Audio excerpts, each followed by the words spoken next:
invite Aurora. Let me see if I can invite her.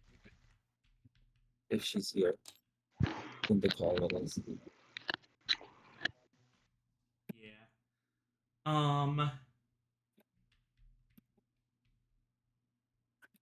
Also, I am so sorry. I just need to get something to drink and also put a load of laundry into the machine. You're perfectly fine. We're still setting up with Aurora, and I'm gonna need to do a bit of admin anyway. Hello, everybody. Welcome to the stream. We are playing Dead of Winter today. I've got the immersive edition here on Steam. Extremely nice. And yeah. To go over a little bit that I've gone over with my fellow players here early on. Unlike some of the other games that we've run on the channel before, I'm not as familiar with this one. I played it once at a birthday party, and I remember liking it, but that was a long time ago. So it's been a minute, and I figured this would be a good time to really go into, you know, just a demonstration of reading a rulebook, figuring out how everything works, because that's a genuine skill. And also, here's something I also want to mention. The clarity of a rulebook is separate from a game's actual complexity, and those are often conflated. I've seen extremely simple games suffer from absolutely terribly laid out and explained rulebooks, and incredibly complicated games benefit from amazing rulebooks. Just an example, there's a game that I always had trouble getting into. I think it was called Horror. Start my laptop. Oh, yes. Okay. The game was called Horrified or something like that. I don't remember if it was Horrified or just a similar game. It was some extremely simple horror game. Like, the actual rules were extremely straightforward, but the book laid them out so poorly that I could not understand this extremely simple game. Namely, it was very unclear when you were, and this is a problem that a lot of games with like action cards tend to have. When you have a game that you can play cards to do things in the game, the timing of when you are allowed to do so is really, really important. And a number of games simply do not have clear timing rules of, like, when are you allowed to play cards. A lot of games, I think, just assume that everyone will intuit that their game works on basically all cards being instants from Magic. Basically, you can play cards at any time, no matter what. But ironically, the better, like, the more experience you get with board games, the more that becomes difficult for you to assume, because you start asking questions like, when can I play this card? And, if the answer is unclear, I know I get, like, paralysis and wanting to know exactly, like, when I can do a thing, and end up searching through the rulebook fruitlessly for another half an hour.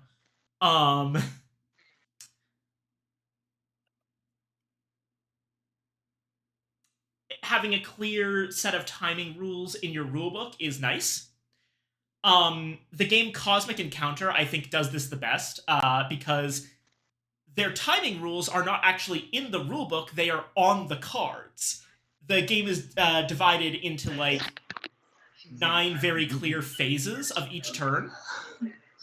And on every single card, there is a little section that shows you in what phases this card can be played. Which, extremely nice. Alright. It looks like Aurora needs to restart.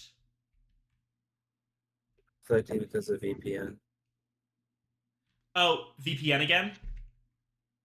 It's always VPN. Dang.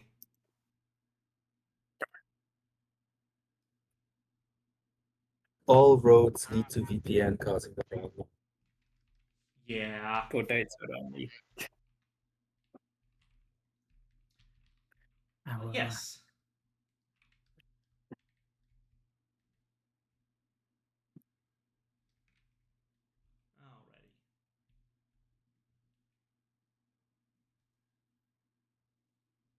Alrighty. It's a little bored. I think she's joining back in. Maybe, hopefully. I am inviting her. Let's Oh, see if it space to works.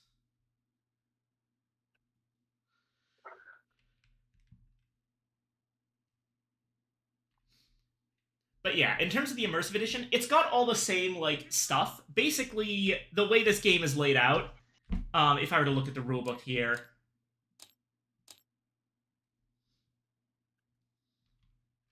there's this board, which is the colony, and then a bunch of location cards that look like this and have like certain spaces. And like they're just cards with, you know, name of location and information about the location. This setup, instead of using the location card directly, decided to actually Yes. model these Fucking locations. little dioramas, yeah. Yeah, the little diorama. And it still has all of the information. Like, if we look at this image of, like, the grocery store card, you can see that it has name of location, spaces for survivors to be placed, spaces where zombies and barricades can be placed, the location's item deck, a spot for noise tokens, and a set of item symbols that tell you, like, the likelihood of what kind of items you can find here. Hello again, Aurora. So if we, like, reference the grocery store area right here, you can see that it's got its noise tokens that are clickable toggles. It's got survivor spaces and entrance spaces. It's got its own little item deck that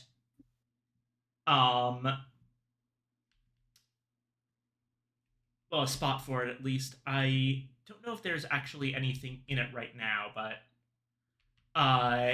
yeah, it's got a space for its item deck, and if you mouse over it and just hover, you'll see that there's the name of the location, as well as it tells you that information of what you can get there. So it's all fundamentally the same thing as those item cards. They've just decided to make a diorama, which is adorable.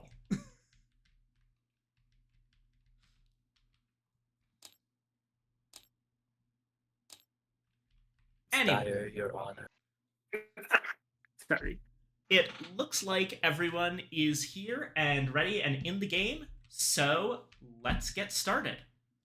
Gonna go ahead and assign people to... Oh no, wait, they're across here. That works. Hello. Okay. That makes it look like we're competing with each other, but no. I just like being pink. That is completely fair. So, Hell let's get into this. So, in terms of a rules layout, well, first off, they do one of these things that is good for some people, which is right on the front of the rulebook, they give you a link to a video tutorial for the rules, which is very useful for some people. I am not knocking this at all. I don't really use these because I tend to read faster than people can talk. So it's slightly more efficient for me to read a rulebook. But that's a completely personal thing.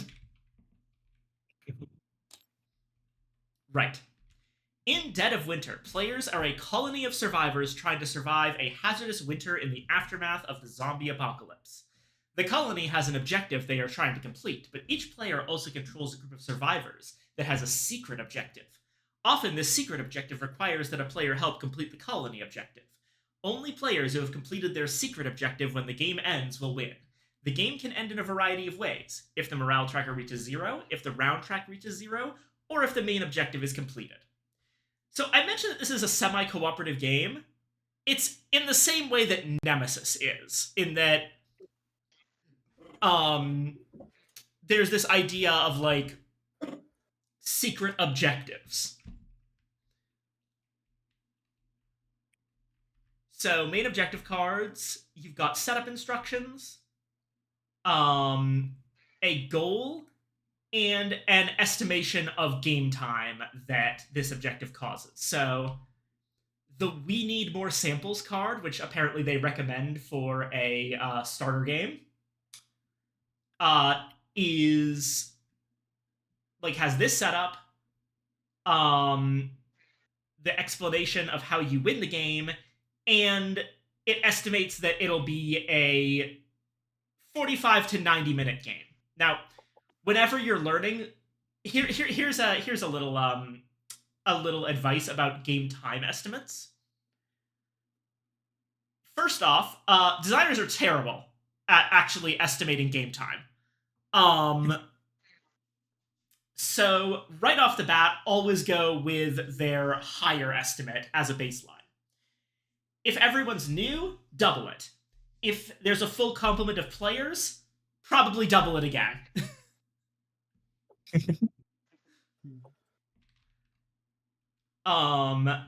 And yeah, secret objectives are, you win the game if all of the following is true, and then it gives you a list of conditions. You've got these survivor Santa cards. Claus. Yep. Forest Plum the Mall Santa. Name and occupation, which are just for flavor. Influence value, the survivor's place within the hierarchy of the colony. That's the number in the top right. Then under that, there's an attack value and a search value, shown by a cartoon punch bubble and a magnifying glass, respectively. As well as the two halves of the survivor's ability, which are the ability's text and ability location. Basically, some survivors can only do certain things at certain locations. Nice. Items, again, we have name, symbol type, that shows what type of item card this is. So fuel is fuel type. Only the most complex observations on this stream. I'm learning so much. Its unique effect, which does appear to also have the ability location concept, and a location that is what deck this item card starts in at the beginning of the game.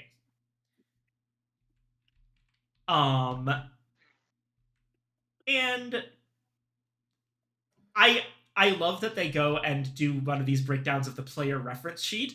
That's really funny to me, but it makes sense. So yeah, player reference sheets should be, yep, right here. And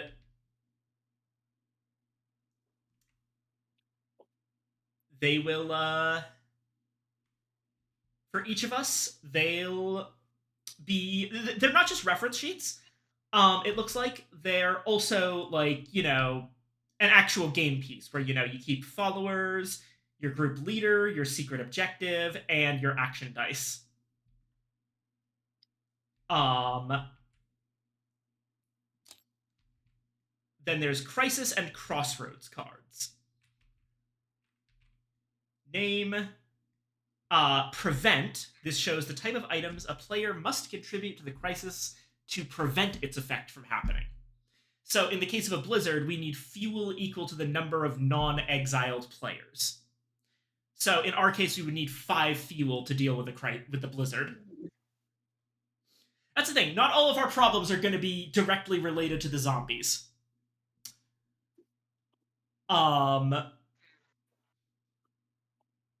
Just zombies happen to make it difficult. Yeah. There's a negative effect that happens if the crisis is not prevented. And an optional aspect. Add 2 additional fuel cards to gain 1 morale for preventing the crisis. So yeah. And then there's Crossroads cards, which have a name, the italicized text, which is the trigger, and the 2 different options that you get to choose from when the card triggers. Some Crossroads cards have mature themes like sex, language, suicide, alcohol use, etc. These cards are marked with this symbol. Players may choose to remove these cards prior to the game. Does anyone have a problem with these? Because I can remove Okay. them. I don't have a problem with them. Alrighty. It sounds like nobody is objecting, so we will use the full deck. And then a bunch of additional components. So this entire section, while it doesn't go into direct game rules, these are really important for a game's rulebook to have, just to make sure you know what all of the little portions of a card actually do. I recently played a game that didn't have these for every type of card in the game, and oh my god, it was so difficult figuring out. Like, I would look at a card and I would see that it had a number on it somewhere, and I'm like, what do I use this number for? And it felt bad because I felt like I was missing rules, and I couldn't figure out where in the rule book I would have to go to find that information. So it doesn't all have to be together, but game designers, please include these diagrams and component descriptions. I know it takes up space in your rulebook, but they're really important. But yeah, we've got identifications for everything, as well as knowing that the 6-sided dice are action dice, and these symbolic dice are exposure dice.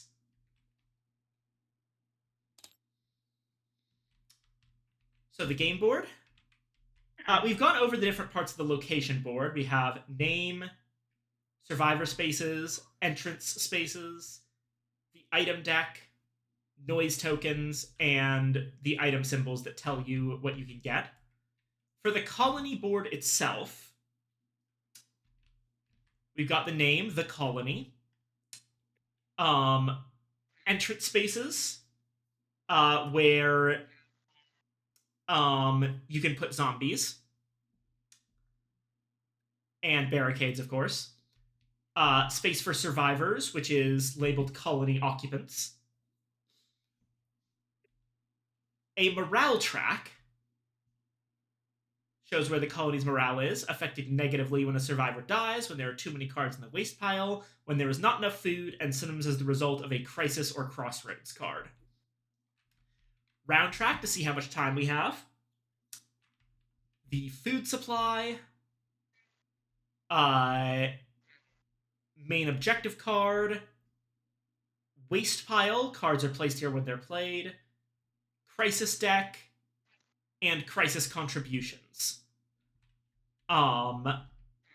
So, let's set things up. Now, the automated setup is going to take care of this for us. I'll just hit base game setup and not add anything complicated. But let's understand exactly how we were supposed to do that. Place the colony board in the center of play area. Place 6 location cards around it. Each player has a reference sheet. Players may decide which standard main objective they would like to play, or pick one randomly. And it says, we suggest the first time you play that you choose we need more samples. So let's go ahead. Here it is. We need more samples. I will group the rest of them, put we need more samples on top, and move it back. Okay.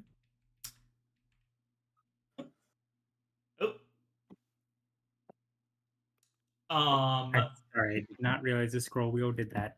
It's fine. It's fine.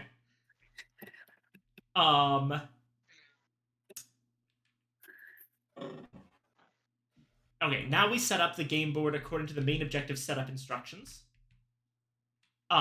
See adding zombies on page 13 for more details on adding zombies to colony entrance spaces. Since we're supposed to add one zombie in all non-colony locations, we can pretty much just click on these, and you get a little zombie standee. Oh. Hell yeah.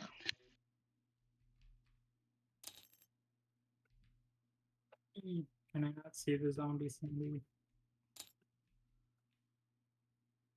Ah, there it is. Oh wait, no, that's another colony. Never mind.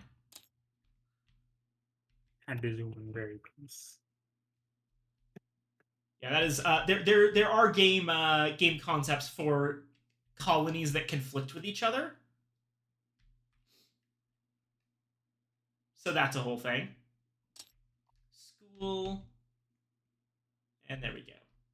That should be 1, 2, 3, 4, 5, 6. Yes.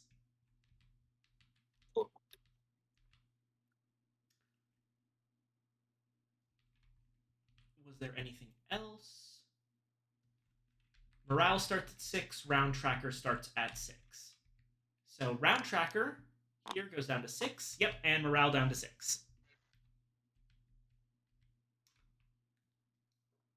Shuffle the non-betrayal secret objective card and set aside 2 face down per player. Return the rest of the non-betrayal cards to the game box. And then we're supposed to shuffle in 1 betrayal secret objective, but I think for a first game, it's probably best to let me see.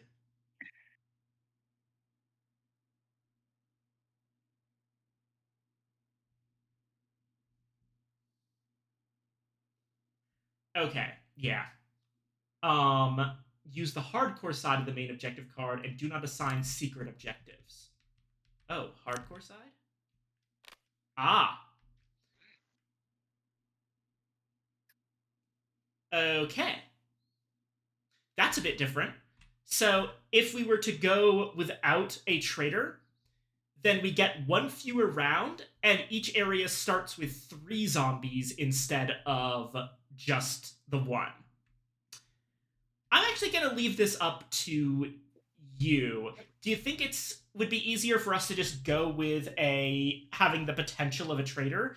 I should mention, we won't necessarily get a traitor. Like, the betrayal card gets shuffled into the deck of possible secret objectives, but there's no guarantee that anyone will actually draw it. I like the chance of it. Alrighty. Same here. I like please. Alrighty. We will go with the betrayal.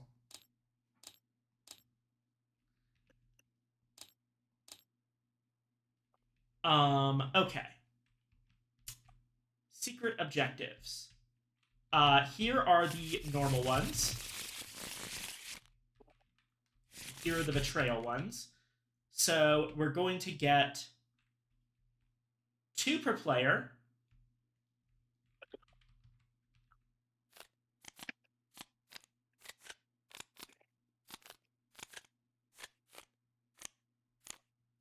So that should be 10. Then shuffle the betrayal cards and add 1 face down to the non-betrayal cards that were set aside. So 1 betrayal. It should be a deck of 11. Shuffle all of the set-aside cards together and deal exactly 1 to each player. So, we're going to deal 5 cards out of a deck of 11, of which 1 is a traitor. You see what I mean by there's no guarantee we'll even get one? I like the idea of it. Alrighty. Go ahead and deal to all seated.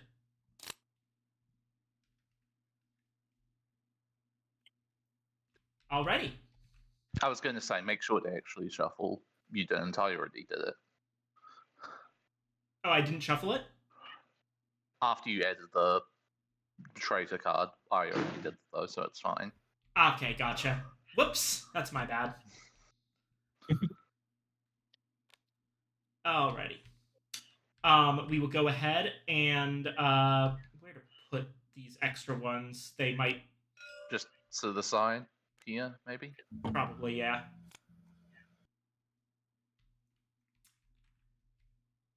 Alrighty. Shuffle the crisis deck, which it's already here.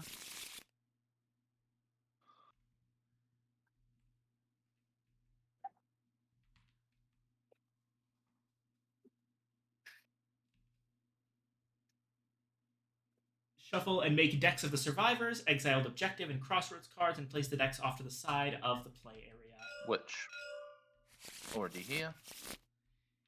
Yep.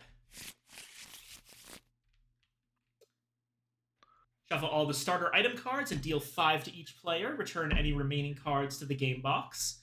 So, okay. Starter item cards. Here they are.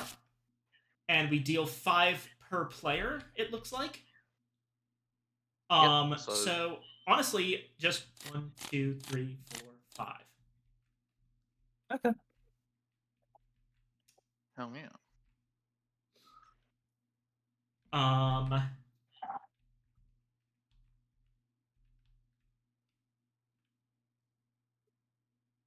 Separate the remaining item cards into separate decks according to their locations. Shuffle each deck and place it on its corresponding location card. So that's pretty much already been done for us, but I'm going to reshuffle them.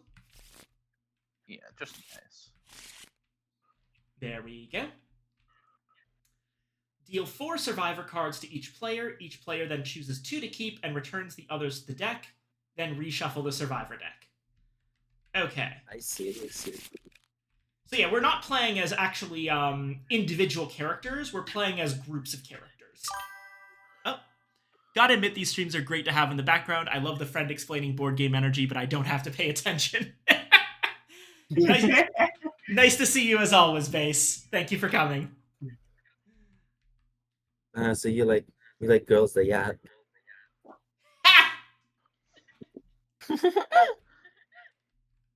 Alrighty. So now for the survivors, we deal 4 and everyone keeps 2. So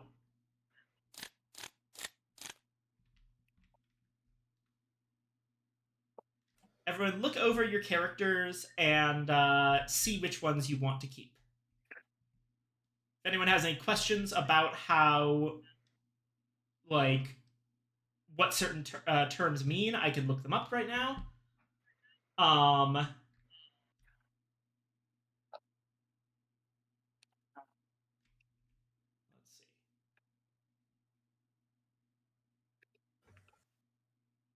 see. Yeah, how do the combat and search values work? Are they target numbers or? Okay, let's look this up.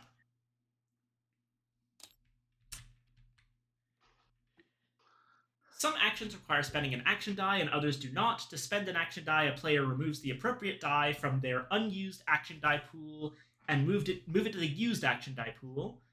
Attack. To perform an attack, a player must choose a survivor they control and spend an action die equal to or higher than the attack value of that survivor. Oh, wait, hold on. I see how it works. So you actually roll all of your dice at the beginning of the turn, and then just spend the values that you got.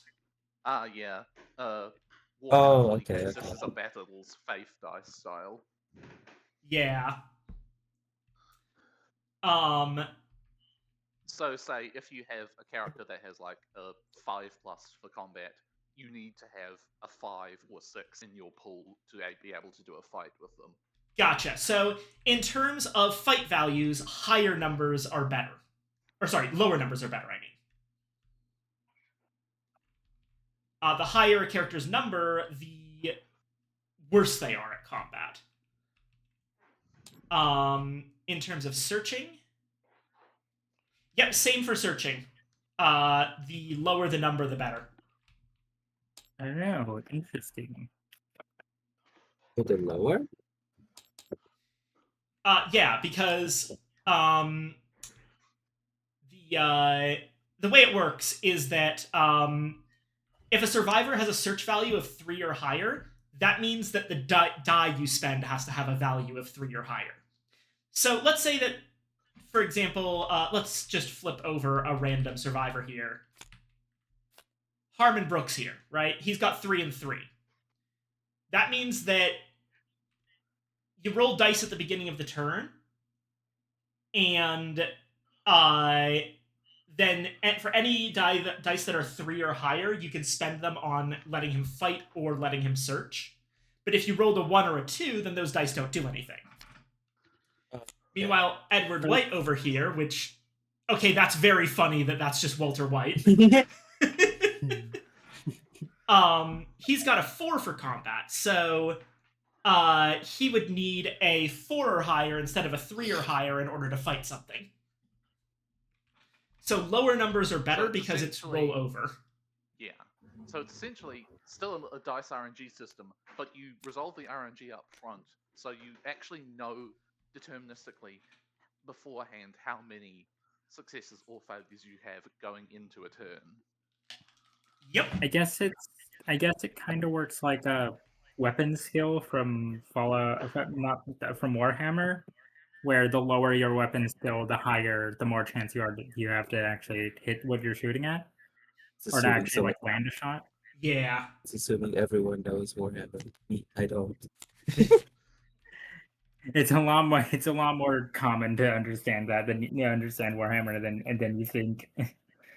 I'm not a nerd, I'm sorry. Gotcha. So yeah, the other thing that's important about survivors is the influence value, which let's check how that works. Because it was mentioned that the survivors' place within the hierarchy of the colony is their influence value. So first off, the player whose group leader has the highest influence value is the first player at the beginning of the game. Is that all that it does? I don't think so.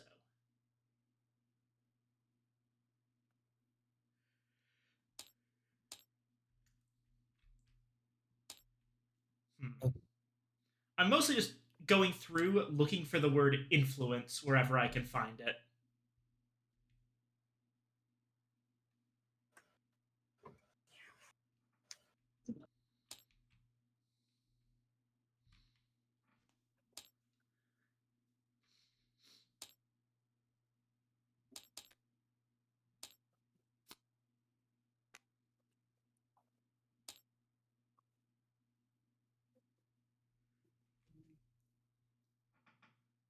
Huh.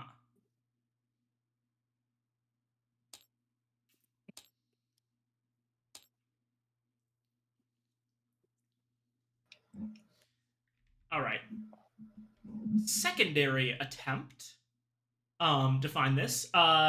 Even with a good rule book, let me go ahead and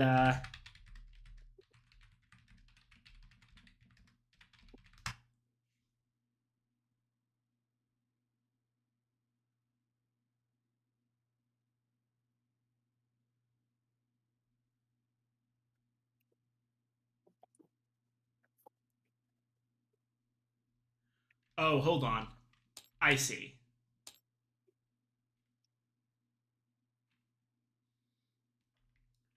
When a survivor is killed as a result of a bitten roll, the bite effect spreads to the survivor with the lowest influence that shared a location with the bitten survivor. So, low influence makes you more likely to die to a zombie bite. I don't know.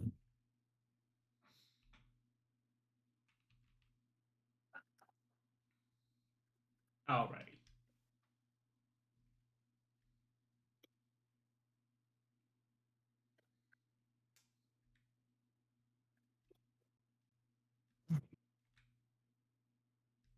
Ah, yeah. Anyway, I've chosen my two. Righto. I think I've got mine, but I.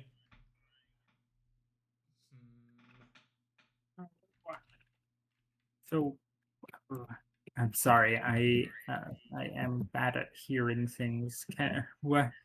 So I'm supposed to pick two little critters here and then put them where? Uh, keep 2 of them in your hand and put 2 of them back in the deck. Okay, got it. Uh, uh, then, uh,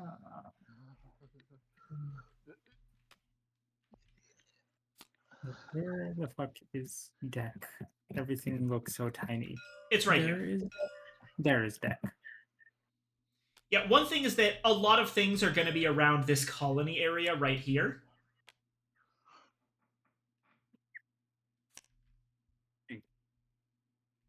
There we go. Yeah. Hey. And I've got one more to put out.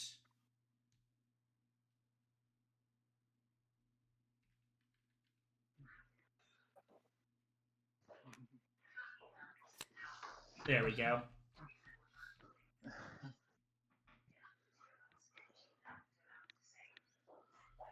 All right, now with the 2 remaining ones, we go to wherever our reference sheet is.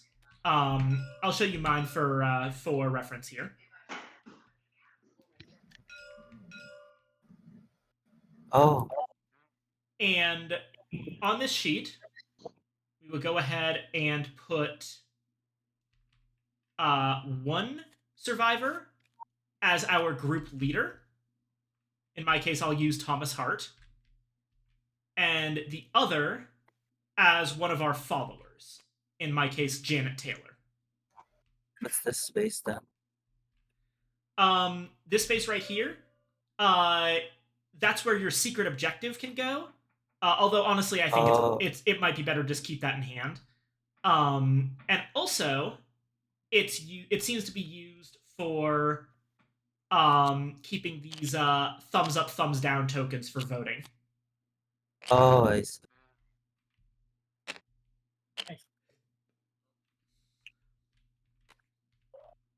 Alrighty.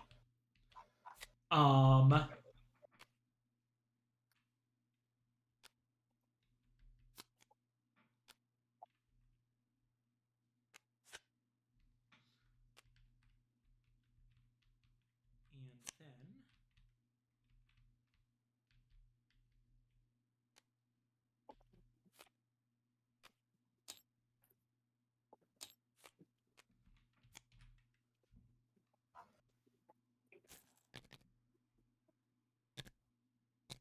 I-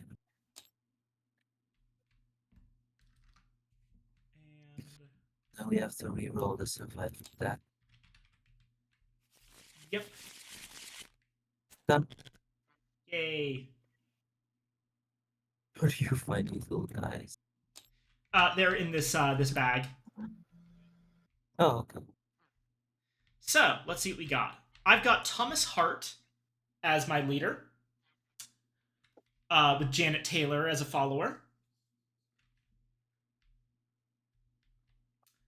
Looks like Soul went with Rod Miller as leader and James Myers as a follower.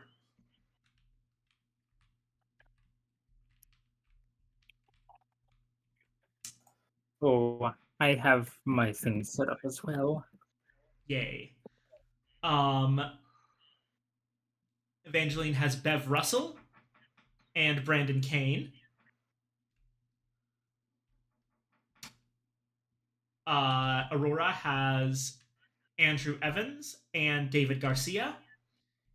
And Opossum has Sophie Robinson and Annalie Chan. Nice.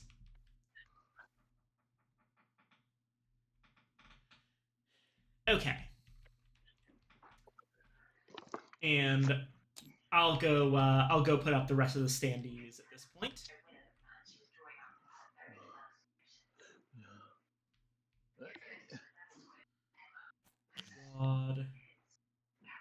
Let's see. James.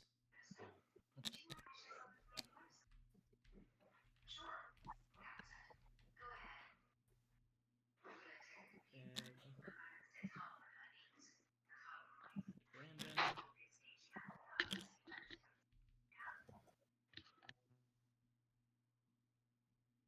Andrew. And David.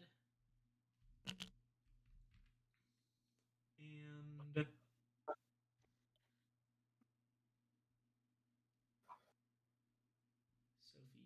Sophie.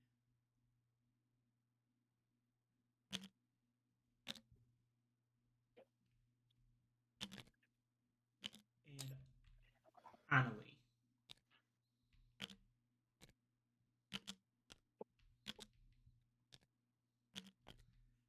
All the standees are right here. Oh wow.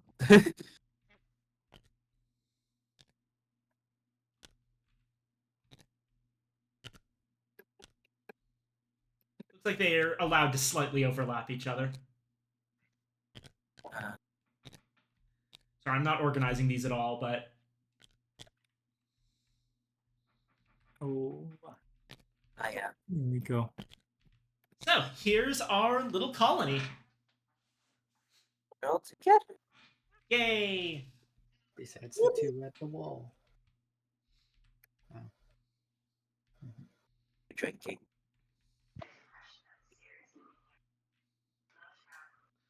Alrighty. We got all of those.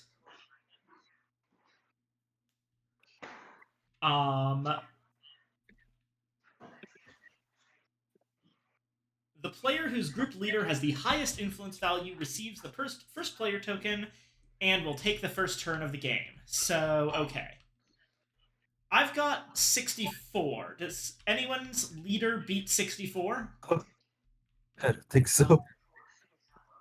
Don't think so. One sec. Oh wait, is it higher or lower is better? For influence value, it looks like it's higher.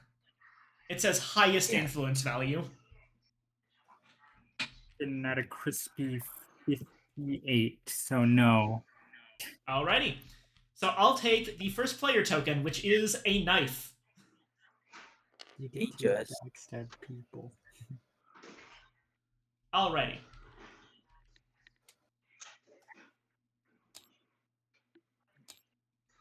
Dead of Winter is played over a series of rounds. Each round is divided into 2 phases that must be played in order. Player turns phase and colony phase. During the player turns phase, resolve the following 3 effects in order. First, reveal the crisis. So let's see what today's crisis is. Exhaustion. So that's medicine equal to the number of non-exiled players. That's And Oh no. on a failure, place 1 frostbite wound on 5 non-exiled survivors with the highest influence. So we just put our cards into the crisis contributions. Eventually, yeah, that's the idea. Okay, so when the time comes, we'll Yeah. contribute to the thing. Yeah. At this time, each player removes any action dice remaining in their used and unused action dice pool. So, okay. Actually, how many action dice do we all start with? Did they say that during Yes, it setup? did.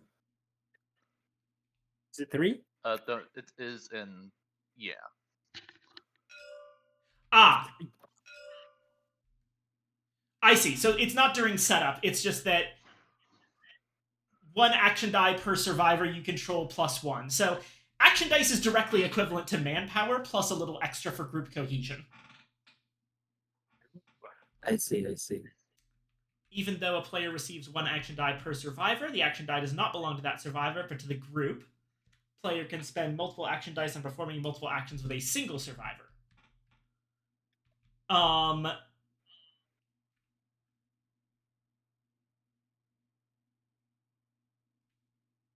Okay.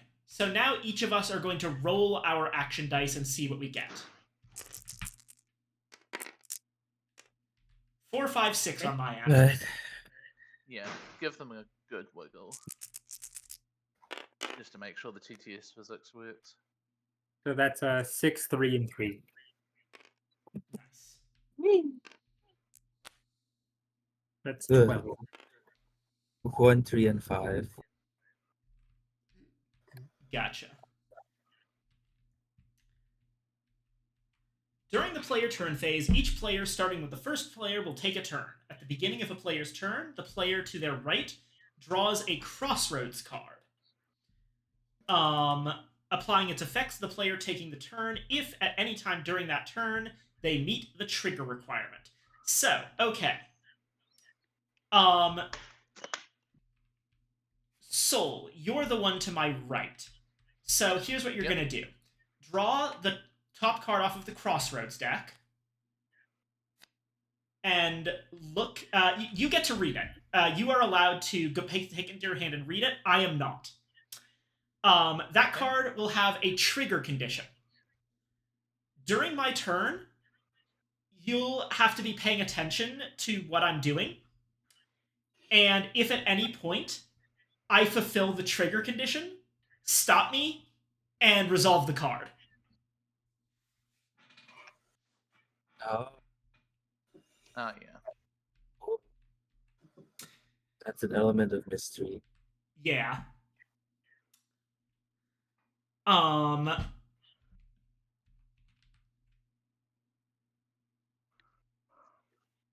a player's turn, I may perform multiple actions. Once I've performed all the actions I wish, or I run out of actions able to perform, then we go left, and we will continue going clockwise until everyone's taken a turn. At which point, player turns phase is over, colony phase begins. Okay. Okay. To perform an attack, a player must choose a survivor they control and spend an action die equal to or higher than the attack value of that survivor. That player may then choose a target for that attack. The target must be a zombie or survivor that shares a location with the attacking survivor. If a zombie is chosen, kill it and remove it from the game board. Roll for exposure on the survivor that attacked. If a survivor is chosen, roll the spent action die. If the result is equal to or less than the chosen survivor's attack value, place a wound marker on the chosen survivor and take a card at random from the hand of that player. So, if we attack each other, we actually do randomly roll. Whereas if we're attacking zombies, we just use the pre-rolled stuff. But also, attacking each other is, usually not a thing you want to be doing.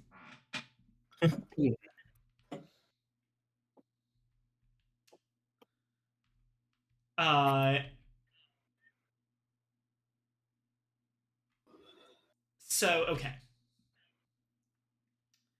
Player can search at any location except the colony. Spend the action die. And either you draw one card from the item deck of that location, then either add that card to hand and end the search action, or place a noise token on an empty noise space at your location to draw and look at an additional card. And you can do this until the noise tokens are noise spaces are filled up. And once you're done, you pick one of the cards you drew, add it to your hand, and put the rest on the bottom of that item deck. You can use an action die of any result to put a barricade token on an empty entrance space at your location. If you control at least one survivor at the colony, you can clean waste, spending an action die of any result to remove the top 3 cards of the waste pile from the game. Action die of any result to move 2 zombies from one location to the chosen survivor's location.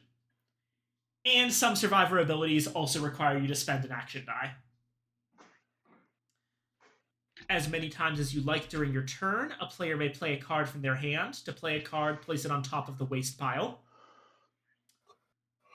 But for every 10 cards in the waste pile during the check waste step, the colony will lose 1 morale. You can equip cards.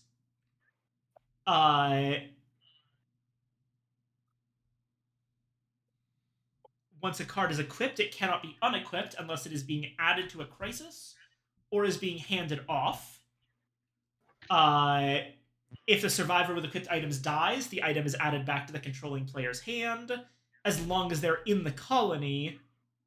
If they're not in the colony, then the equipped cards are shuffled into that location's item deck. And you can only play cards during your turn. A player may add 1 or more cards from their hand and or cards that are equipped to survivors they control to the currently revealed crisis card. Cards added to a crisis from a player's hand are added face down so that no other player can see them.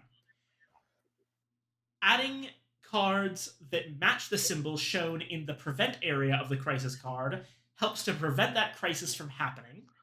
Each card added that does not match a symbol helps cause the crisis to happen. So, basically, in terms of crisis contributions, we need 5 medicine cards in the crisis. But for each non-medicine card in there, it seems like it actually subtracts 1.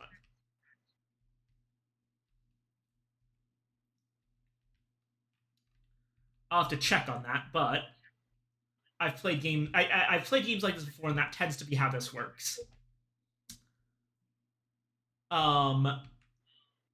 A player may move each survivor they control once during the turn. It looks like you don't have to be at the colony to add cards to the crisis, which is nice. But yeah, survivor may be moved to any location that has an empty survivor space. A player may spend 1 or more food tokens. By removing them from the food supply area on the colony board, that player increases any 1 unused action die they control by 1 for every food token spent. Speaking of food, what about drink? I will hydrate. Oh, thanks for reminding me. Request. During their turn, a player may request 1 or more item cards from other players. Other players may give the requesting player an item card from their hand. If they do, that card must be revealed and immediately played. The requested card cannot be added to the crisis. Handoff. During their turn, a player may have a survivor they control that has an item equipped, hand that item off to another survivor at the same location. Basically, you unequip it from your survivor and equip it to the other survivor. If an item has a once per round ability and it's already been used, handing it off doesn't reset that, so. Once during each of their turns, a player may choose another player and initiate a vote to exile that player. Initiating a vote forces all players to simultaneously cast a vote of yes or no to determine whether or not the chosen player is exiled. Thumbs up or thumbs down. You can't initiate a vote to exile yourself. Ties are broken by first player, including votes to exile. Which is relevant to consider when considering whether Viking maybe I can imagine there's a possibility of like a jester type betrayal objective. Possibly. Though I will say, after the first turn, the first player token just kind of goes around the table without like really worrying about influence. So even if I was like the traitor and was trying to get an advantage by taking first player, it would be an extremely ephemeral advantage.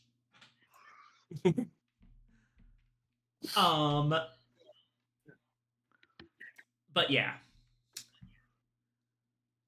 Let me just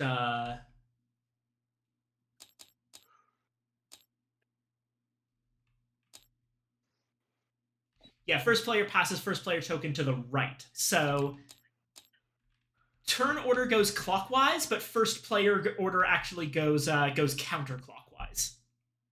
Oh, that's very curious.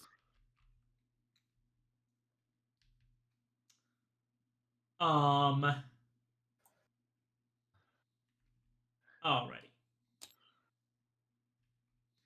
Immediately after a survivor moves to a new location or kills a zombie, that player that controls the survivor must roll for exposure.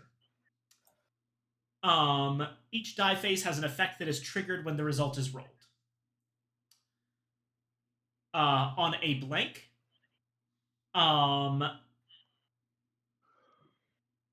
nothing happens. On a wound, the survivor receives a wound token. On a frostbite, you get a frostbite wound token, which effectively is a poison counter. Because it's a wound, but it makes more wounds as long as it's there. And bitten, the survivor is killed, and the bite effect spreads. Alrighty. When a survivor is killed as a result of a bitten roll, the bite effect spreads to the survivor with the lowest influence. Each time, that shared a location with the bitten survivor. Each time a bite effect spreads, the player that controls the survivor it's spread to must choose option 1 or option 2. Option 1, kill the survivor, bite effect stops spreading. Option 2, roll the exposure die again. On a blank result, the survivor that the bite effect spread to is not killed, and the bite effect stops spreading. On any other result, the survivor that the bite effect spread to is killed, and the bite effect spreads again. The bite effect will continue to spread until a player either chooses option 1, rolls a blank result after choosing option 2, or there are no more survivors at the location. So, at a minimum, if you get the bitten effect, you always lose 1. Yeah. Let's see the odds on this. So, the exposure die is right here. So we've got blank, frostbite, bite, blank, So, wound, like, frostbite, wound. so it looks like there's like 2 wounds, 2 frostbite, 1 bit. Or 3 wounds. Yeah. Okay, yeah, 3 wounds, 2 frostbite, 1 bit, and then the rest are blank.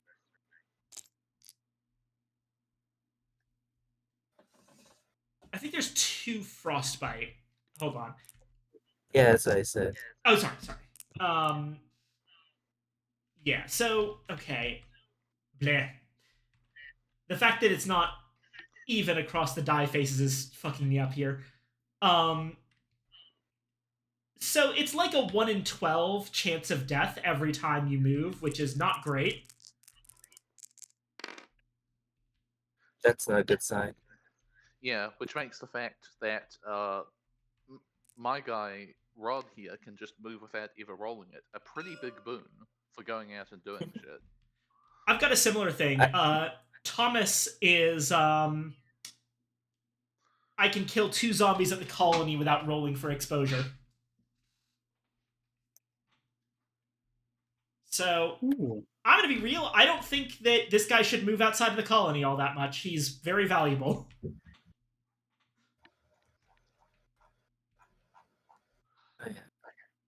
Whereas Janet So should I rolled definitely a go to bit. the hospital.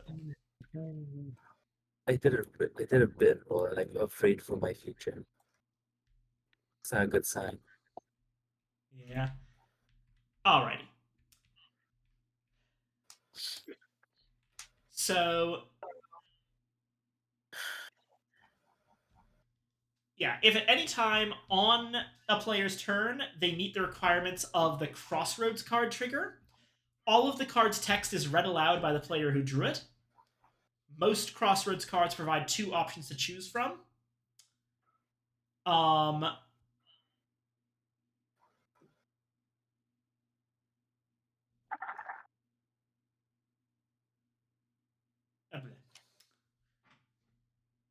player the card applies to must choose one of the options. Option takes effect immediately, and the card is removed from the game. If the card doesn't trigger, put it on the bottom of the Crossroads deck. Oh, So a lot of times, the Crossroads cards, nothing will happen. But sometimes you'll have to make a decision in the middle of a turn.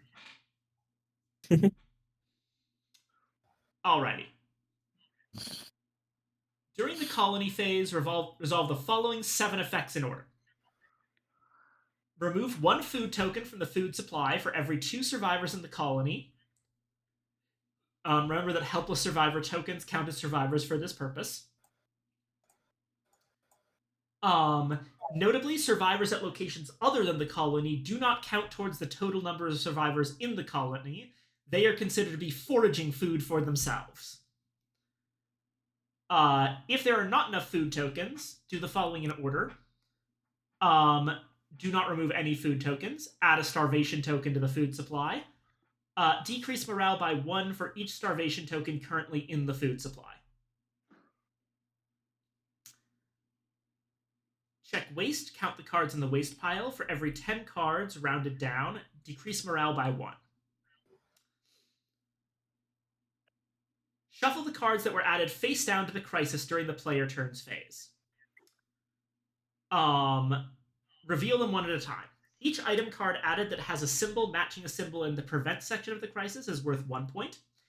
Each card that doesn't have a symbol matching a symbol in the prevent section of the crisis subtracts 1 point.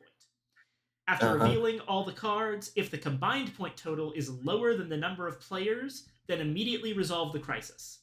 If the point total equals or exceeds the number of players, the crisis is prevented. And if the point total exceeds the number of players by 2 or more, the colony gains a morale. Add 1 zombie to the colony for every 2 survivors present there. Round it up. Add 1 zombie to each non-colony location for every 1 survivor present there. 1 at a time, remove each noise token at a location and roll an action die for each. Add a zombie to that location on each roll of 3 or lower. So basically, each noise token is a 50% chance to add a zombie. Check to see if the goal on the main objective has been achieved. If it has been achieved, the game immediately ends. okay. Then move the round tracker. If it's moved on to 0, the game immediately ends. And then we pass the player token, the first player token. I think that we're almost done with rules. Whenever adding zombies, they are added 1 at a time until all zombies that need to be added have been added. When adding zombies to the colony, always place the first zombie on any empty space in entrance 1, then the second zombie on any empty space in entrance 2, third in entrance 3. When adding a 7th zombie, place it on any empty space in entrance 1 again. Yeah, so you basically you try to equally split them between all of the empty spaces.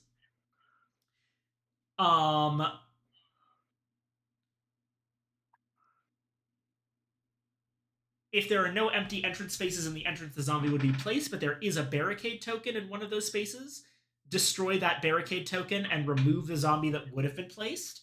If there are no empty spaces and no barricade tokens, the entrance has been overrun, remove that zombie, and kill the survivor at the colony that has the lowest influence value. If there are only helpless survivors at the colony, kill a helpless survivor. If there are no survivors at the colony, remove the zombie that would have been placed without any further effect. Every time a survivor is killed, decrease morale by 1. When adding zombies to non-colony locations, follow all the same rules, but there's only 1 entrance to place zombies at. When a zombie is attacked, it is killed. Whenever a zombie is killed by a card or card effect, roll for exposure. We knew that one. When killing a zombie at the colony, choose which zombie to kill. It may come from any entrance. So yeah. Okay. Some game effects will cause a player to add new survivors to their following. Whenever a survivor is added, its corresponding standee is added to the colony occupant section. Player who controls the new survivor may use that survivor during their turn, but does not roll an additional action die for it until the roll action dice step of the player turn's phase. Basically, and if there are no empty survivor spaces at the colony, players can't do anything that would add survivors. Although it only calls out crossroads cards and item cards that would add survivors.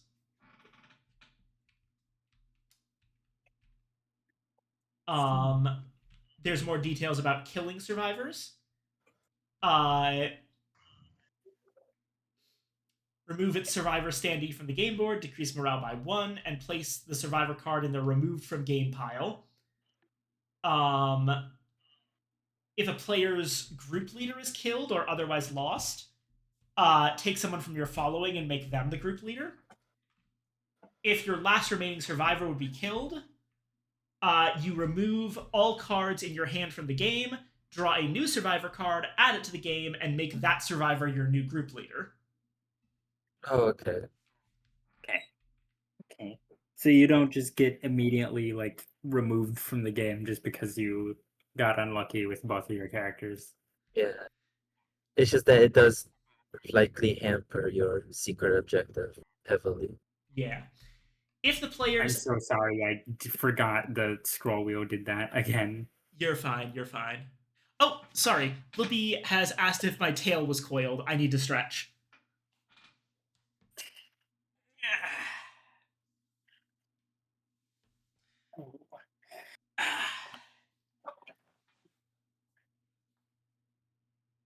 Right.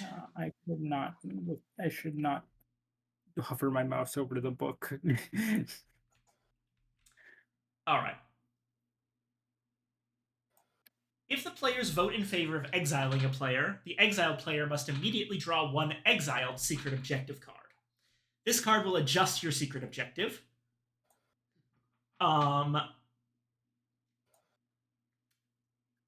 You have to move all of your survivors in the colony to non-colony locations of your choice. They follow all the normal rules for movement, except this move does not count as the one move survivors are allowed to make during their turn. And some new rules. Exiled player cannot add cards to a crisis. When the exiled player is directed to add helpless survivor tokens to the colony, they aren't added. If the exiled player plays a survivor item card to add a survivor to the game, it is placed at a non-colony location of their choice. The exiled player cannot spend food tokens to increase action die results, but may play food cards to increase an action die result by 1 for each food card played, rather than carrying out the effect listed on the food card. Exiled player can't vote. Colony does not lose morale when a survivor the exiled player controls is killed. When the exiled player plays a card, instead of placing it in the waste pile, it's removed from the game. If at any time during the game there are 2 exiled players and neither had a betrayal secret objective, morale immediately drops to 0. So if you falsely exile 2 people... yeah. If you falsely exile 2 people, our morale goes down to 0. And if it reaches 0, game ends immediately. Yep. When the game ends for any reason, if a player has completed their secret objective, they win. If they have not, they lose. Some players may win in a game that other players lost. There can be multiple winners. It's also possible for everyone to lose. The things that end the game is morale track going down to 0. Do not check to see if the main objective has been completed. Round track reaches 0. The game ends immediately. Do not check to see if the main objective has been completed. And if the main objective is completed, then the game ends. Okay, so for most cards, if the main objective is not completed, you'll probably lose immediately. Yeah. If morale around reaches 0. Of course, not everyone's going to have that. Yeah. That's cool. Okay, I like that. Additional rules. When a card effect contradicts the rulebook, card effect takes precedence. If 2 game effects trigger simultaneously, first player decides resolution order. An item card cannot be played to interrupt an effect currently taking place. Example, a medicine card cannot be played to prevent a wound. It can only be played after receiving a wound. So if a survivor receives their third wound, they cannot be saved by playing a medicine card. They will be killed instead. So don't save up. Yeah. And then there's information on gameplay variants. So, we need more samples. January 25th. As if the colony needed to smell even worse. Now we're storing corpses in the sheds where we once kept our plentiful food stores. God, what I wouldn't give to taste a carrot again. You know who has on her bossy boots once more. I didn't like doctors before the world ended, and I don't like them now. She says studying the bodies might help identify how to stop the plague. Yeah, right. Better to spend time figuring out the quickest, cheapest way to commit suicide, but whatever. Everyone else is excited to help, and maybe that's the real value of this little project.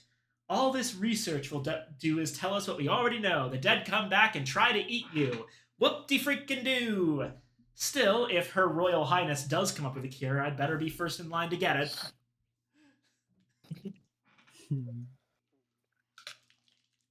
Alrighty.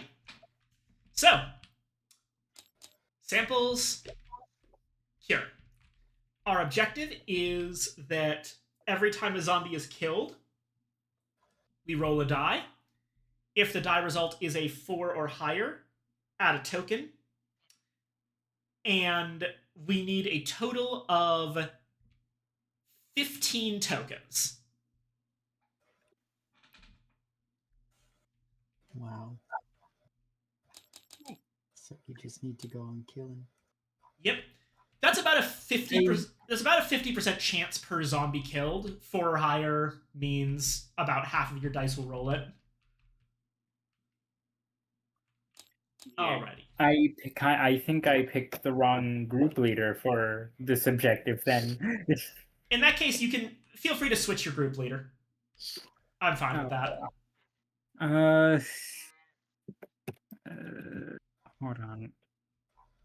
Hold on. It's What's my unlikely to pass a 64. It's probably not.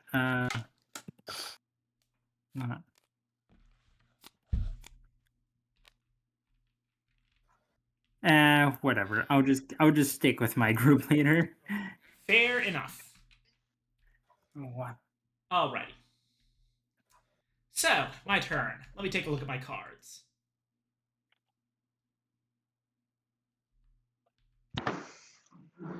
So we'll start at the colony by default, right? Yes.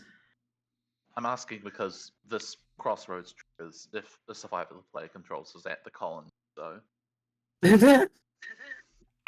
Yes. So, both of my survivors are at the colony right now, so hit me with it. all right, old divisions. Fists and Put it fists down. are flying as you force your I'm way with you. through the crowd to break up an ugly fight. What's going on here? You demand. It's him, snarls one of the combatants, pointing at his opponent.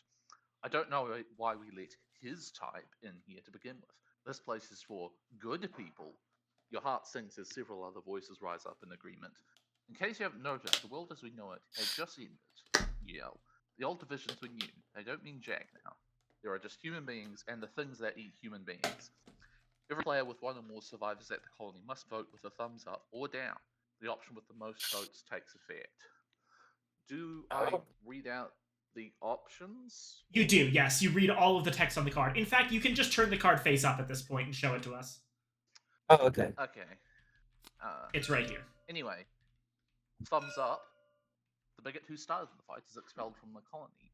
Yay, remove one helpless survivor. For a while, people work together more efficiently. Place the current crisis at the bottom of the deck and skip the resolve crisis step down, but lower morale by 1 as people balk at such a severe reaction. Cowards. Thumbs down option. A notice is hung stating bigotry will be met with exile. Nothing happens. So I'm just remembering the bit about needing game state to change. We don't have helpless survivors in play right now, so Yeah, unfortunately, we have to do the second option, but there's technically no Yeah. downside to the second option, but it could have been an upside by letting us skip the crisis. yeah, that's a very powerful effect. Yeah. Oh, I wonder what option we're choosing. Yeah, we're just Anyway, gonna yeah, where do we put it? bottom of the thing, I think. But let me check that. Wait, what? No, okay. If it doesn't Yeah, trigger, that's removed from it's the game. removed from the game. So we will put it in Ah, yeah. the removed from game zone. So, Let me actually, hold on. I'll make a bag. Objects, components. we should call it Be Gone. Oh. Ah, There we go.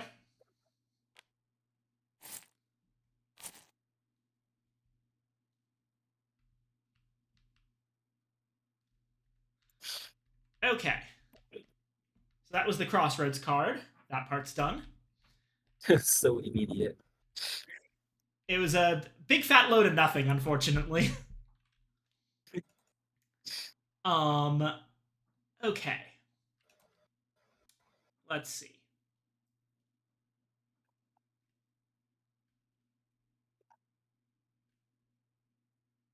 Actually, I'm just going to check one more time just to make sure that we do not start with any helpless survivors, because that would be really important.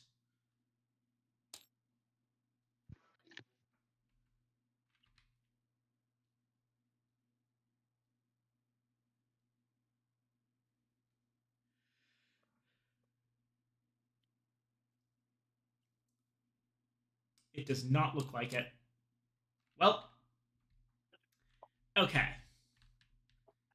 So I'm gonna go ahead and move Janet Taylor to the hospital. Start looking for some medicine. I just feel like we have a little button to teleport our camera quickly. Oh yeah.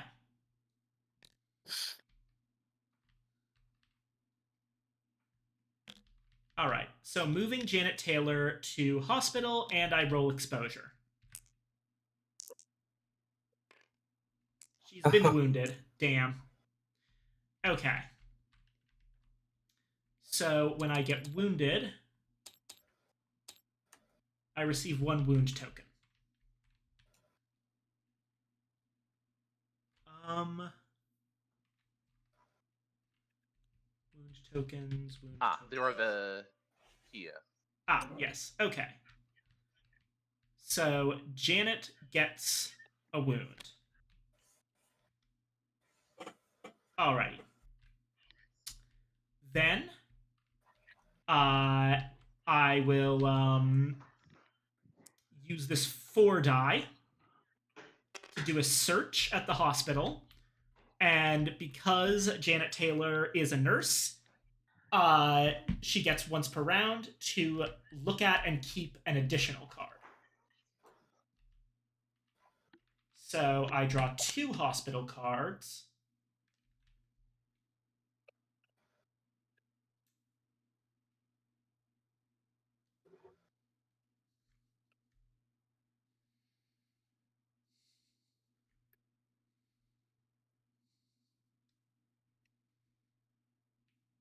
Alrighty.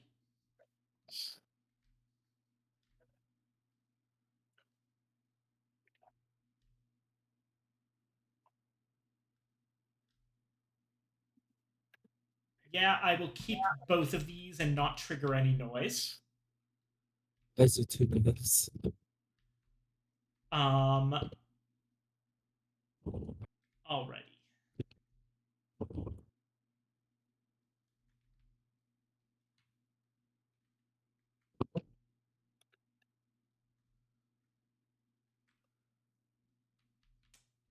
That's 1 action die.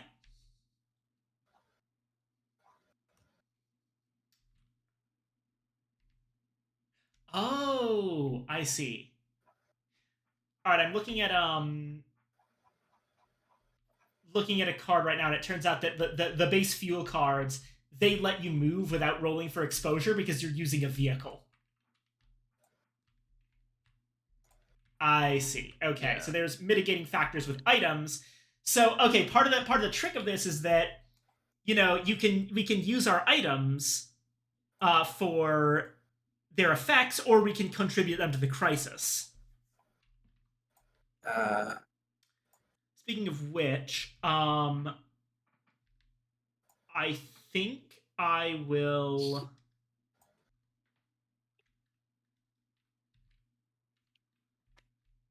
toss a card into Crisis Contributions. Okay. I will play this food 1 card straight to the waste pile to give us a food token.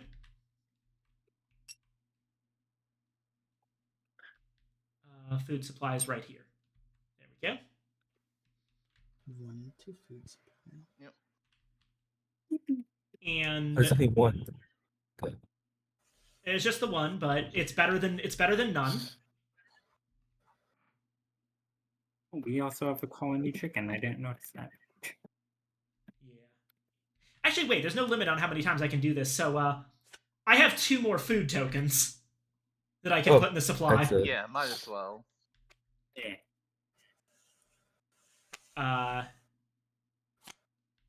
Wait, where did I put that? Oh, right, waste pile. Yep.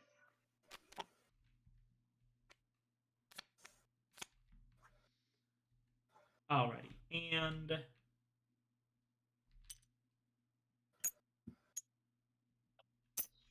all right, we got 3 food.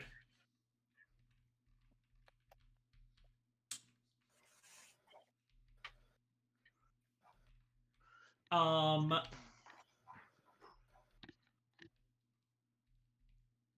just gonna search 2 more times with Janet, I think. I think that's my best option. Don't have anyone to kill with Thomas yet. And Janet's in the right place to search for this stuff. Plus, I don't want to move her around too much. Okay. Don't want to roll noise just... I don't want to do noise stuff just yet.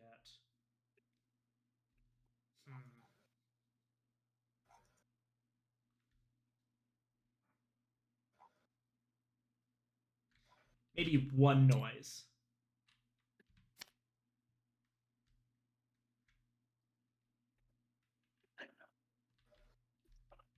Alrighty. I will pick this one to put back in. Was that supposed to be shuffled? That might not have been supposed to be shuffled. Ah, shoot.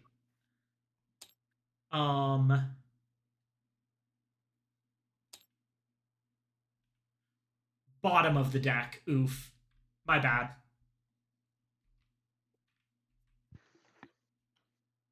Let me take the card I put back out and just make sure that that's on the bottom.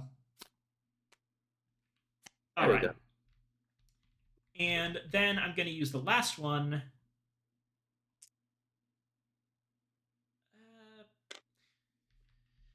Should I search or should I kill the zombie? Another zombie is going to show up there.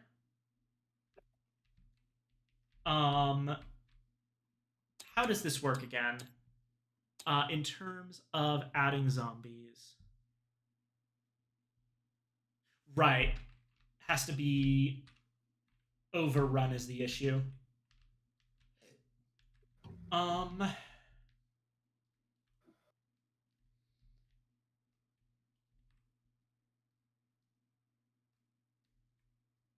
one else is here yet, so I have a couple turns before that happens, so I'm going to search 1 more time. I'll keep this one.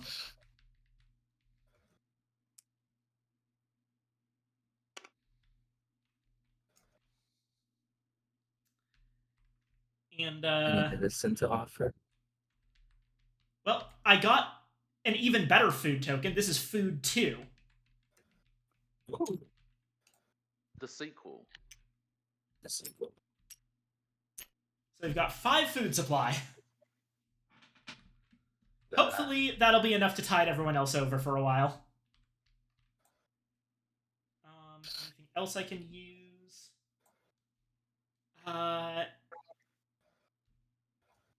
I can't move back to the colony just yet, even though I have that fuel card. So I think, yeah, I think that we go on to the next player. My turn is done. All right, left or right? We go clockwise, so next up is Opossum. And then you pick up a Crossroads card, right? Yep. So, Okay. oh, I am so sorry. To clarify some rules, I'm allowed to move one of my survivors to a location, and I can spend an action die to do a thing. That's correct. Okay. The movement thing is that you can only move a survivor once, or you can only move each survivor once on your turn. Okay. So, can I use Sophie Robinson's ability, which it says anywhere? That means I can just use it in the thing, in the compound? Yep, that's correct. Hey.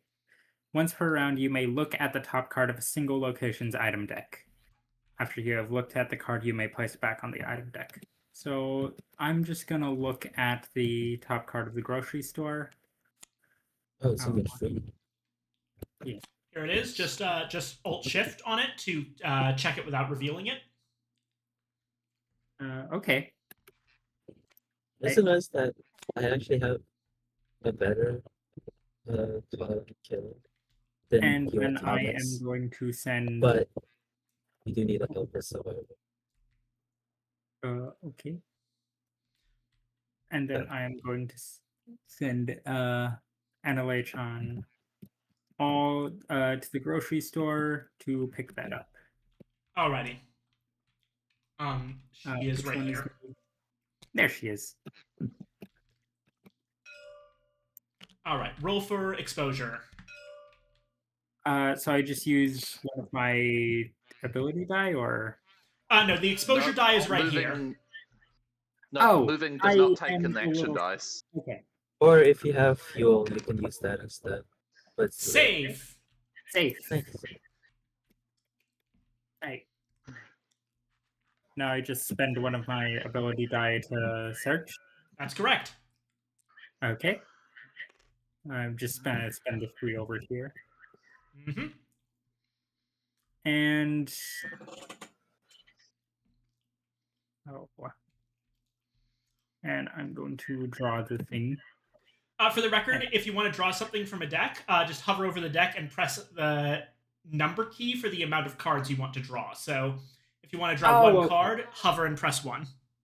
Oh, I'm not used to playing like games with cards on tabletop. Yeah, no, it takes a minute, but you'll get it. And once you get it, it's very convenient. I can spend the rest of my action die on my turn. Great. Yeah. Yes, you can. So, you can keep going I until. guess I'm just gonna. Yeah. I guess I'm just gonna kill the zombie.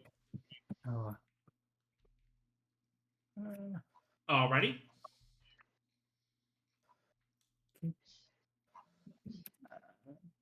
Spending another 3 on my turn. 3 to kill the zombie. Wait. Who's that? Sorry? Oh, okay. So the zombie is killed, but you have to roll the exposure die again. Okay. Got it. All right, That you're was safe. That was a roll. I think that barely counts as a It roll. sure was a roll. Yeah. Yeah. If you really if want to you- make the thing spin, you really gotta mash the button a couple times. Useful thing is if you drag your mouse over it until it's highlighted, then you can just press R repeatedly. I know that. I just don't think I've ever seen it move that little. It happens. Yeah, it's partially because of the weird surface it's on, I guess. That seems like okay. Then again, It is usually goes up supposed to be very like high. that. Yeah. Anyway, that yeah, that actually is partially a setting on for the table. You can set how much dice do stuff based on physics interactions, stuff like that. Anyway, And I guess Oh, that goes pretty I guess high. I can search again if I can do that. Yeah, go ahead. You can search as many times as you Okay. want, as long as you have the action dice for it. Right, and that's my last action die to what is it? Shift click? No, it's 1. Yeah. yeah. Hello? You also can potentially use Oh. a noise to look at another option. See. Hey, I got my things. Hey, and I guess it's, you don't have any action die left over, so And then you can spend as many cards as you want to. oh yeah.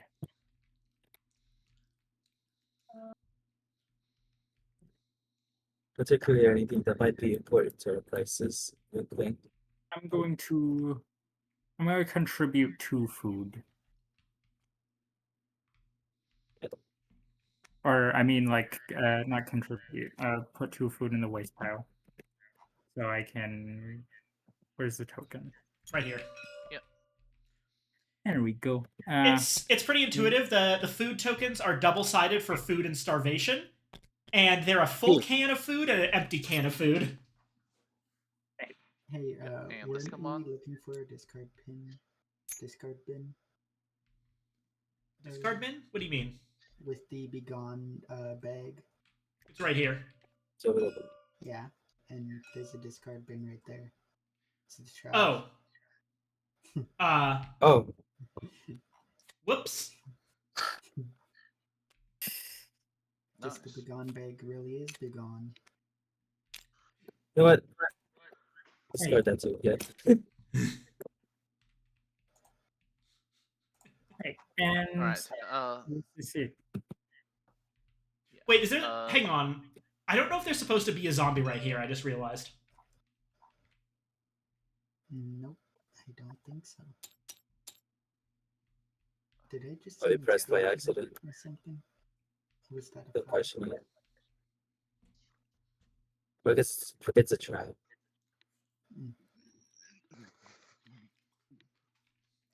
Right now. Is that your turn?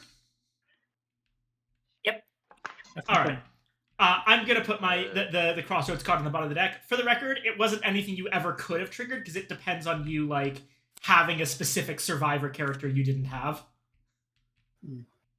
Alright, then you would draw then. You would draw a crossroads card then. Yes. Yeah. You would, and play would pass to Aurora. Me. So yeah, Opossum, go ahead and draw a crossroads and keep it in mind during Aurora's turn. So kind of forgot crossroads, so Right here. Basically, Yeah. if you look at it, there should be some text that's in italics. If that text is ever fulfilled during Aurora's turn, then the crossroads card activates. okay, I see. Also, if you're lost around, there's the little tab next to your other tabs that has like decks. You can go there immediately. Mm-hmm. Okay. Alright. I have terrible action dice, so I shall bring David to.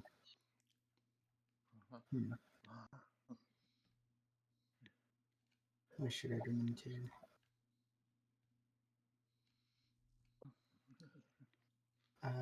Library.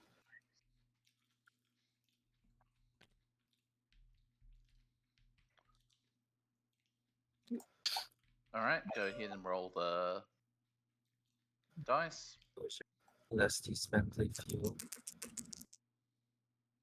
That's more probable. Yeah. Nice, safe. All right.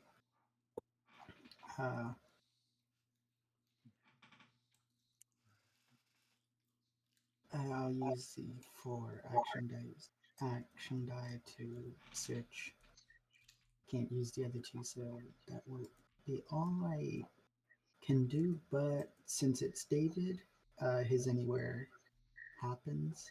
When performing a search with David, you may look at 1 additional card. Basically the same thing as Janet's card, but more powerful.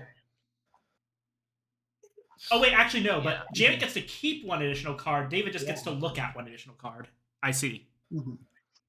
So I would put it at the top of the deck again? Yeah, draw a card off the top of the deck. Actually, 2 cards off the top of the deck, yeah. Yep.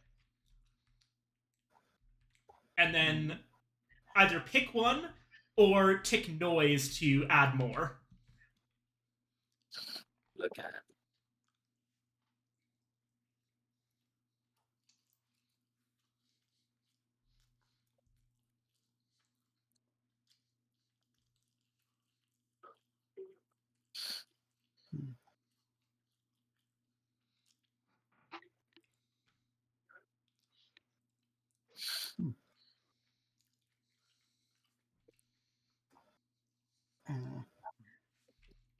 So wouldn't that mean that if I take a noise to get another card, like to keep another card?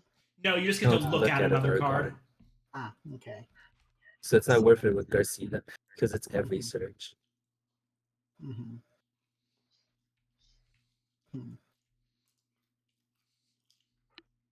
So do I return it to the top?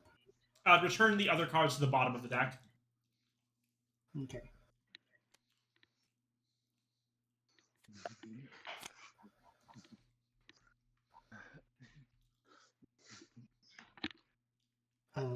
And how would I play a card? If your card can be played, just declare that you're playing it, and we'll go from there. Okay. Anytime. At least on your turn, yeah.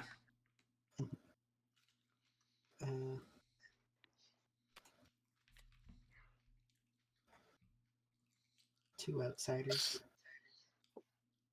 Top card of the Survivor deck to your following. Place their matching standee at the colony. Add 1 helpless Survivor token to the colony. Right, so draw top card of this deck. Alright. And then add it to your Just add them followers. to you following along with David. Forest. Oh, Santa. I got Santa. Oh, his name is Forest Plum. Okay. Truly is a Christmas miracle. We could just kill him to raise morale. Okay. Yeah, and then we also add 1.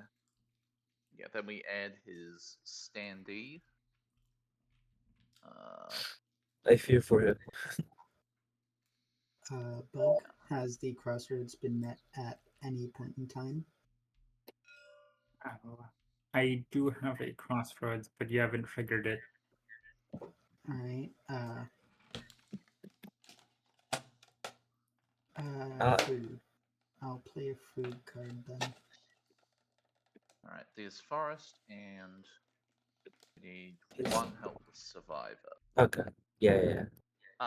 Here they are.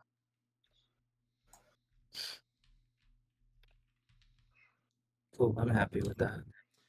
I also need to check something about that being an event, because I'm pretty sure that doesn't go to the waste pile.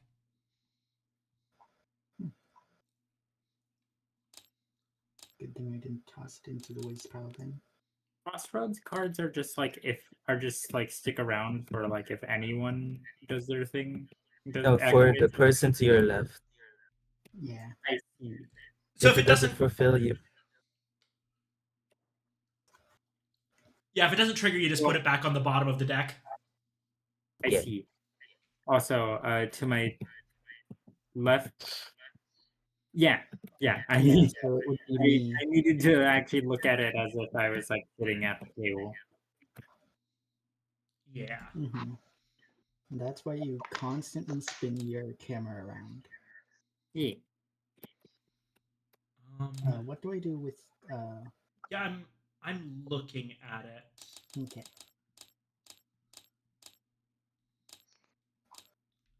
Item cards. So like all of the cards that go to the waste pile specifically say that they go to the waste pile, but I don't know where to put events.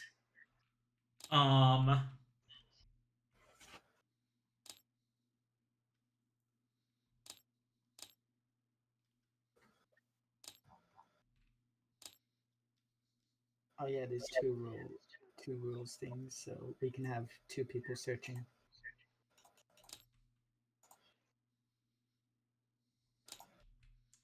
Doesn't say anything about event cards. Yeah. Let me check Yeah. this. To play a card, put it on top of the waste pile.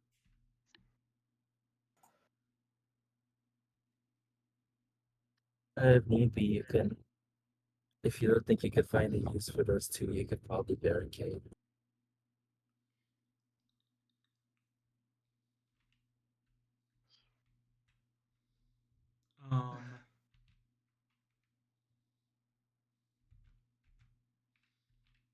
Page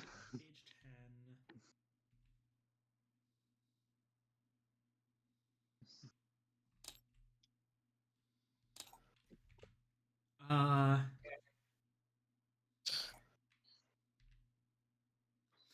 It doesn't seem to say it in this copy of the rules, but apparently it's just removed from the game. Okay. Ah, okay. Okay. Discard ban. There we go. Cool. Which, like, that's what I figure. It makes intuitive sense that it would work like that, but I wanted to make sure. Alrighty. Anything else on your turn, Aurora? You have two more spins actions. Two guys at the colony.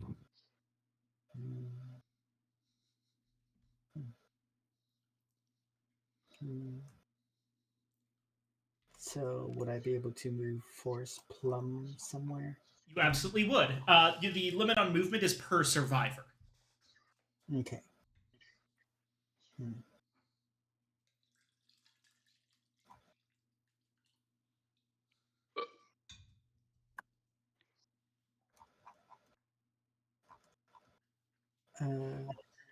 You What about can, of course. moving to where another survivor is? How would that play out? If Would you I were have to- roll another exposure die? You still would roll exposure die, yeah. Basically, Oh, the reason yeah. you roll an exposure die is because your survivor has to walk all the way over here and will either get bitten by zombies or bitten by frost or any other number of things that can happen. Which is why Right. Okay. field cards. Mhm.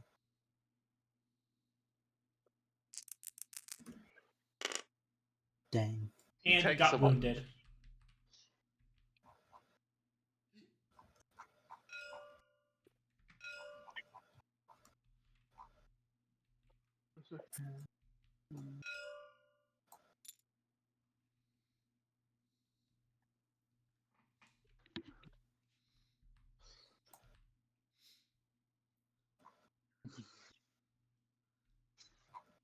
And then This I guess I'll have him fight the zombie. Alrighty. guy. We're doing a lot of rolling. So the zombie is immediately killed, but you roll the exposure die. Mhm.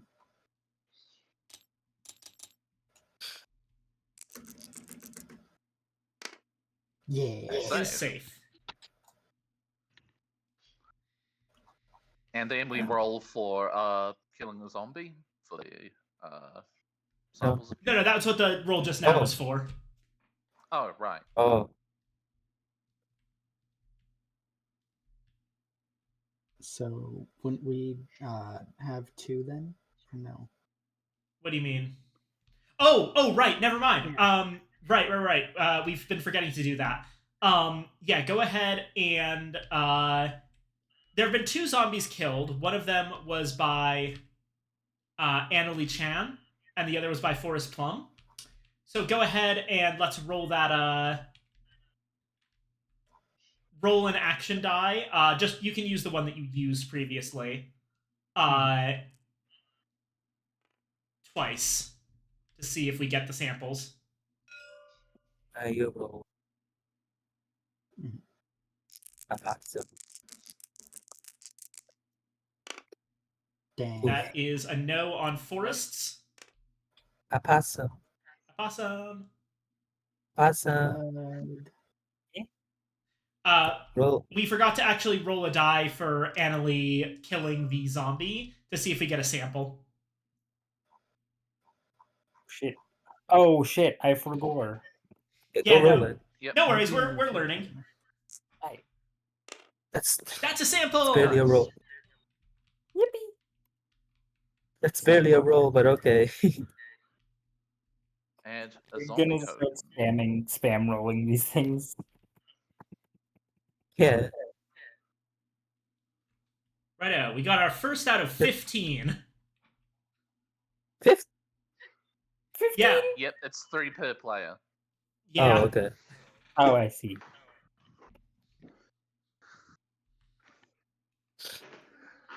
Okay. Alrighty.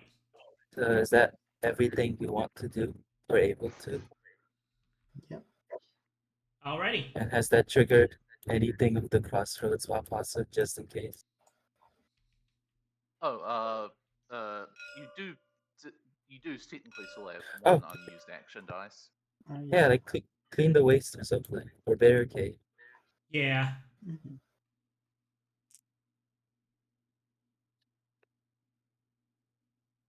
Yeah, since we can't use the cards outside of our turn, ideally you always want to use every action dice. Okay. I want to have him travel to another spot to kill a zombie, Whew, but how would I do that? You mean Would I- Forrest? wouldn't. Forrest can only Yeah. move once a turn. I would recommend using that last die on like building a barricade at the colony. Yeah, Okay. or cleaning up. Yeah, okay. Barricade then. Alrighty. Whoosh. So just pick a space around the colony and build a barricade there by clicking twice. Right over here.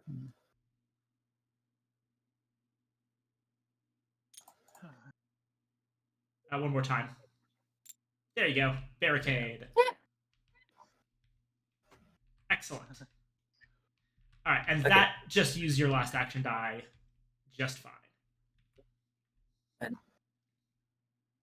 I'm assuming no crossroads trigger, so put it at the bottom, the back of pasta.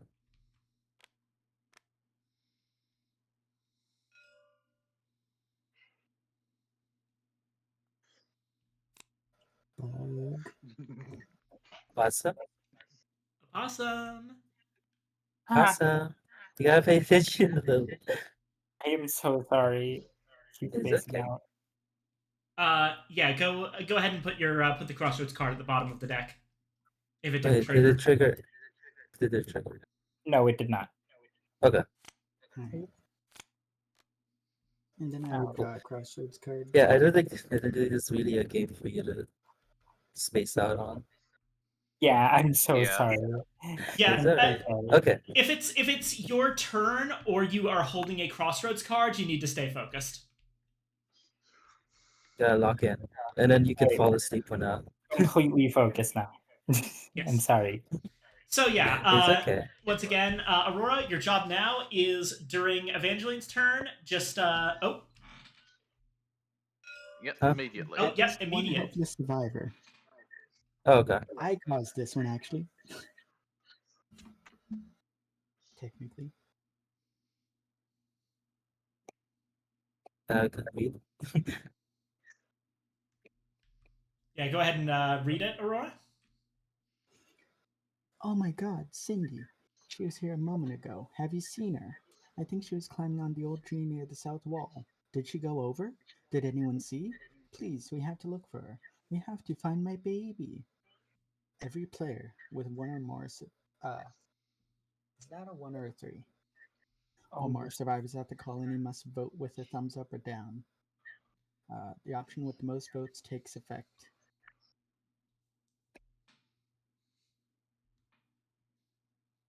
I cannot tell if that's a 1 or a 3 on the card for. That's a every 1. player with- 1. Okay. By the way, if you need to take a better look at a card, just hover over it and press Alt. I am Hold Alt. pressing Alt. Yeah, sorry, hold Alt. And- Yeah, and I am holding Alt. Gotcha. What? Okay. But it kind of does look like a 3. I'll take a picture. My God, Spike, you're at 999 ping. Whoa. From my end, it looks like you're the one at 999 ping. Sorry. Everyone else is like under 200. Okay, you're back to normal. Yeah, ping is the connection between us specifically. So like, our pings are gonna match looking at each other. So that's how that works. Also, technically speaking, some- You can also zoom in the alt Okay. poster with the mouse wheel. So where do we put our votes in? so basically we're just all going to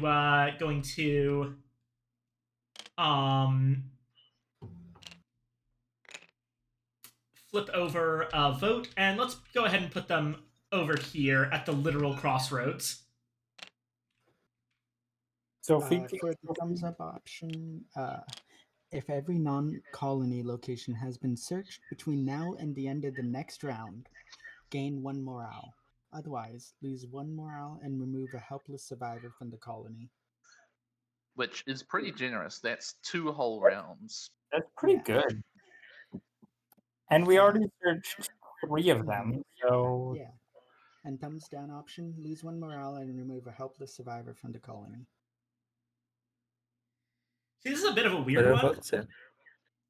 Yeah, I've got my vote. oh, I got mine. Everyone put your votes here in the crossroads area so we can look at them all. Oh, it's an actual crossroads. Yeah.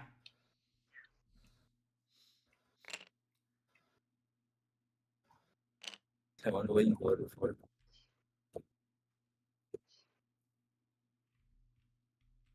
There should be one person who hasn't voted yet.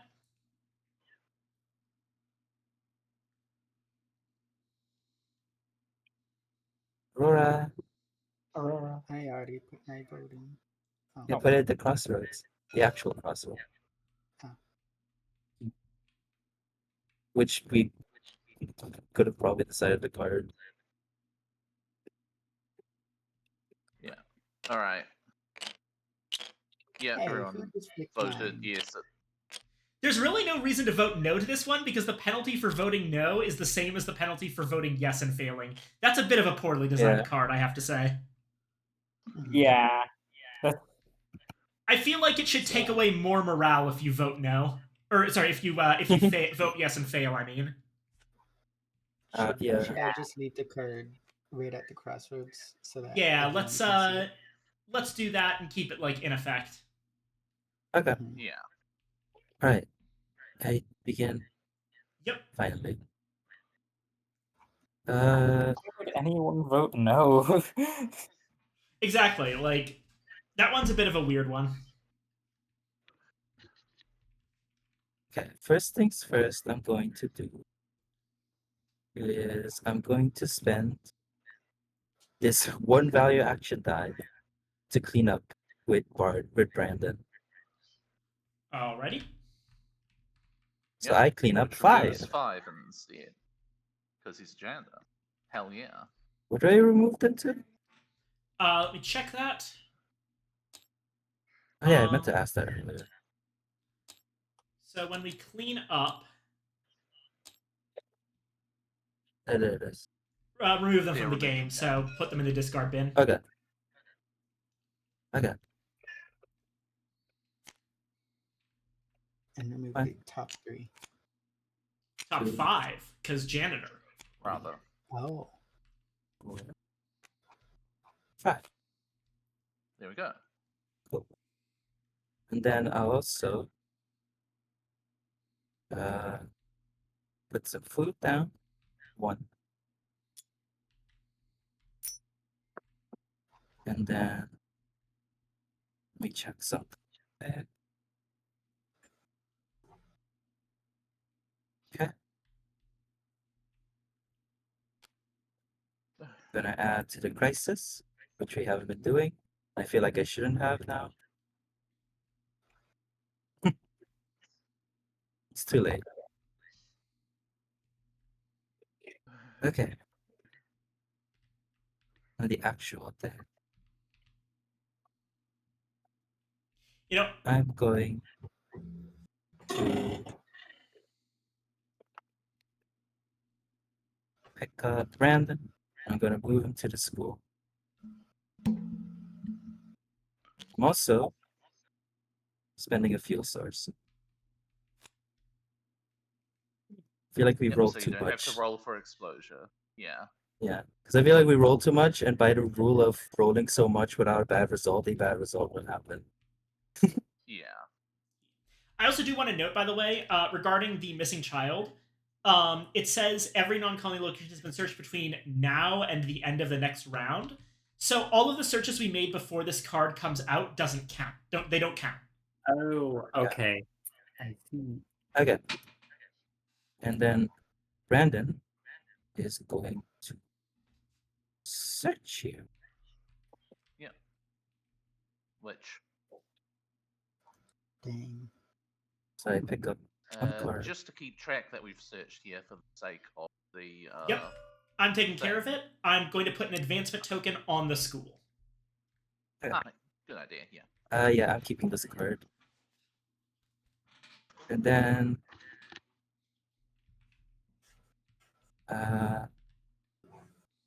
I'm going to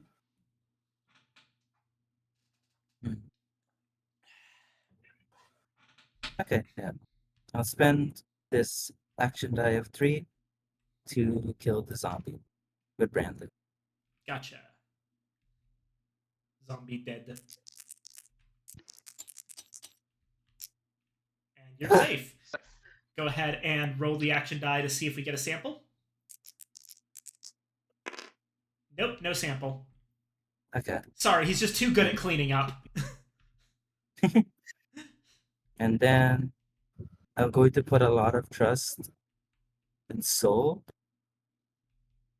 I'm going to put down another card. Crisis.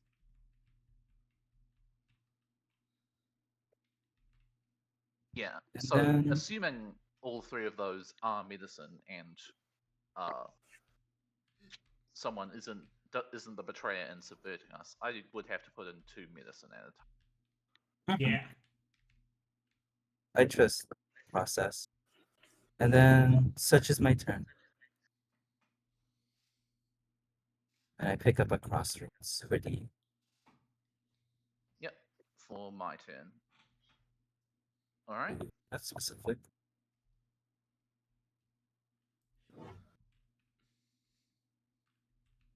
All right. Just while I'm here, I think I'll just play out these 2 food ones to put more food in.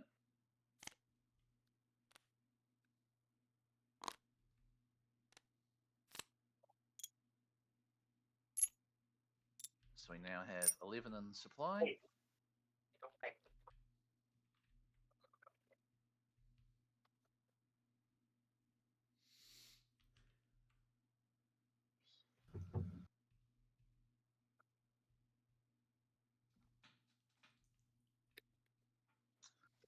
Then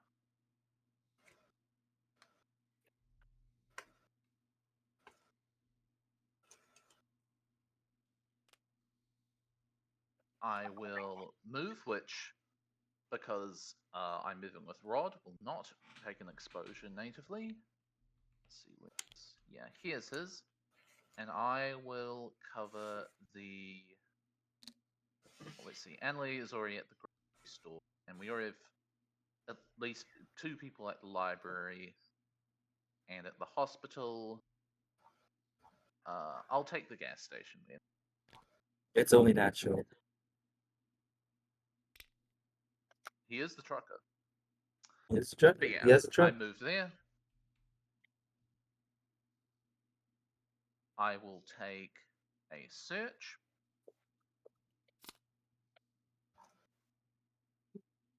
I probably actually should check. Do you use noise reactively, or do you have to decide before seeing in cards? I believe you use noise reactively. Let me check here. For search, choose a survivor you control. Spend an action die equal to or higher than the search value of that survivor. Draw one card from the item deck, looking at it but not adding it to your hand. You may then choose to either add the card and end the search action, or make noise to draw more cards. So you can do it reactively. Ah, yeah. Good to know. I think I will use one noise to look at another. Cool. Anyway, I pick this one and I put the other one in the bottom deck. Yes.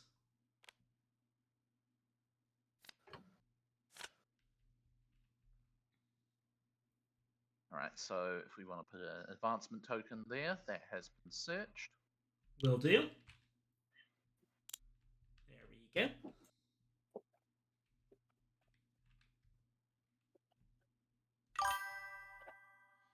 I make noise reactively too, dog. Ain't special.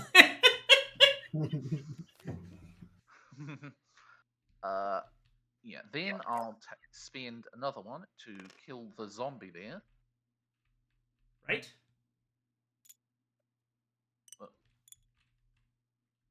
Yep, and then I roll for the exposure. Ooh. Unfortunate. Yipes. Well, Rod's dead. Okay, bye, Rod. Now, Bye, Ron. That's Thankfully, yeah, that's just the one that's unreactable death, isn't it? yeah, unfortunately. Yeah, you cannot do anything at all. Nothing. I'm This not is a, like a specific survivor. not a huge fan of that, but I understand. It's a zombie game. Yeah.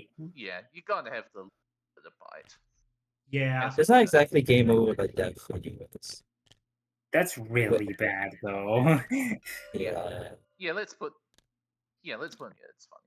I see Uh, why, like, they have the mechanic of, like, if you lose both of your survivors, then you just kind of, like, get a new one. Yeah. Because it's rolling good to have that mechanic dice stuff like sounds this. horrible. Yeah. Anyway, do I just put his survivor card in this card? I believe so, yeah. Guess you have a new follower. A new leader. And as my only option, James Myers is my new leader. Now, you do still roll to see if we got a sample from this. Did Oh, Rod right. die for nothing? Okay. The answer may surprise you. Yes, he Yes. did. Yes. Damn it. Alright, and I have one action remaining with James. Oh, also our morale goes down because someone died. Oh, yeah. That's true. Unfortunate.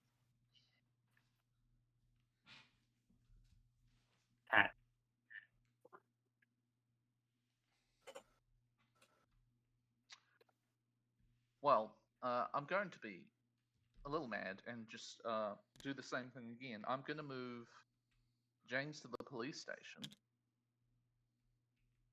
I now roll for exposure. Safe. That's safe. And then I will search just to get that done. So go ahead and put the advancement there. Yep. I will spend one noise and put this back at the bottom deck.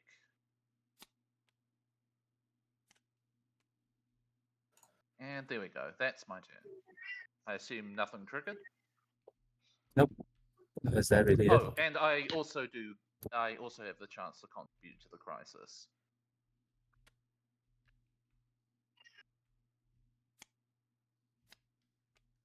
which I will. Except for Zoom out there. Yep. 5 Cool. cards. Alrighty. Contribute at any time, not just on our turn. No, you only has to contribute be on on your your turn. turn, but it was still Soul's turn.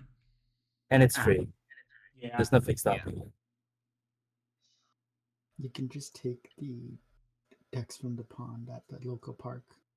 I see. No one can stop you. Ducks are free. The ducks are free. But yeah. We have parrots at my Anyway, but local yep. park. Someone let them out. But yeah, that's the full round because all our turns are done. Right. So now we go to colony phase. Yes. So, remove 1 food token from the food supply for every 2 survivors in the colony, rounded up. There are So it's 3. there are 5 total And the one survivors in the helpless. colony. So we remove 3 food. Okay.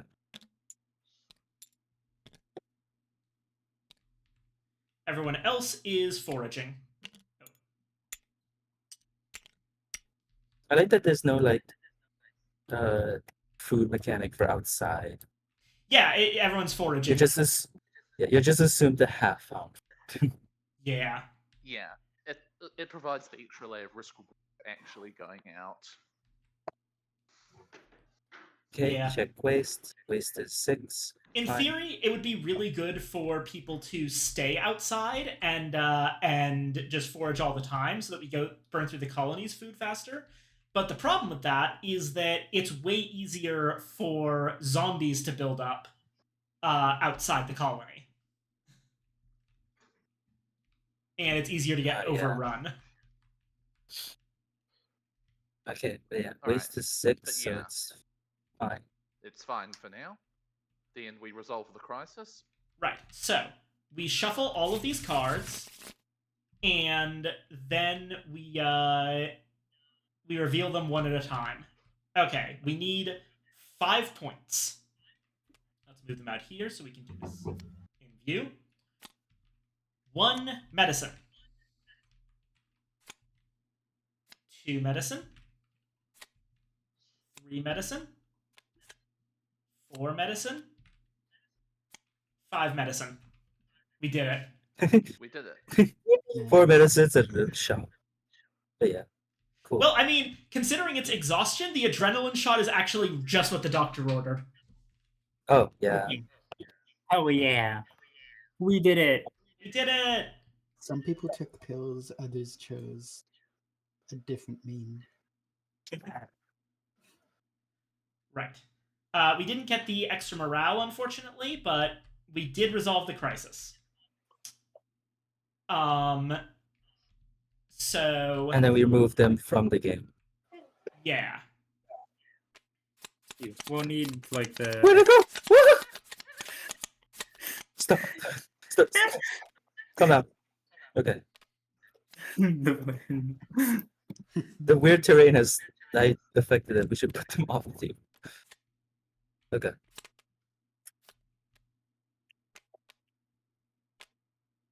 Yeah, just...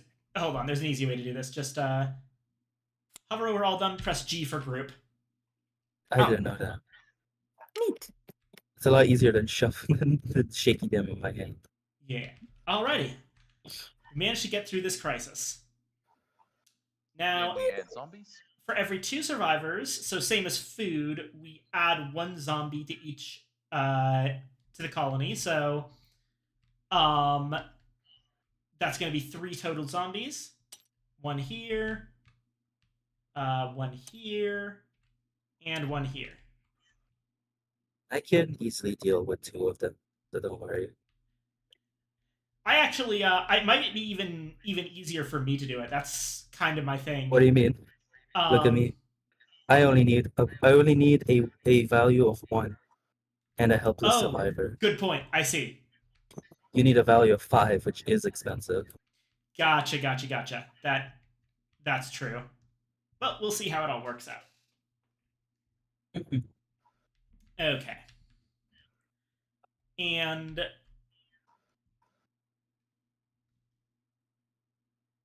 as for the non-colony location, 1 zombie gets added for every 1 survivor present. Okay, so 1 survivor at the grocery store, 2 at the library, 1 in the hospital, 1 in the school, and 1 at the police station. Yep, and then we check noise tokens. Yep. Remove each noise token at a location and roll an action die for each. So no noise tokens at the grocery store, no noise tokens at the library. Hospital has 1. Oh, neat. Hold on. Let me check this. What the hell? I see. So check this out. Turns out we don't need to roll action dice. If I toggle noise here and then untoggle it, it actually automatically rolls it for me, and says gives a message. So let's just yeah, okay. Spawn zombie in gas station. No noise there, and spawn zombie in police station. That's really good. Concerning. That's concerning. Yeah. Oh. James might want to get out of there sometime soon. Alrighty. Has the goal on the main objective been achieved? Not yet. Move the round tracker down 1 space, so it goes from 6 to 5. Oh, I had 1 spare action dice after. No, wait. This was me, not you. Never mind. Sorry. No problem. And now the first player token passes to the right, which means it's going to go to Soul. Yeah. Okay, I'll pick up my crossroads. So the crisis just stays. Like that's our crisis for the entire game. Nope, that's not the case. Oh, okay. The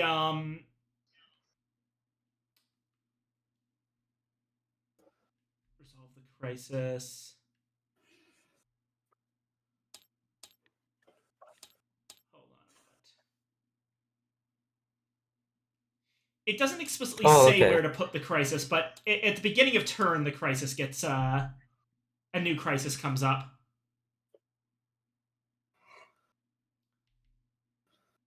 Oh, okay. I mean, I'd imagine you probably just put it like on top of it. That's like the current crisis. Honestly, I think it's probably safe to say that we just toss it in the bin, because there's 20 total crisis cards and the maximum number of rounds is 10. So if we put it on the bottom, it's not going to come back. Oh, okay. Alrighty. So that crisis is done. On to the next turn. So now once again, we reveal today's crisis.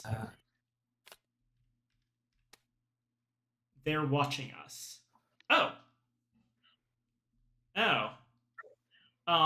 Okay, so medicine/tools equal to number of non-exiled players, and on failure, bunch of zombies show up at the library and grocery store. Do we want to prevent that? We do need a bunch of zombies for our objective. Yeah, it might just be better to clear out the library and grocery store. We still needed to search those for the missing child. So yeah, sounds good. Yeah, but people on their turns can search and then run away. Yeah. Yippee! All right. Unfortunately, Soul is only going to get 2 action dice because dead survivor. Yeah, I only have 1 right now. So yeah, I go ahead and roll those. So I get to my turn. 6 and a 3, not bad. Base You says, can now attack something. Base says mechanics are food outside. I don't know what that means. Oh yeah, actually all of us roll our action dice. I just realized, yeah. Oh yeah. Re-roll your action dice for this That round. Uh,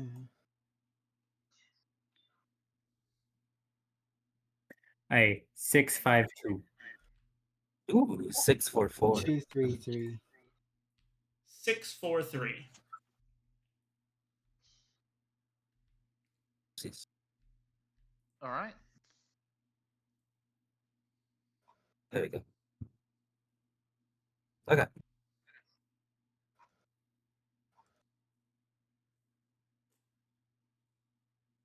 All right. I am going to start by whacking the zombie. One of them at my location. Which then triggers exposure roll.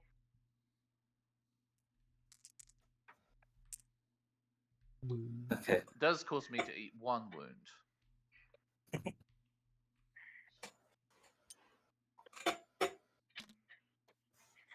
And then I roll to see if we get the sample. We Damn. do not. Unfortunate. Barnacles.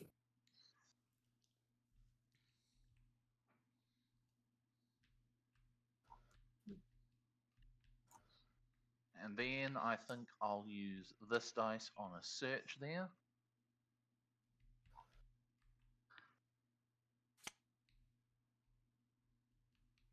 And I'll spend 1 poise, I think.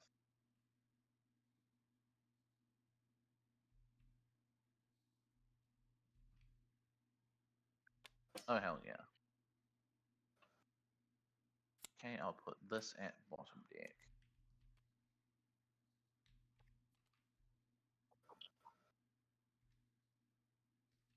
And then I think James is going to book it back to the colony.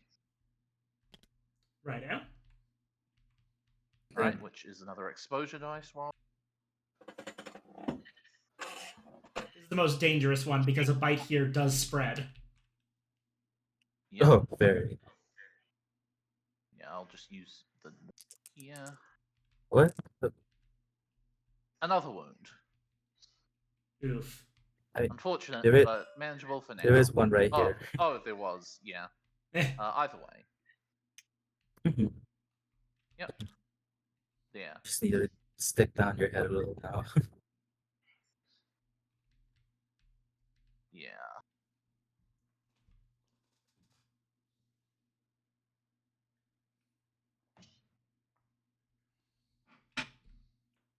Also, I have an equipment. If someone better at combat wants it. Oh. Let me see. Ooh, 1911. Nice. Nice. Good. That's a good gun. Yeah. That's gone. Yeah, it's definitely not going to do much on me, the guy who needs 6s to fight, but just for free, I can, on my turn, I can give it to someone at the colony. So Probably not to me because my whole kit is just like searching. I can fight, but I'm Yeah. not good at it. Thomas is really good at fighting, but the thing is that if he stays and defends the colony, he doesn't have to roll for exposure anyway. I guess giving him the gun would Yeah. make him a little bit more able to like move around and do stuff. Yeah, and but that's and also Bev kind and of Bev like and Bev being a can half handle elf. that if needed. Because I am keeping her at the colony. Yeah, and in terms of fighting ability, Bev is really, really powerful. Honestly reminds me of the one bit from World War Z, the book, not the terrible movie, where there's that one like Tennessee soccer mom that they interview, where she doesn't remember what happened. All she remembers is that she saw one of the zombies like lunging for her kids, and the kids described later that she literally ripped it in half with her bare hands. And she does not remember doing this. Jesus. Yeah, So, Thomas Yeah, is at honestly, I think colony, the so gun- yeah, I think we give the gun to Tom, since Yeah. he has any dice normal attacks, and Bev's colony defense ability just requires a 1+. So I think she's the better single colony defender if you want to divvy that out. Yeah. Yeah. Unless we Alright. fail this objective, then I don't work anymore. The crossroads objective. Yeah. Also, anyway, speaking of objectives, I will contribute to the crisis. Oh. Let's see what it is. Or wait, are we going to not? Yeah, I think we were going to that. not do that. We were Yeah. gonna search the library and grocery store and Get then the fuck out. get the hell out of Dodge. Yeah.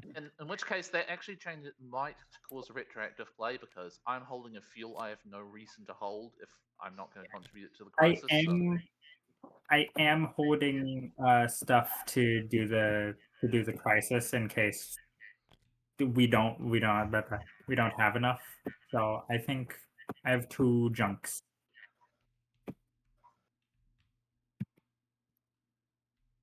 Wait, why would the fuel? Why would you? Because one of the wounds was for moving back. No, but I mean, why would that change whether you were contributing to the crisis or not? Fuel isn't listed on the crisis.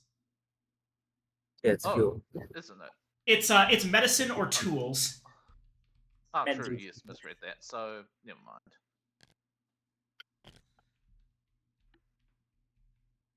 Yeah. So yeah, Alright. if we're just planning to let the zombies spawn, I'm not going to contribute to the crisis. Yeah. And as such is your turn. That's my turn. Okay. Oopsies. Nope.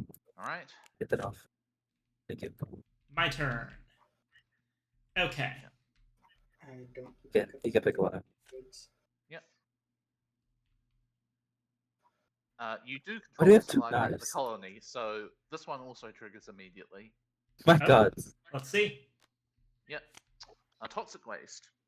I told that lazy jerk to get the fuel and medical waste off site. So guess what he didn't do? God only knows what's leaching into the ground now. Is our water supply contaminated? How about the garden? And of course it's now cold and the snowman's balls outside and we have to go clean that crap up. We thumbs up or down. On thumbs up, everyone at the colony every player must place a frostbite on someone at the colony. Or we put all fuel and medicine cards removed from the game back into the waste pile. Sorry, let's put this in the crossroads and then do our votes.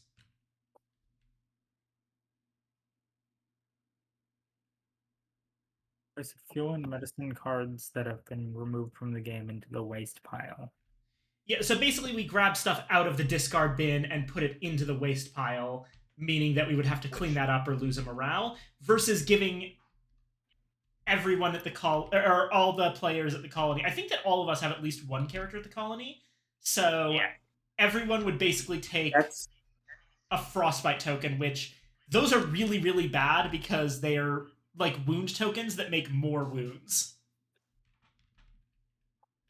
Yeah, and that will literally immediately kill me, so I'm just going to be obvious that I'm voting no. All right. Yeah. Let's see. I feel like this is a pretty Apologies Hello? to the one person who voted yes, but I don't think there's much in the waste bin anyway. Yeah. so it's fuel and medicine cards from the discard bin. Let me see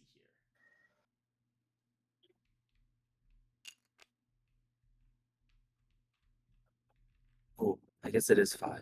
But I can clean Yeah, up. it's the 5 from the when I get crisis back. at least. I can clean it up. It'll be fine. 1 morale, that's nothing. Let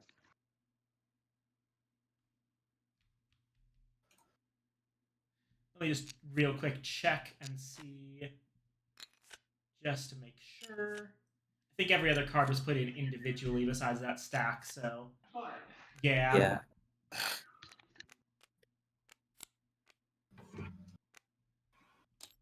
There we go. Oh. Okay. 11 things in the waste pile. It's fine. Yeah. It's fine. And toxic waste goes in the toxic waste pile. Or no, it actually doesn't, but it goes in the begone pile. Beyond Yeah. pile. Okay, so it's your turn. Oh no, it's fine. It's my turn. It just activated Yeah. me instantly. All right, let's Okay. go ahead and 4 die to search the hospital.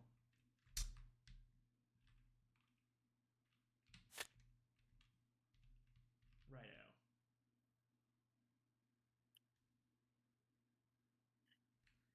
And I get to keep both, which I will. Okay, so I've got 2 outsiders. Top card of the survivor deck to my following and place their matching standee at the colony and add a helpless survivor.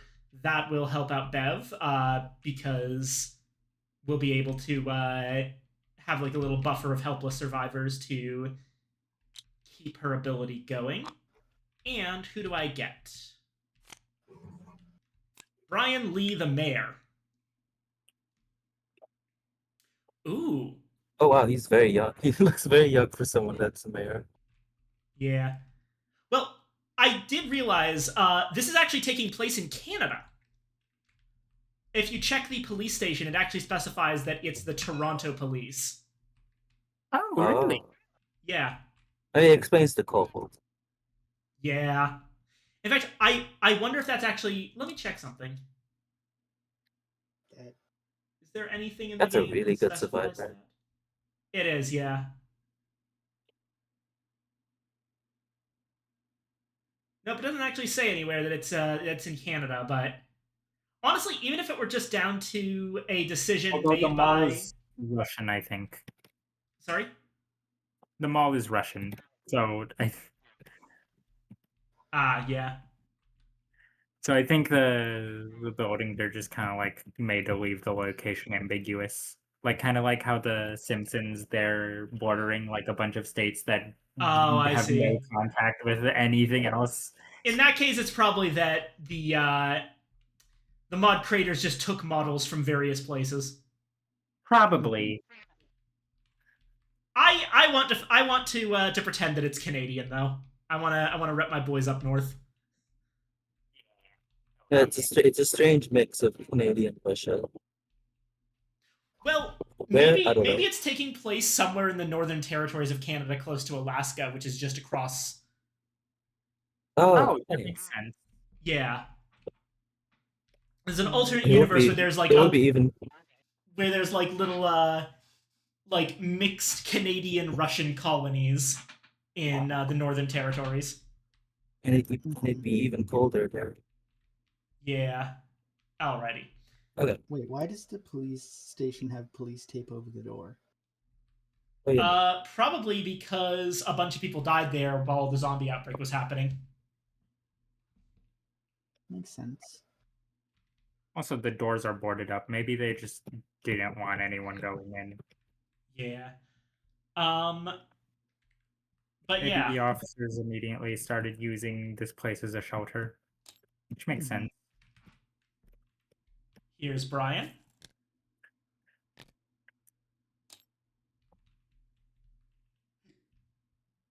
And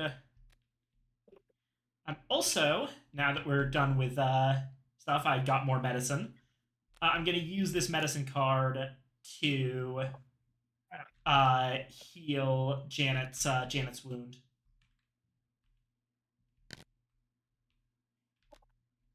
And that goes to waste pile. Alrighty. Now what? I've got 2 more actions. And I'm immediately going to increase this 3 to a 4 using Brian's ability. And Then I think I will use that 4 to search with Janet one more time.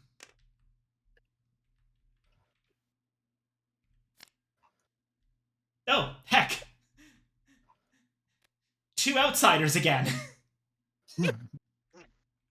So, 1 more helpless survivor to the colony.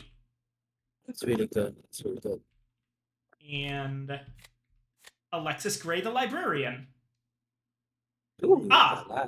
She's basically, so yeah, on one hand, yes, very attractive.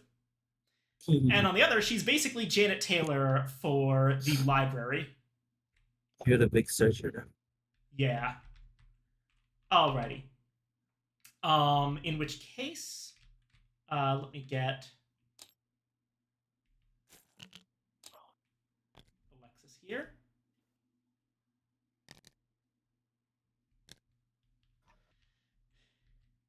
Alrighty.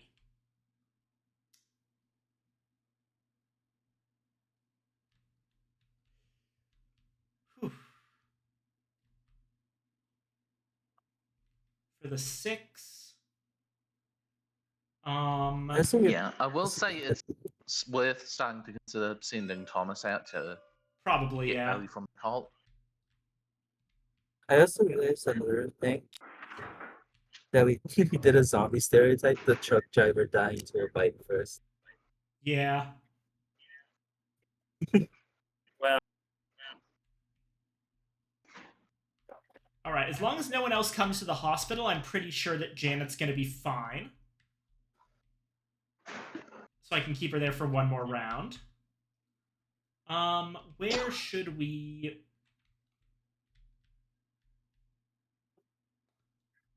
Where do we need to take care of zombie problems outside of the colony? Well, there's a build-up at the police station, but also, if we're just going to leave there watching us, there'll be a bunch that spawn in the library, which is already filled. Okay, in that case, I'm going to use this fuel to move Thomas to the police station. And then use the cult along with the 6 to just kill a zombie there. Yep, then roll Fire. for the specimen. Yep. Okay. Let's see here. We got it. Yep. Nice.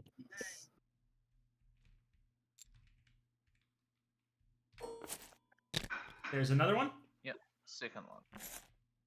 Yeah. Alrighty.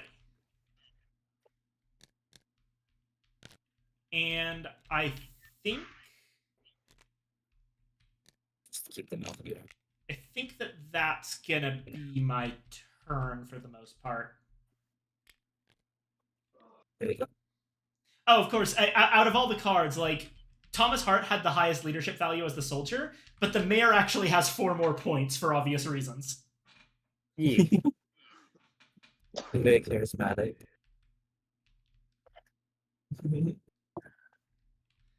Okay. So onwards to Opossum.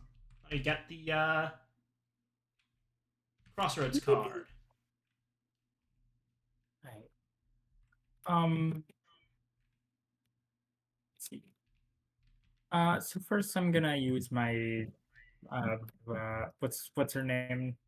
Sophie's ability to. Okay, so the places that haven't been looked at since we drew Missing Child is grocery store and library, correct? That's correct. And we searched everywhere else, right? Yeah. Yep. Okay. In that case, Go to the grocery store since you're there. I'm gonna go use Sophie's ability to see what's in the grocery store first. I guess I'm just gonna search it anyway. I'll just search the grocery store in that case. So spending where is it? A2. Search the groceries. Okay.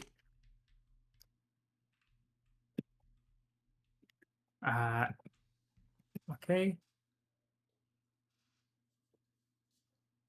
Then. So I can toggle. I can use the noise to make another action, right? No. No, the noise is for getting more cards while you're searching. Okay. Okay. Otherwise, we're competent survivors. Okay. So can I move to another location to search that too? Can I just get the library done right now? Yes, you can You go to the could, but library, go to another location, but keep in mind that you can only move once per turn, so you couldn't move to a second location and then move back to the car. Right. as what that I'm character, thinking. obviously. And I'm not that great at fighting.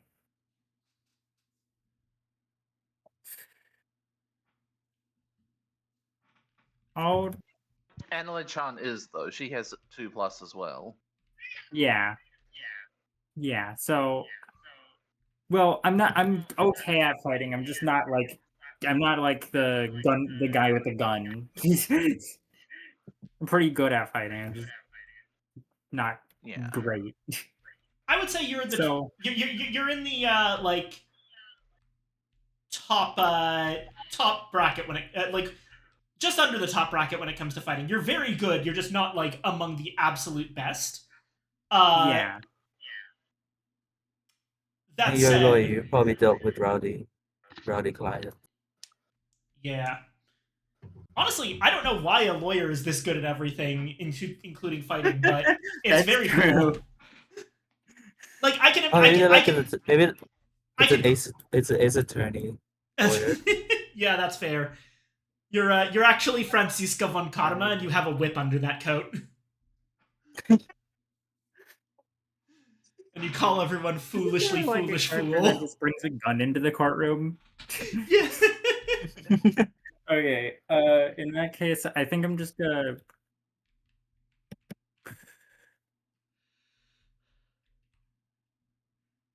someone else can loot the library, I guess. There's two I'm just people There's gonna- two guys already there. there that can search and then Yeah. leave, so Yeah. it's fine. Mm-hmm.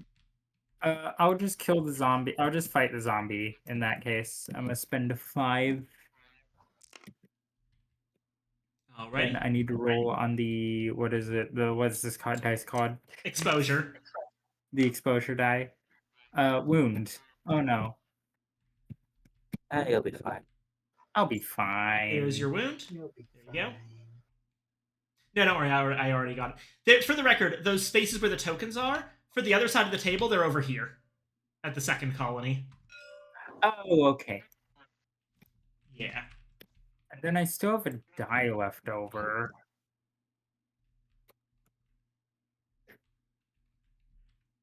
Remember, you Search can use again. it. You can use it for stuff for your other characters, for things like building barricades.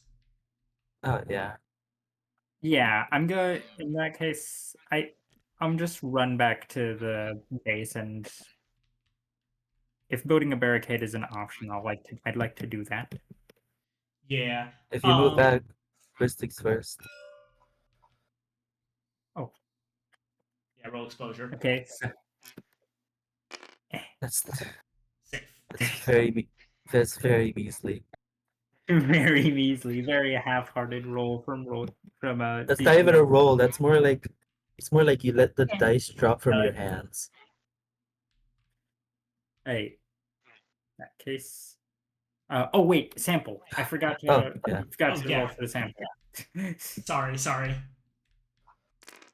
I remember. 2. 2. Cool. Nope. No sample. And then I spend my last die to build a barricade. Correct. Yep. Okay. You can do so anywhere you like. Over here. Here. Okay. If that's what you recommend. Oh, that's not. There we go.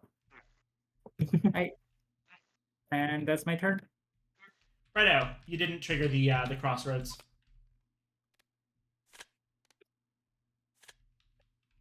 All right, draw crossroads, and it is Aurora's turn.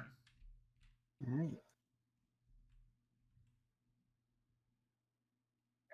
I have a crossroads. Sorry, the Like- cats were demanding attention. Okay. Oh, that's fair. I wasn't distracted. I wasn't like just ignoring you. I was just the cats are The demanding cats. attention. That reminds me. Well, I have Am I- to feed the am I cats. able- Hold on. Am I able to attack and then move? Yes, you are able to do your actions in any order that you like. Hold on. I need to hold on one sec. I need to check everyone's things, everyone's characters. Oh, Right. I don't think anyone is Gab. Oh, okay. So I guess this. Yeah. Alright. That means this thing is triggered, I believe. Let's see. If a player controls a non-exiled survivor at a non-colony location, and Gabriel Diaz is in the survivor deck. Alrighty. Okay. An explosion of rocks. An explosion rocks the building as you cower in a back room. Thick black smoke billows in, and soon your eyes water as you begin to cough. You set the fire. You set the fire to distract the horde that trapped you, but things quickly got out of hand. The one window you found to escape from proved to be too small, and there is nothing to do but wait for the smoke to asphyxiate you. The last thing you see before passing out is a shape lurching towards you through the flames. You awake in the arms of a burly stranger. Good thing me and my family were passing by when we did, he says. Oh, so this would be specifically towards me. I think so. You gratefully tell your rescuer and his family about the colony. Search through the survival deck for Gabriel Diaz and add him to your following. We add- will eat 3 helpless survivors, though, if you do. The other Yeah. options are just eat a card from your hand. Yeah. So that's just for you, Aurora. Mhm. Also, I keep Yeah. hearing my own voice and it's so distracting. I'm sorry. Yeah.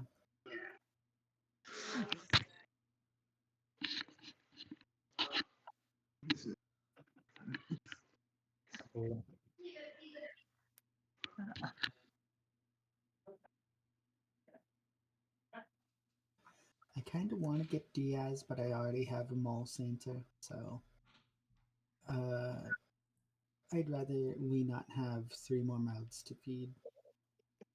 Yeah. Because we already Mhm. have 3 helpless survivors here.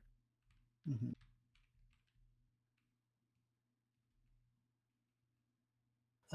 I shall give them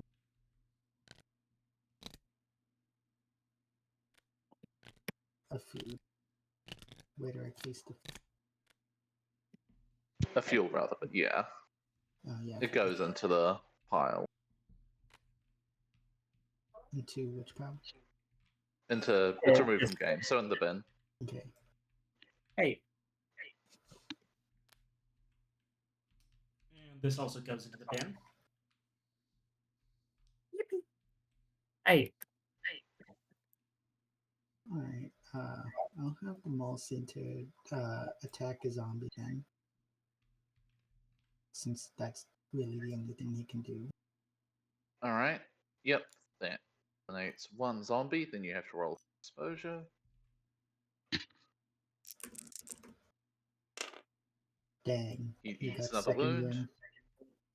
That sucks. If he takes a 3rd wound, he dies. So it might be Yeah, I'm going to move back to the colony. His signature move: run away like a bitch. He kills and runs. And I guess I'll use a fuel Yeah. for that, so that no chance. I should have contributed to the crisis. Fuck. No. That goes to waste pile this time. No, we're letting the crisis. We're letting the crisis roll. Mm-hmm.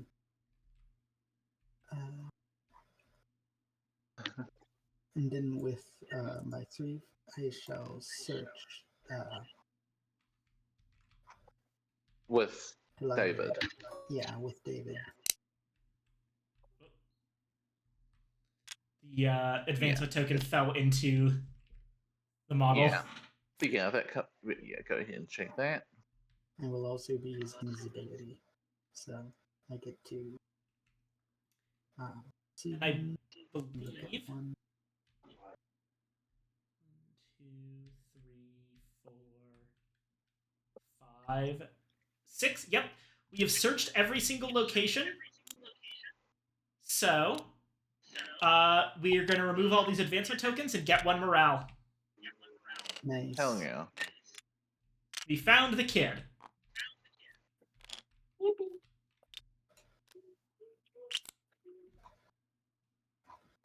I get an outsider. Add the top card of the survivor deck to your following.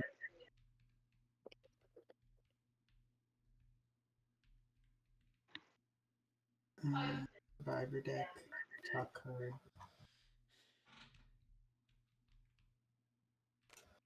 I got Maria. Maria Lopez.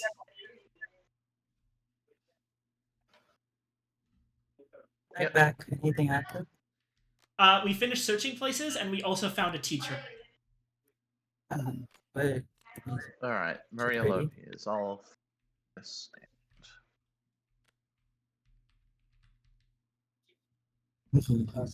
Postcard bin. Yep. Oh, did we deny Gabriel? We did, in fact, end up denying Gabrielle. Mainly just due to the fact that he would bring along 3 helpless survivors. Yeah, that's fair.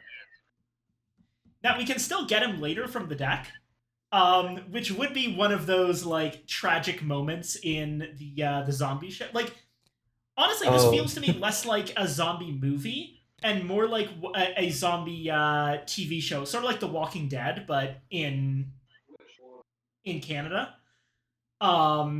And I feel like Gabrielle is, maybe the character that shows up early on, gets turned away with his family, then shows up at the colony later without the rest of his family and a lot angrier towards the other survivors in the colony.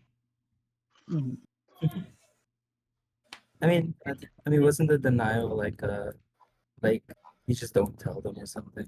It was, but like, imagine when he finds out that the other person's at the colony and probably knew, there's going to be drama. At least in a TV show, there would be. We'll say it was Forrest who was saved, so that when he dies, inevitably, he'll be dead, and then we won't be blamed at all for anything. Where should I move this guy to? Where should I move David to? Wow, okay. What?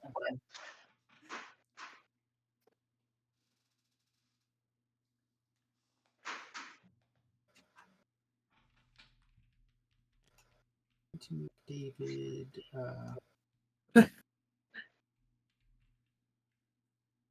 the accursed gas station. Go ahead and roll exposure. Using a fuel. Oh, never mind. Using a fuel.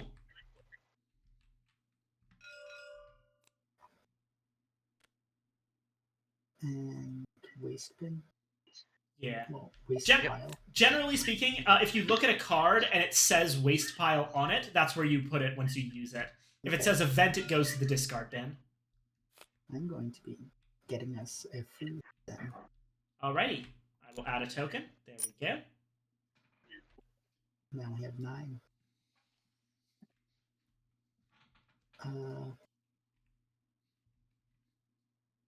And then I guess use my last action thing to clean waste. Alright. Yep, put the top 3 of the waste into discard. Bop. Bop. Bop.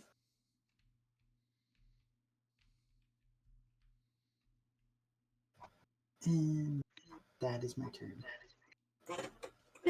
Alright. Nothing. Go ahead and draw the Crossroads card, Aurora. Mhm.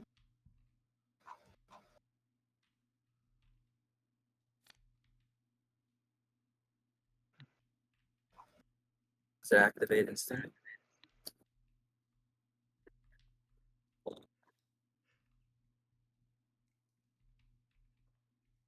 It does not activate immediately. Cool.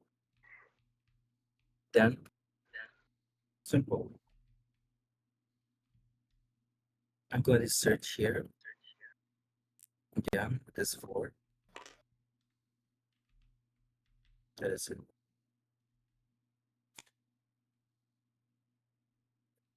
Sure. Okay.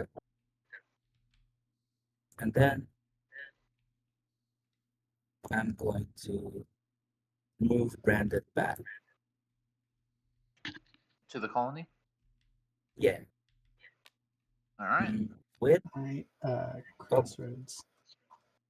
Oh, yeah. 7. If the player moves a non-exiled survivor, you walk past the cathedral and you realize that no one's been inside since the colony formed. It's certainly not the most tempting of targets, but you can think of something that might be of use. Option 1. Mount the steps and the heavy front door groans as you pull it open. You spend 15 minutes searching before you find a small room holding the prize you wanted. Half a dozen bottles of communion wine. But as you move through the dark hallways towards the exit, a foul-smelling shape slams into you. The priest's corpse gnashes its teeth, nearly taking off your nose. Looks like you were judged and found wanting. You slam the thing's head into the tiled floor repeatedly until only gory wreckage remains. You dust yourself off and wonder, did I just say a cheesy one-liner in a fight? That's badass. Roll exposure on the moved survivor twice. If the survivor isn't killed by the exposure, gain 1 morale. Or, option 2, not with the whisk, you think, and keep moving. Nothing happens. no. This is one of my favorite Crossroads cards. Just no. No, you're not doing it? No. The 2 exposure rolls. Yeah, but it's a whole morale. Yeah, it's a whole morale. One Oh, whole Oh, we're lacking so much morale. Yeah, we're literally like starving, all depressed, sad, horrible. Starving, you say, huh? Yeah, Anyways, no, I'm not doing it. we take our only food. But don't you want to say the cheesy one-liner? No. Okay, let's put it Okay, on the but yeah. bottom. Actually, no, You wait. know what I need to do? And I need to clean this shit up. Hey, before I forget, rolling for the corpse of the zombie that I Oh, killed. yeah. Oh, yeah. What? Go ahead. I got a 3. Disregard. Oh. Okay. And then, yep. I used a fuel, so I moved to the other issue. And then I'm going to clean up with the 6. Number 5.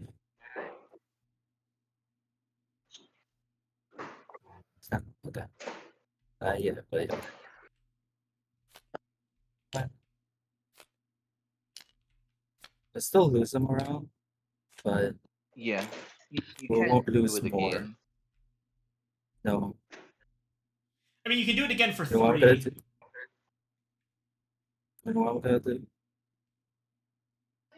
I'm gonna roundhouse kick those zombies at the colony. Hell yeah. I just killed them. No exposures. So Hell yeah. this one. And then I roll Yep. twice. Yep.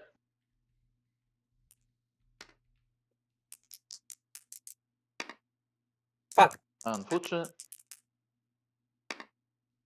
Shit. Unfortunate. Damn. And then seems like we're quite full. Food. 2 food.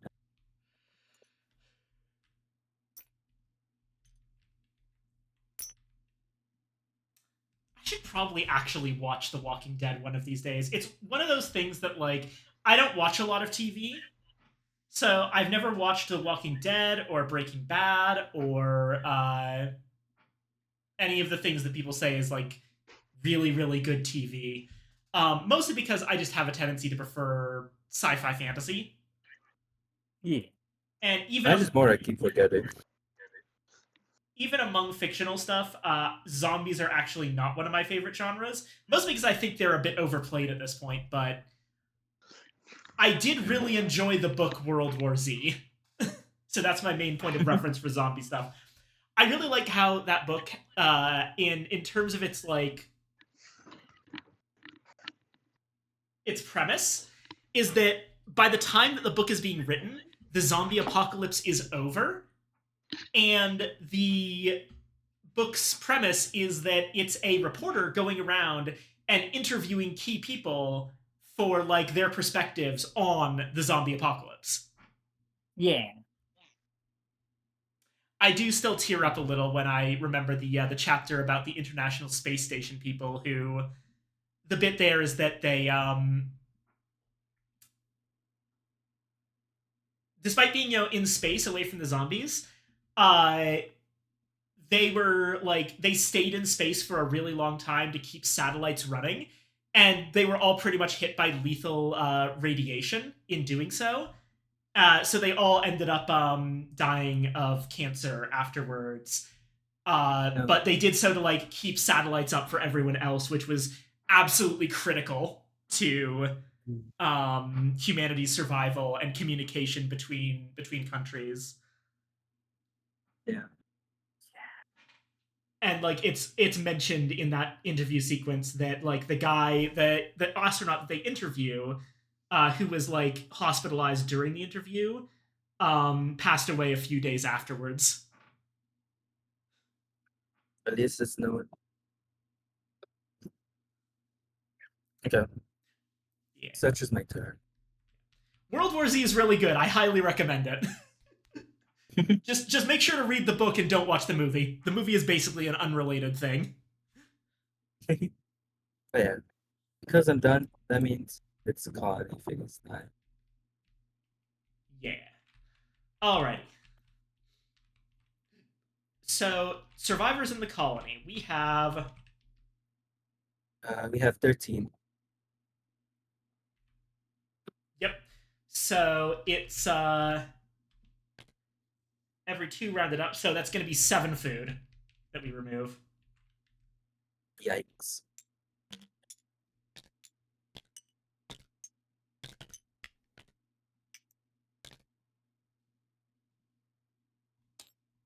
Honestly, I wouldn't object to killing off Forest Club for that morale. But of course, that'd be Aurora's choice. Yeah. Check waste. And he's almost dead, anyways. Yeah. He's literally my best guy to fight. Yeah, but he's also almost dead. Yeah. So Check I waste. can- If he dies, that's lost morale. Morale's been decreased by 1 for waste. We resolve the crisis. The crisis just fires. 3 zombies to the library, 3 zombies to the grocery store. Okay, grocery store. 1, 2, 3. Library. 1, 2. Whoops! And the library has been overrun. So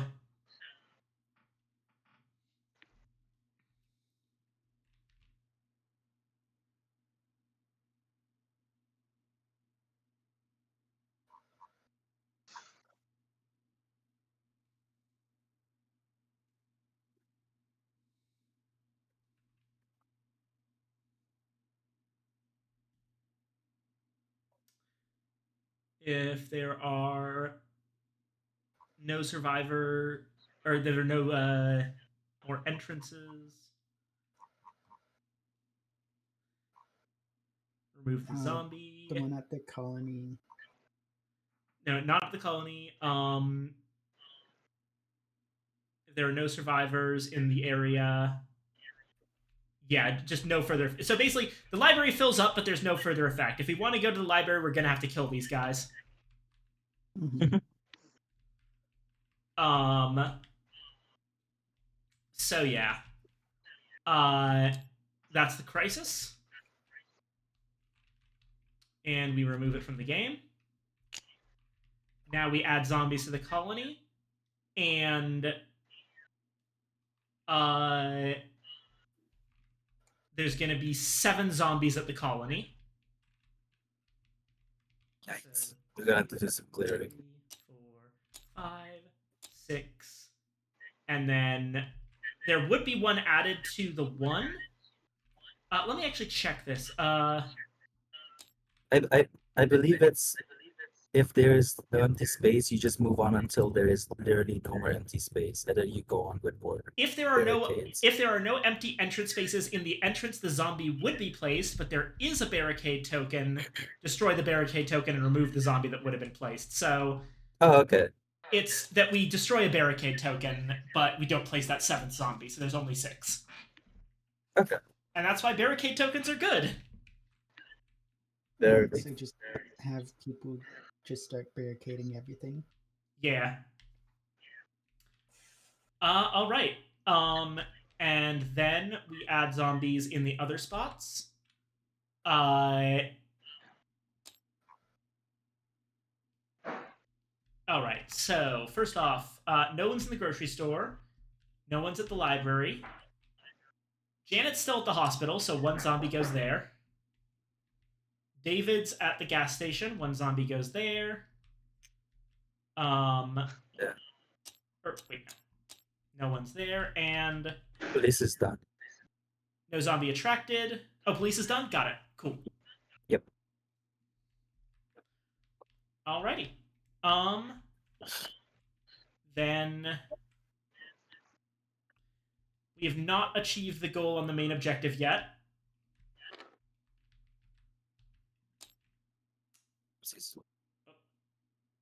Round tracker goes down. And we pass first player.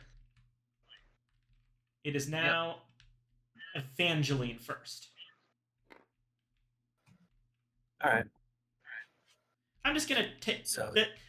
We don't actually need the second first player token. That's just for the Warring Colonies mode, so I'm just gonna get rid of it. Be gone. okay. Aurora, pick up a crossroad. Okay.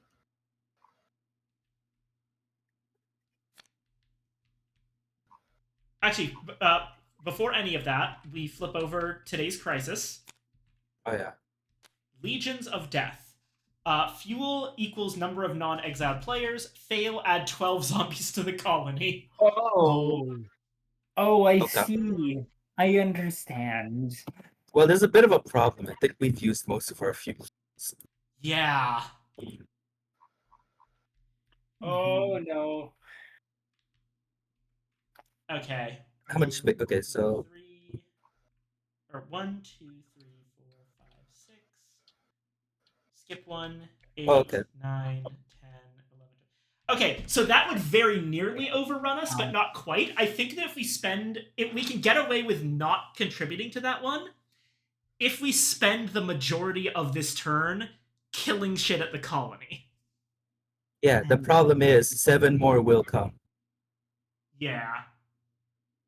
So we have to kill enough for basically 7. How much zombies is that? 19 zombies. Yeah. We do have Bev and Thomas could potentially come back. I can bring Yeah. Thomas back. Now the problem is I have a single fuel card in my hand, which would get Thomas back safely, but that's the same fuel card that we could be using to contribute. So I don't know if that's a good idea. Anyone else who has an item card?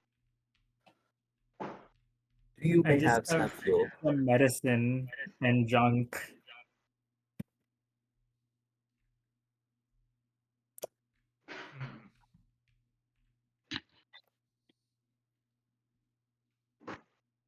Yeah, I have a fuel. Right.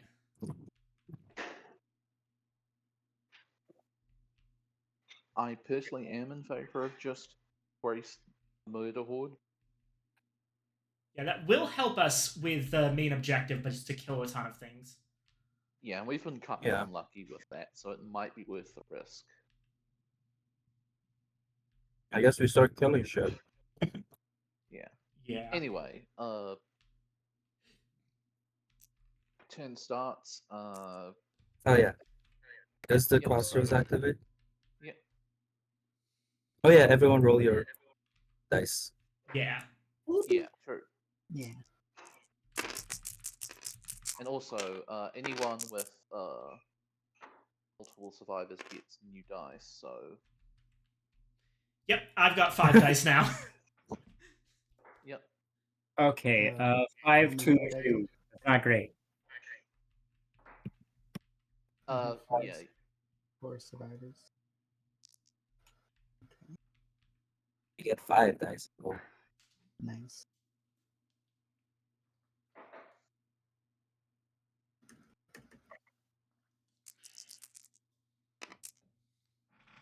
Going to count this one as 4. That's quite a total amount of dice. Okay, so my first boost, Bev just loses her sense of self and just gets 2 more zombies. Nice. Oh, boom. Oh. You probably should have put that down first. Yeah. I tried, but it instantly locked into your hand. Gambling. Okay. I'm bored.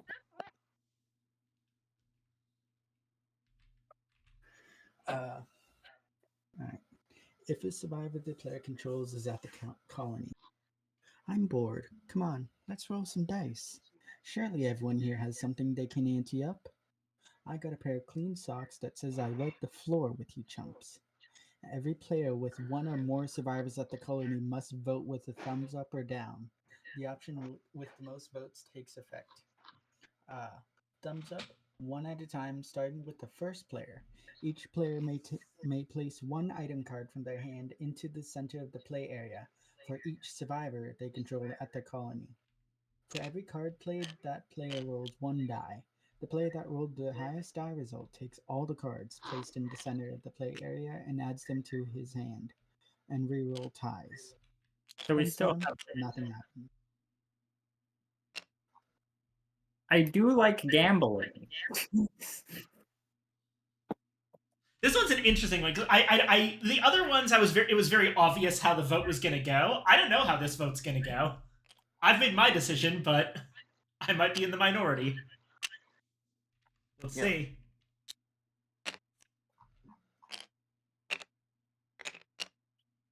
I guess we're gambling. All right.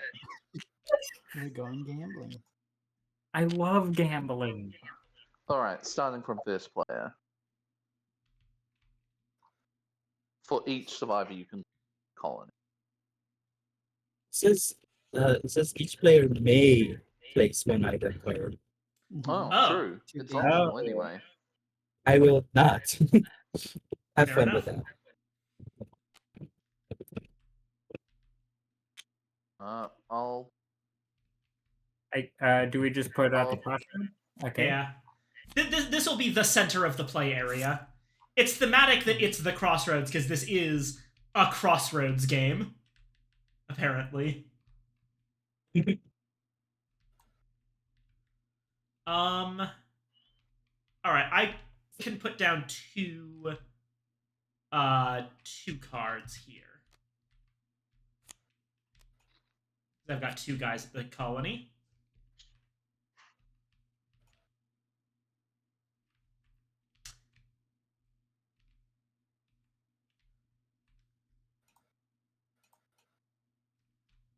Has everyone else made their decision?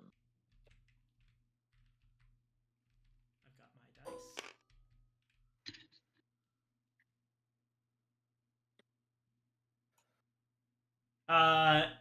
Is everyone who wants to gamble gambling? I physically cannot gamble. I see. Oh yeah. So you said yes anyways. All right. I'm rolling 2 dice. Everyone else is rolling 1 die.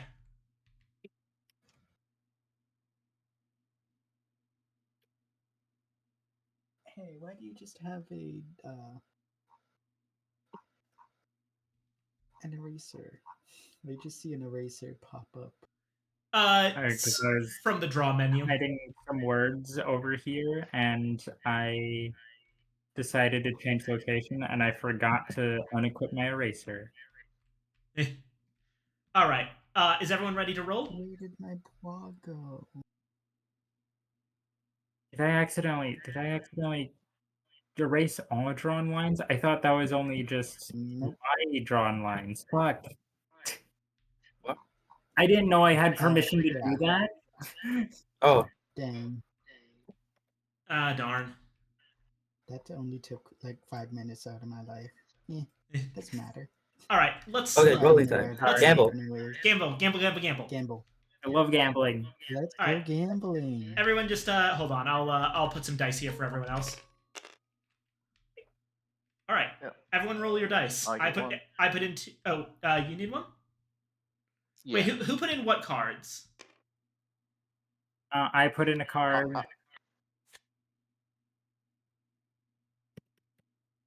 I think this one's mine. It doesn't matter whose card whose is. I just need to know who put in cards. Who get to see who gets dice. All right. There are 4 dice and 4 cards. I put in 2 of those cards. Everyone else put in 1, so I've got 2 dice. Everyone else gets 1 die.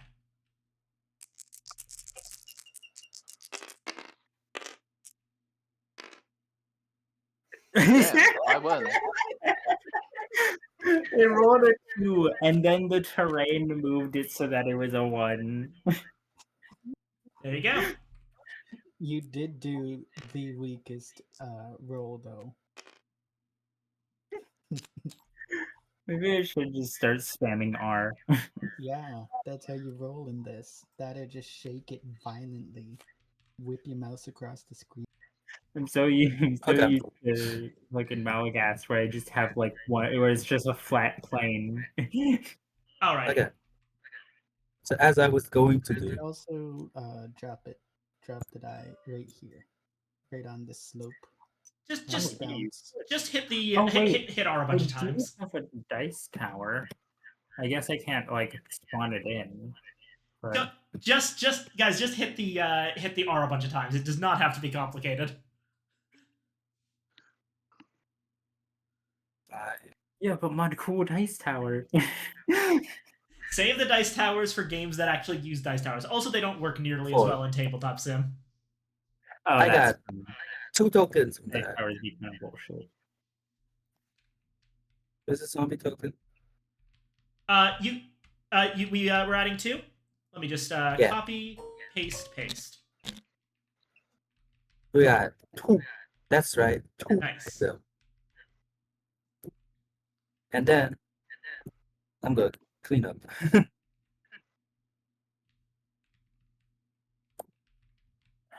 with Brandon. So 1, 2, 3, 6.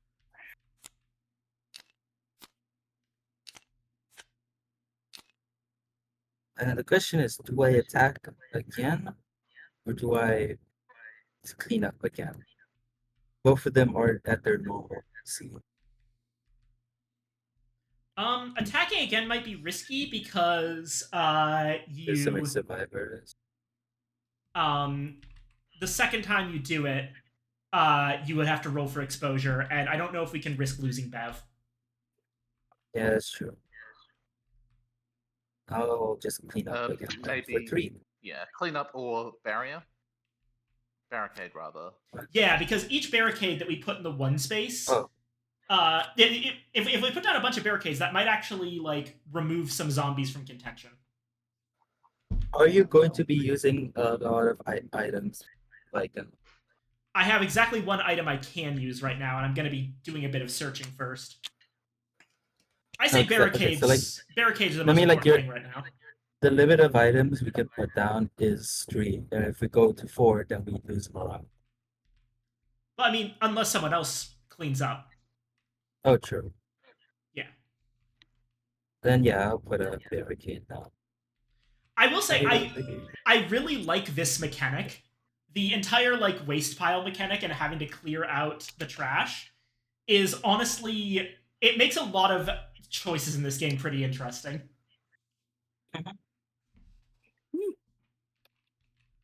Okay. And such Wait, is my where turn. am I right now? 6. I'm going to go make myself something to eat because I'm realizing now I forgot. Oh, I should probably eat too, but Yeah. What the fuck is this? Anyways, Bug, go. Yeah, Or go at least go have go go something get things, prepared. and if we need you for any reason or it's your turn, we can just at that point break until you're back. No worries. yeah, of course.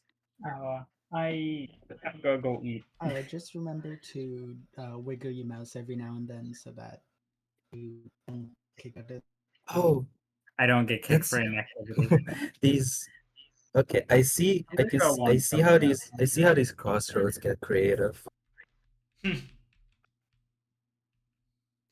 Aren't they Like, aren't they a fun aspect of this game?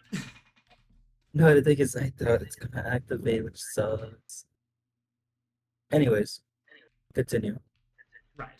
Can I at least like tell what it is?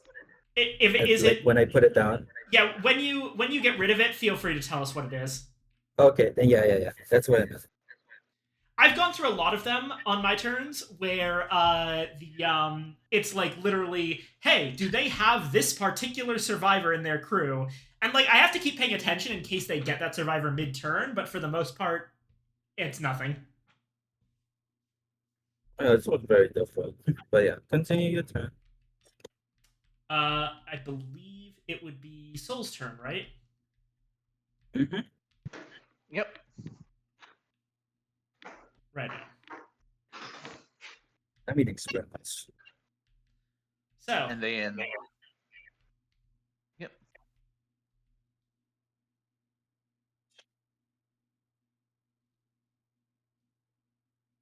well, I know that you just got a medicine from me, so you should probably heal him. Yeah. Also, my handy walkie-talkie. Oh, nice. Oh, you can steal die pips from other people. If you want Yeah, to, and I think I will need to use the medicine to. Yeah. If you heal a want little to, this turn, feel free to grab one of my 6s and turn it into a 5. I don't need to have 6s for anything specifically.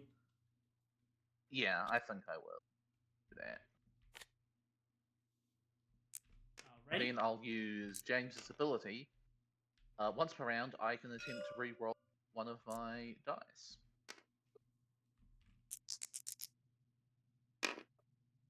Ah! Oh, that sucks. I'm so sorry. Anyway.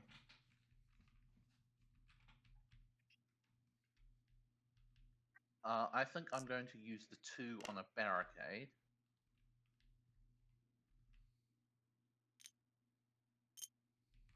There.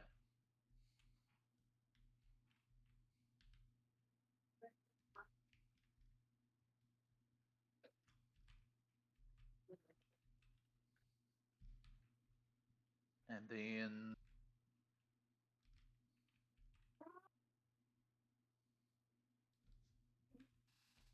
I can't fight, so I don't have great odds of probably just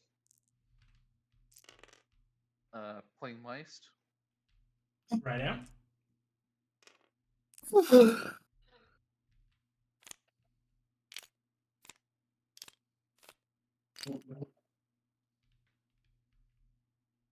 Alright, and that's my turn. All right. That's a turn. What was the cool Crossroads card? I put some next to the crossroads, but you may have noticed me trying to provoke it.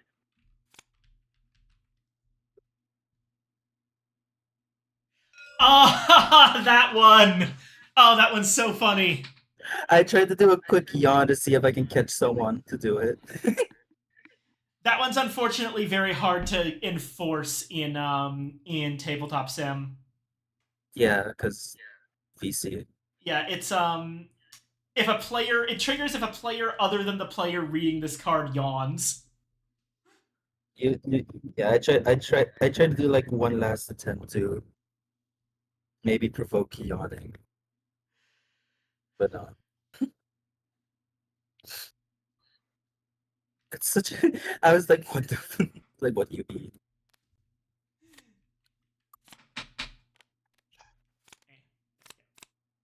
Whoops. Fuck is Sorry. that? Yeah, I'll just it's yeah, possible with the top. Alright. Then it passes to Viking. Right now. Grab the Crossroads. Oh, you control Janet. Oh, cool. Oh, okay. If the player controls Janet and she is not exiled. Oh no, sorry, you should Should read be it. more concerned about treating minor wounds. Not only do we know next to nothing about the plague that made the zombies, but even small things like small infections can provide problematic to treat. Besides, no one wants to be wounded during a survival situation. I can set up a clinic, but I'm going to need everyone else to keep me well supplied. For the remainder of the game, if Janet is also in the colony during a player's turn, the player may place a card from their hand into the player's pile without using an ability. Remove 1 wound from a survivor they control at the colony. Oh, neat. That's like Oh, a okay. permanent upgrade. Nice. Let's put it. Yeah, let's put it here. Yeah. Basically, a permanent Oh, that's a upgrade. really good. Oh, I have. And Left one is I'll again, toss a junk man. to heal my guy's second wound. What did you throw that jump? Oh, you. Alright. Oh, do keep in mind, I'm not in the colony right Oh, now. it's during turn. And it's during turn anyway, so. Yeah, so I have to move Janet back eventually. Oh, that actually changes my plans a bit. Because I was gonna have Janet, like, stay in the hospital, fight off zombies, and, like, do that kind of thing for a while, but she might be more useful back at the colony at this point. Okay, let's see what I can do.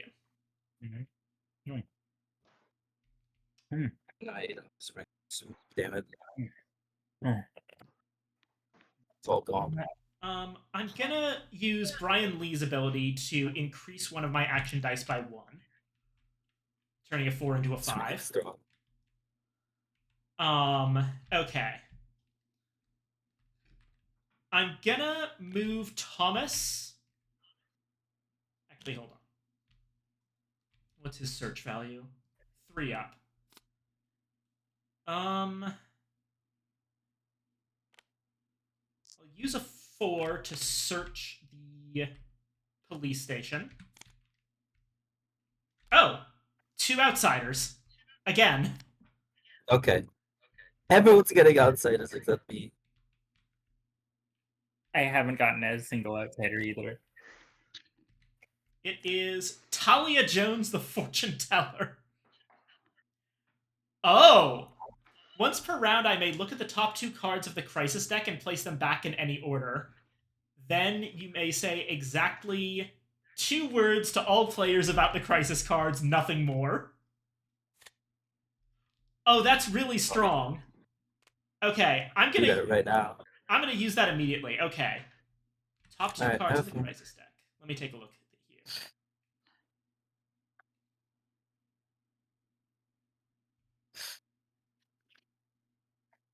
So fortune, misfortune.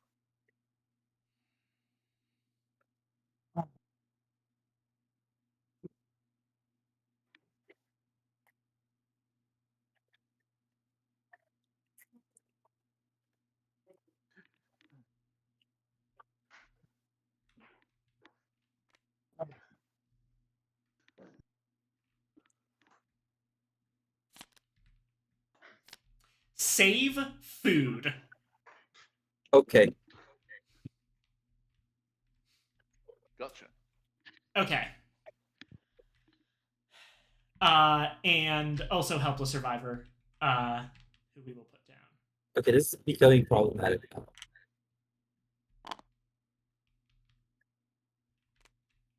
Yeah. We don't have enough food. Okay. So then I'm going to use this fuel to bring Thomas back safely so he can start doing stuff. That's good food.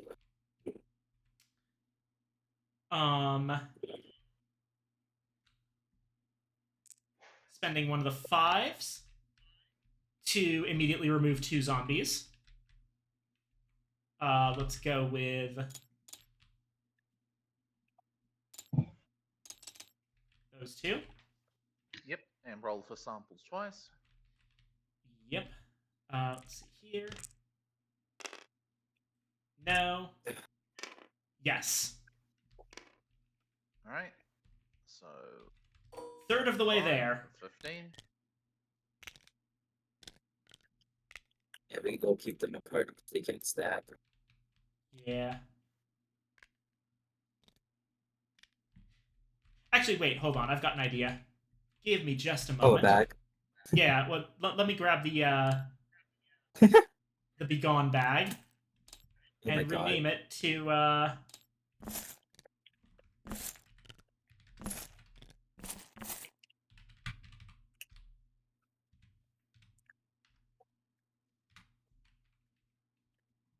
Cure Progress out of 15. So now it says nice. 5 Cure Progress out of 15. That's creative. Nice. Nice. Yay. Got a bag. To put this, but like, see if I can put the bag on it.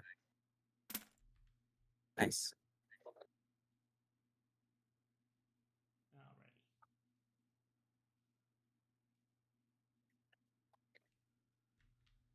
Alrighty. Okay. Then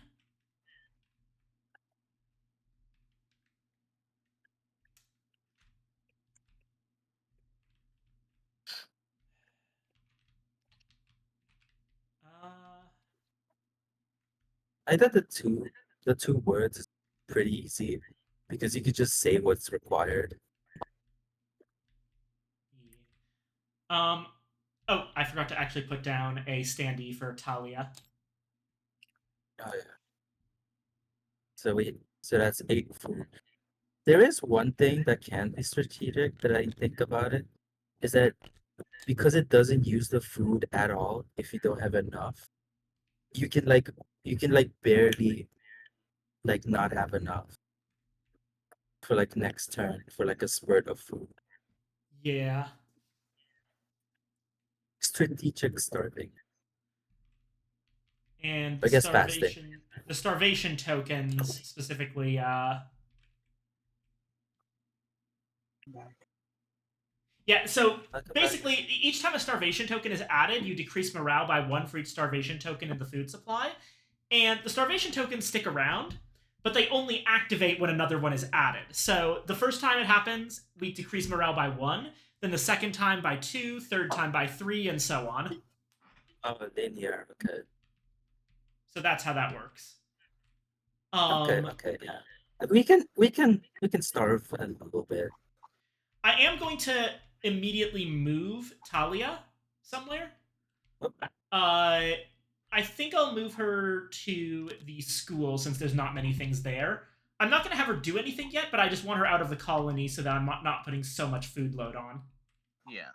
I would have moved then Alexis exposure. to the library, but I don't trust the library right now. Also exposure. Mhm. Oh, yeah, exposure. Let's see. Like very scary. Frostbite. It's the worst one. Okay, Well, not the damn. worst one, but it's just as bad.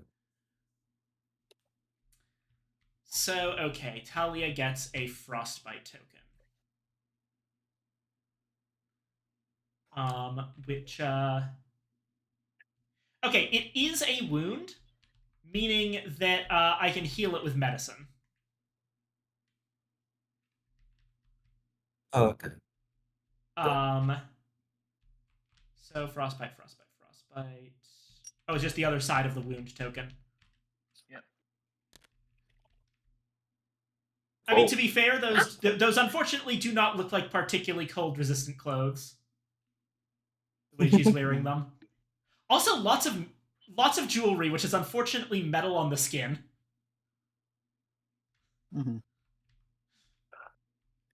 Like, love your fit, girl.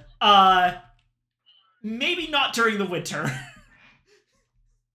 Inside, sure, but I just noticed how high quality the outside is.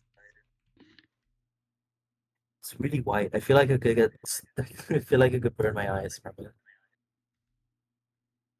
High quality what is? Like the outside background. Oh, wow, yeah. That is a really high-resolution image that they've used. Yeah, enough to burn the eyes from the white. Yeah. Well, it's appropriate we're playing this now, because it is... I went out for groceries earlier, and it is fucking freezing where I am. yeah. I usually like my room cold, but Oh. when I open the vents, it gets really cold. Yeah. Okay. I live in Texas. I don't know what snow looks like. Actually, no, I do know what snow looks like. I've seen it twice. Janet is going to use this 5 to search the hospital.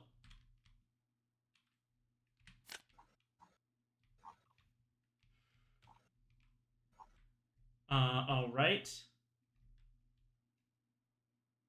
I will toggle noise to check another one.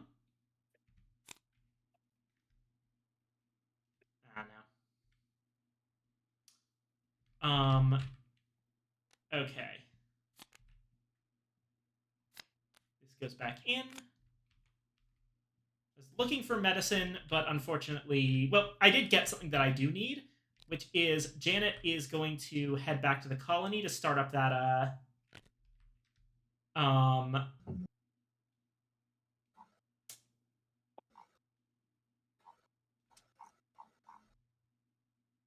this whole scenario, and I'm tossing a fuel to do so.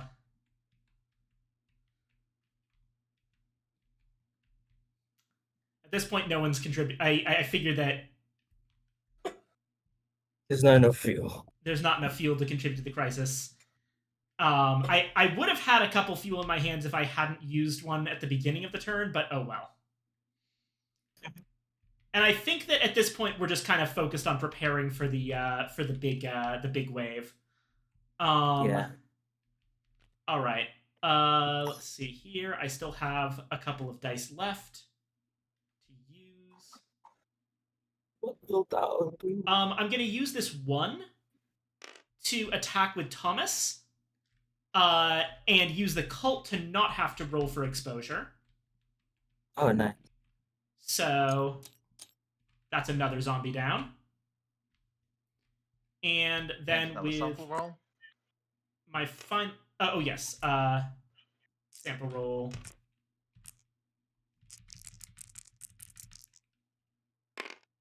Bingo. Yeah. Nice.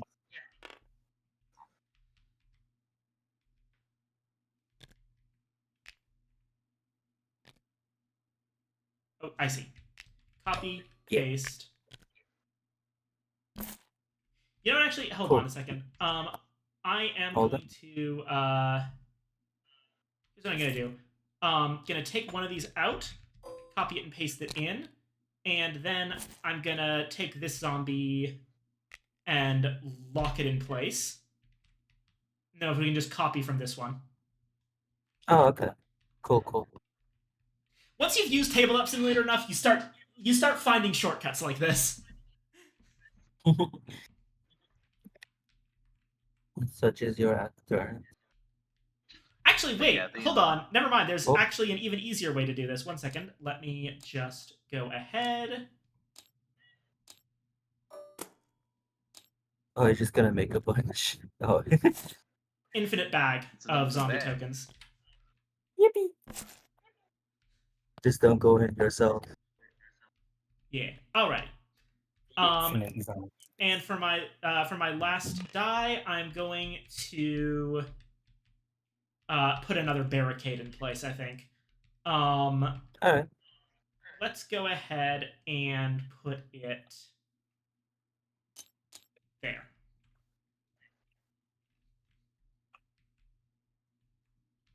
All right, and that is my turn. Hey. All right. I Pick will up get my Crossroads. crossroads.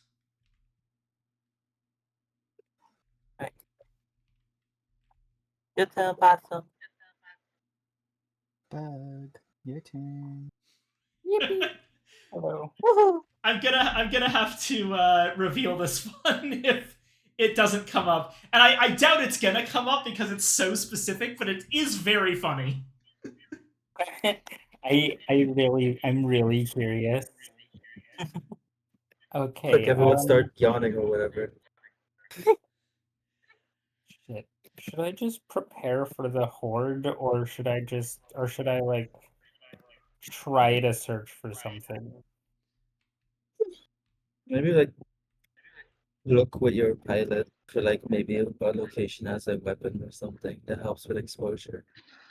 Hold on, I can barely hear you. Could you speak up, please? Thank you. I said maybe you can use the pilot to look somewhere for maybe a weapon at the top. True. Okay. I mean, it's Alright, free anyways. really bad at fighting though, so let me find. Yeah. Police station, maybe. Yeah, let's check the police station. Yeah, weapons are the primary thing that seem to be there. How do I check the top of this without? Okay. Oh. Oh, not looking. Not looking. Okay. For the record, That is- to do it without flipping it over, it's Shift Alt. Yeah. Oh, okay. But you Well, can't. You can't just do it on the deck Oopsies. because that Yeah. shows you the bottom card of the deck. Basically, Shift Alt reveals the reverse side of something. I see. Is it good or is it bad? It's it's good, but also maybe a different time. Let's see. I'm guessing it's another one of those survivor cards. Yes. There's supposed to be someone here. Or no. Wait, that is not a gun, so I'm a little bit nervous considering the position we're in right I now. do think you want to send Sophie out somewhere else so she's help adding a 5 to the. She's a great fighter. So maybe Sophie send her out is to a terrible search. fighter.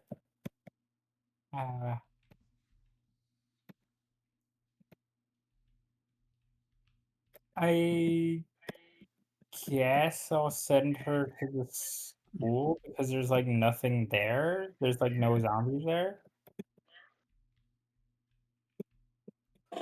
Potentially, yeah. Oh, Yeah. yeah, I'll send her to the school. Alright, then roll exposure here's my- unless you spend a fuel or something. I need to roll exposure anyway, so. Wound. Well, damn. You really don't feel good.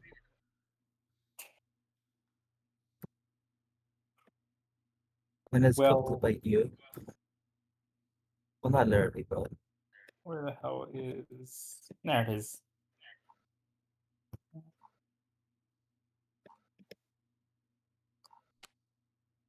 Um...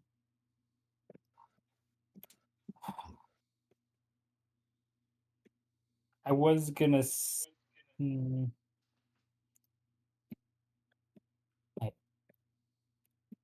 And then I guess I'll just use one of my tokens, one of my actions to search. I'm gonna use the 2. Okay.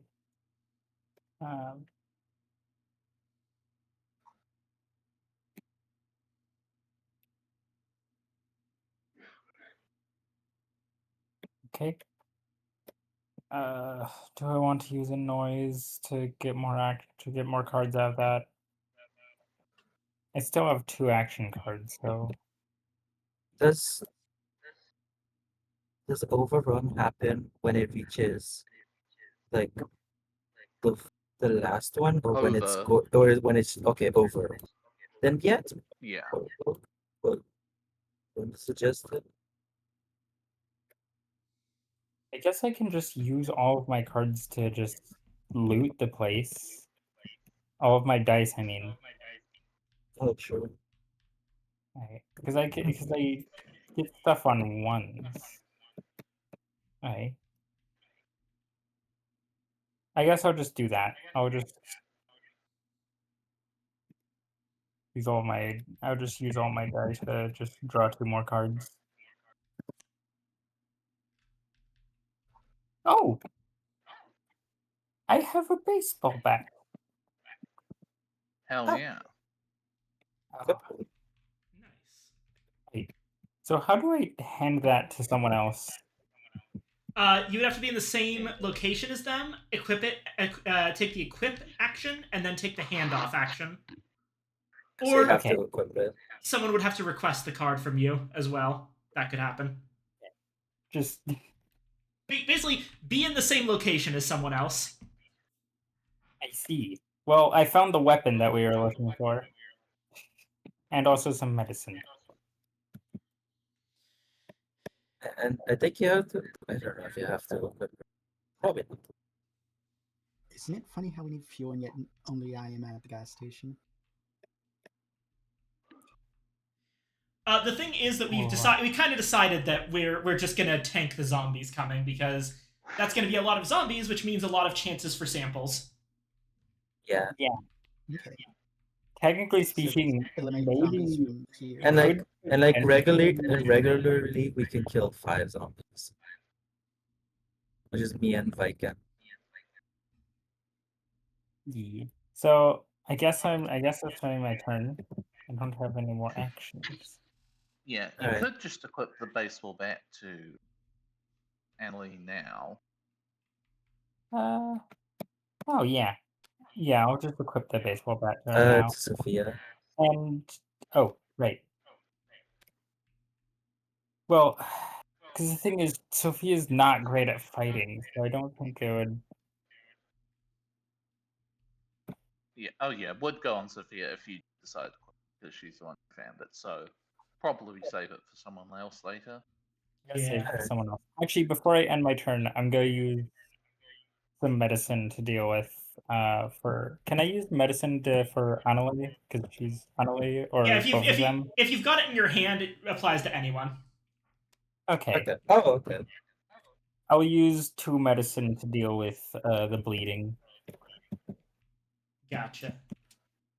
And yeah.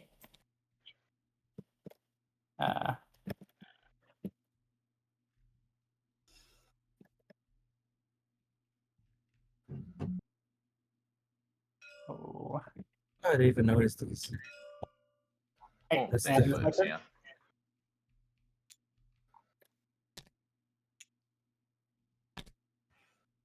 Alright. So what was the crossroads? Okay, so it's called Dynamite, and it triggers if both Edward White and John Price are in play. I'm just gonna read this. Oh yeah, Mr. White, that's a great idea. How about we spice this bitch up with some chili powder? John, could you rein in your idiocy for just a moment? This is chemistry, and chemistry requires precision. You can't just go throwing random ingredients willy-nilly into the mix, especially when they don't help anything. Now shut up and hand me that beaker. Following choice belongs to the player that controls Edward White. Option 1, Dynamite. Hell yes, Dynamite! Hell yes, bitches! Roll a die. If you roll a 1, kill Edward White and John Price. If you roll a 2 or higher, roll another die and remove that many zombies from the colony, then replace them with barricades created by the rubble. Or option 2, now that's a dynamite beverage, Edward exclaims as he sips on his first homebrewed beer. When rolling action dice next round, each player rolls 1 less die. Gain 1 morale. It's just an extended Breaking Bad joke. Wow. You made it.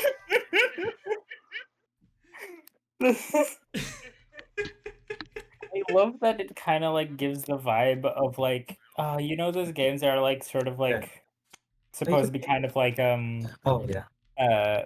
the Oregon Trail, like a Death Road to Canada. Yeah.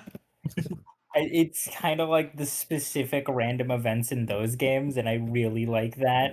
Yeah. Also, Lilin says, this is your reminder to hydrate and stretch, all you cuties. This is non-optional. Yeah, give me a moment. Actually, I need to use the restroom. So let's all actually just take a moment to hydrate, stretch, use the restroom, do whatever, because we've been going for almost 4 hours now. 4 hours? Okay. Yeah. It's Yeah, getting, of course. it's getting about the time to cats for me. So 1 sec, I gotta go feed the cats. Gotcha. All right, everyone, take 5. I'm Guess gonna I'll make go. a drinky. I'm gonna go ahead and put up the be right back screen. And when I'm back, I'll turn it off. And then if no one else is back by then, or if someone else isn't back by then I'll just entertain the audience. All right. And there we go. Everyone take 5. Hey.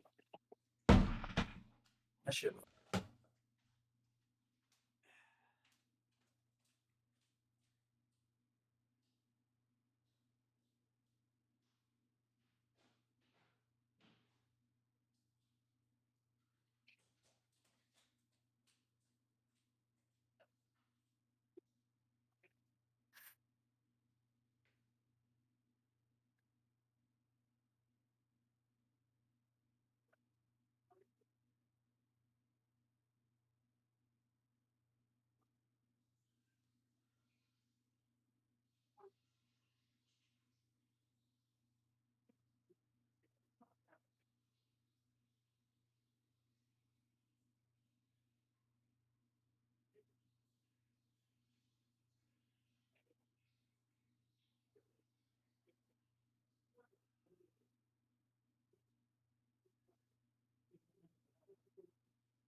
Oh, my cats are ravenous as always.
All right. Hello. I am back. I don't know who else is currently here. I'm back. Excellent. I am here. It The looks, cats are ravenous as always. looks like Aurora is the only one still on break. So let's take this moment to just say, I'm liking this game so far. It's there's some bits that are weird, like certain crossroad cards are more or less impactful, especially like I feel like a lot of them are less impactful than they should be. But Yeah. broadly speaking, that's the only real problem I'm seeing with the game. Everything else seems to function and make sense. Even the issue with like, yeah, someone got screwed over early on by a nasty bite roll, but like, I'm not sure how I feel about that. But that may just be that it reminds me of another game that I played. And that just kind of leaves a bad taste in my mouth. I think that ultimately it was successful in what it wants to do, which has been making us very afraid of rolling that exposure die. Because there's always like that 1 in 12 chance. Yeah. Oh shit, what the fuck? I just realized that the gas pumps are engineer dispensers. Wait, seriously? from Hold on. PS2. Yeah. Oh zoom my into the god, gas they are!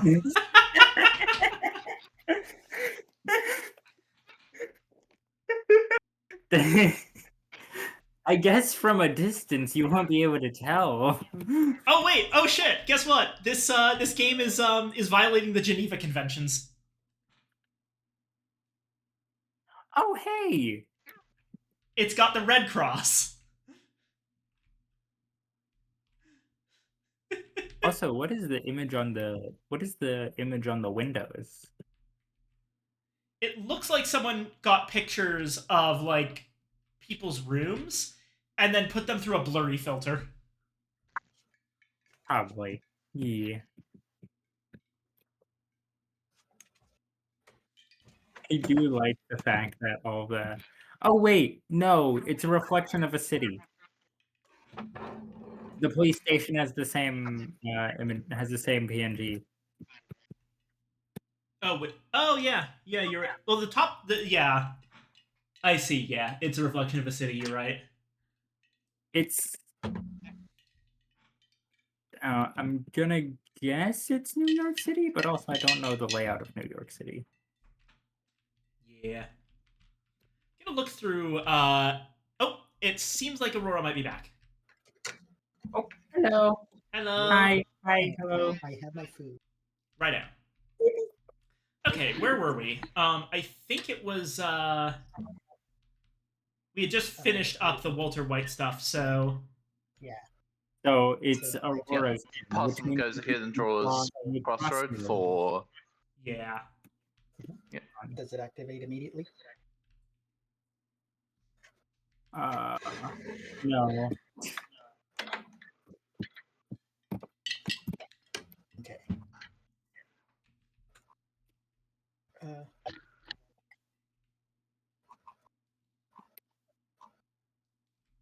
I guess I'll use my my 3 to search with David at the gas station and use his ability so that I can see the top. This was mine and that one's.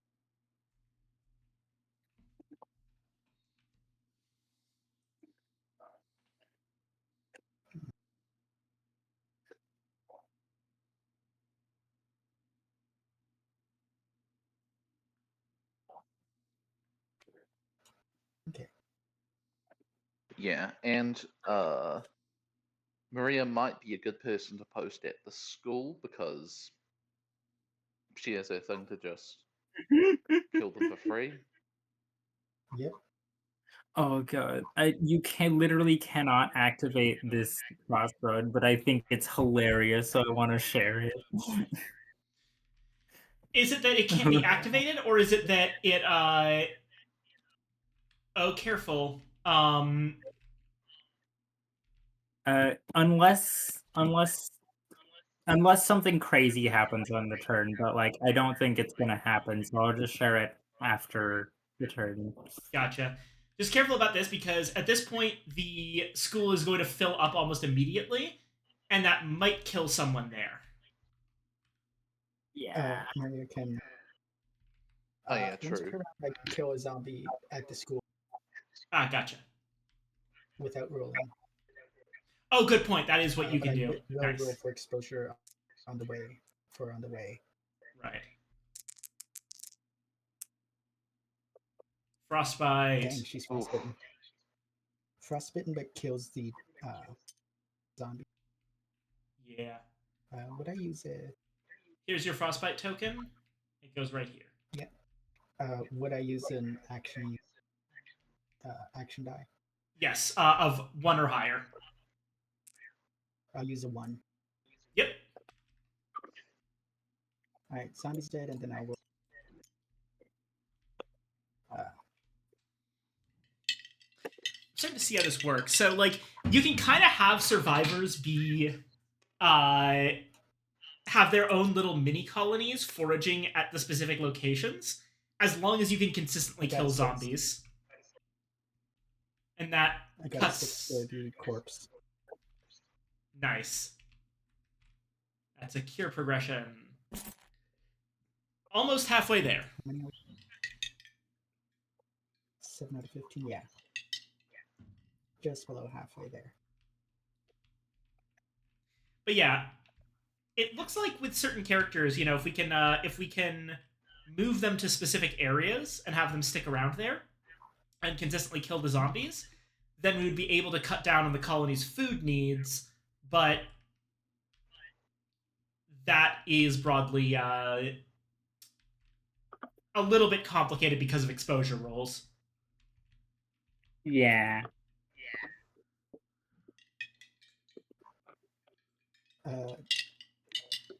How would I equip?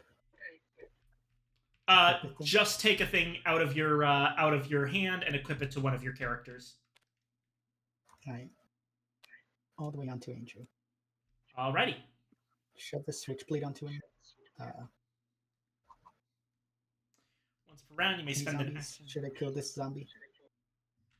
Which one? Hold on. This one. Yeah, go ahead. Okay.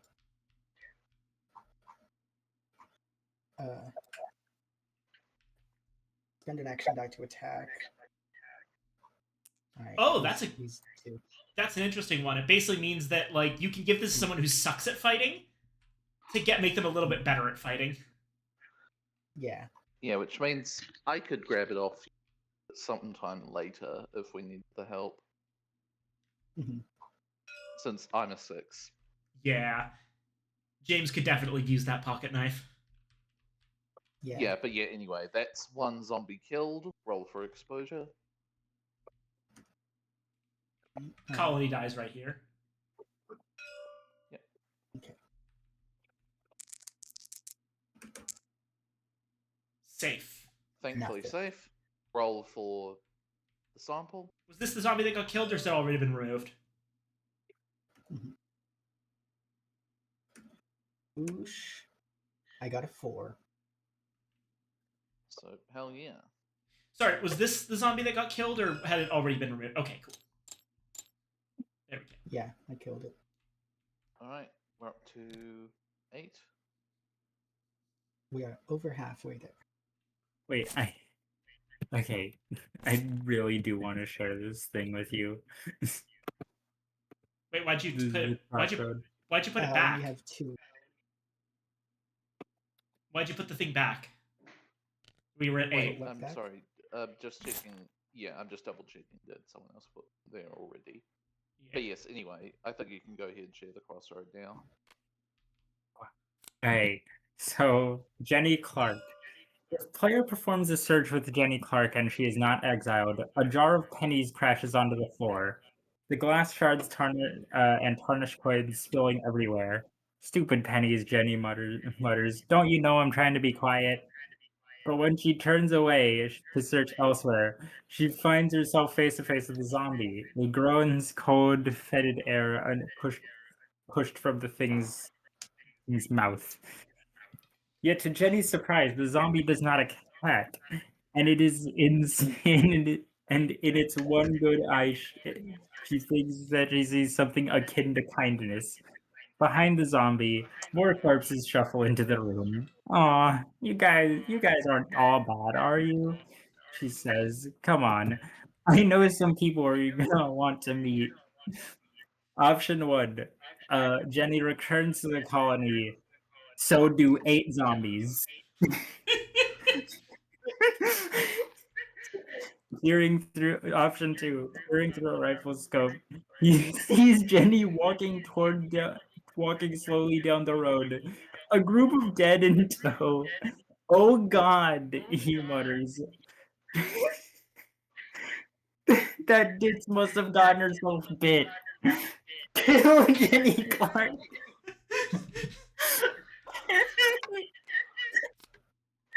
That is such a good bit.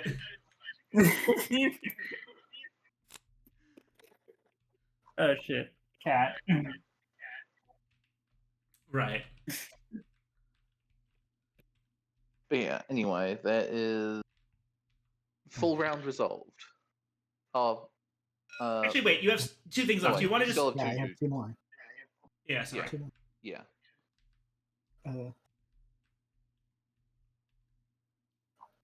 I'm going to attack a zombie at the gas station, I guess. Alrighty. Uh, Roll exposure.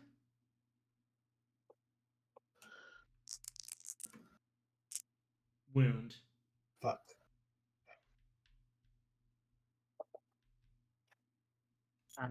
One sec.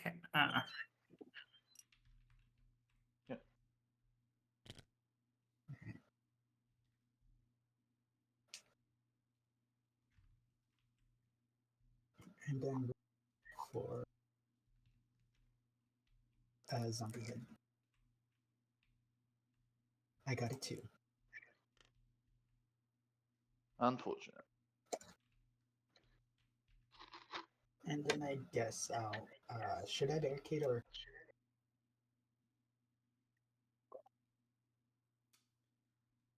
Yeah, barricade. I think. Papa. yeah, okay.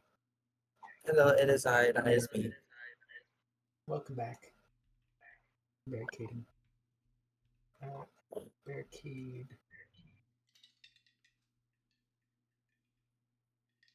Anything happened while I was missing? Nothing in particular. I'll barricade 5. Alrighty. And that's all. I believe that is end of player turns.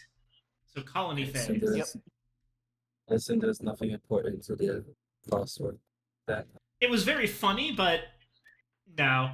Basically, it was for a thing for a specific character, and it was a very ditzy character who thinks that, basically a zombie doesn't immediately attack her, and she's like, "Oh, you guys aren't all bad, are you? Come on, there's some people who want to meet you." And either she brings 8 zombies back to the colony, or someone on sniper duty with a twitchy finger, seeing her leading 8 zombies back to the colony, assumes she's been bitten and just kills her. I mean, she doesn't have a brain, so Good point, There's good so point. much brain up there. Alrighty. So, colony Collecting phase. pennies like money still exists. Pay food. Now, unfortunately, we do not have enough food this time. So we instead do add a starvation token and decrease morale by 1, down to 4. Yep. And then waste pile is fine. It's at 8. Crisis is resolved and goes off. So 12 zombies get added to the colony. Alright. So let's see. Oh, wait. I'll take care of it. Don't worry. 1, Okay, 2, 3, 4, 5, 6. 7, 8, 9, 10, 11, 12.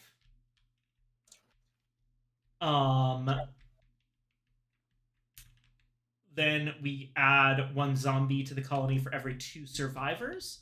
So, okay. 2, 3, 4, 5, 7, 8, 9, 10, 11, 12, 13, 14. So 7 more zombies. It's 7. But notably, barricade destroyed. 1, 2, 3, 4, 5, 6, 7. So we only actually got added it. 2 more. See, the barricades really helped. Alrighty. Okay. Main objective is not They complete yet, basically but we're double getting there. chances to win. At least survive.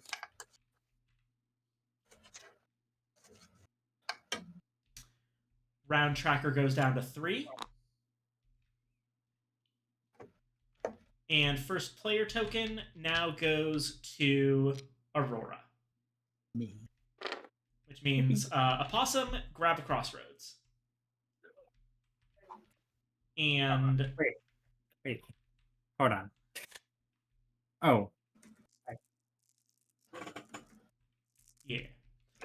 We'll get to that in a moment, but next crisis is Waste Not. Food equal to the number of non-exile players.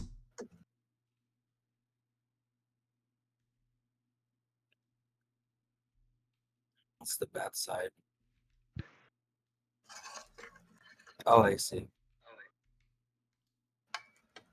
That is a horrible roll. Good.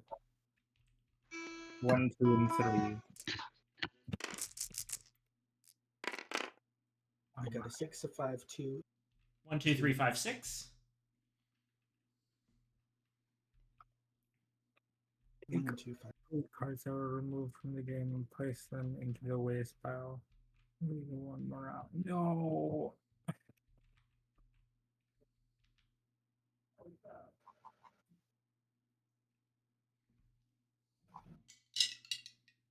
Okay, there is a thing. Resolve crisis is after check waste. Yeah. Yeah, So- I have it. If we somehow can get enough research points, we'll probably win this or next phase. Well, not maybe. Okay, maybe not next phase because resolve crisis happens, and if we don't clean that shit up, it's over. Yeah.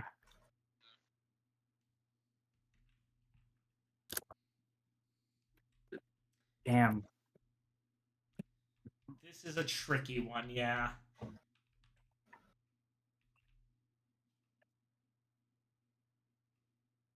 Alrighty. And the grocery store is full of zombies. Yeah. I guess we can take So, it like- quickly, but So, like, ideally, through sheer luck, me and Vikid get 5 pure progress, Yeah. which will leave it at 13, which means just 2 kills with progress is good. yeah, But that's in an ideal world where we get really lucky. it's like perfect RNG. Yeah.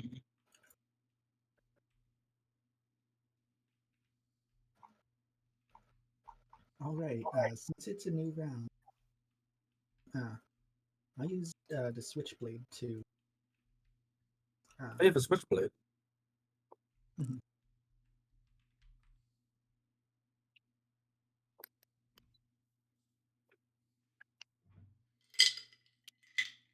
To kill a zombie.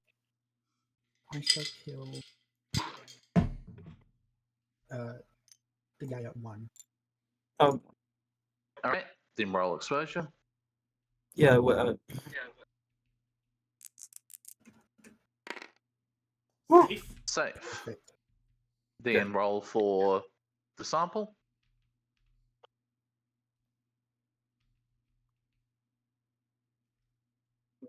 yes. Got it. Hell yeah. We go to 9, What's this? 15. Okay.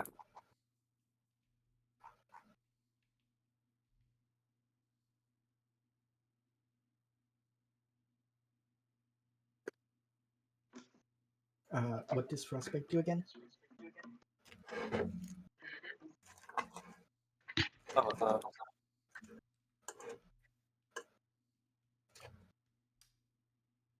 Oh, Sorry. Oh, frostbite. What does Mhm.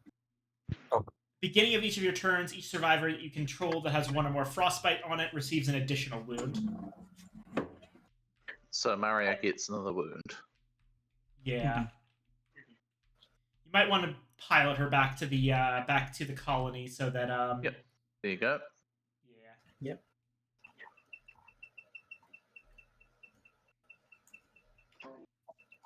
I'll just drag her all the way back to. All right. Do you have a fuel? Nope. Exposure roll. All right. Roll for exposure. Dang it, she's And dead. she dies. Oof. oh. Damn. Well, that's morale down. Which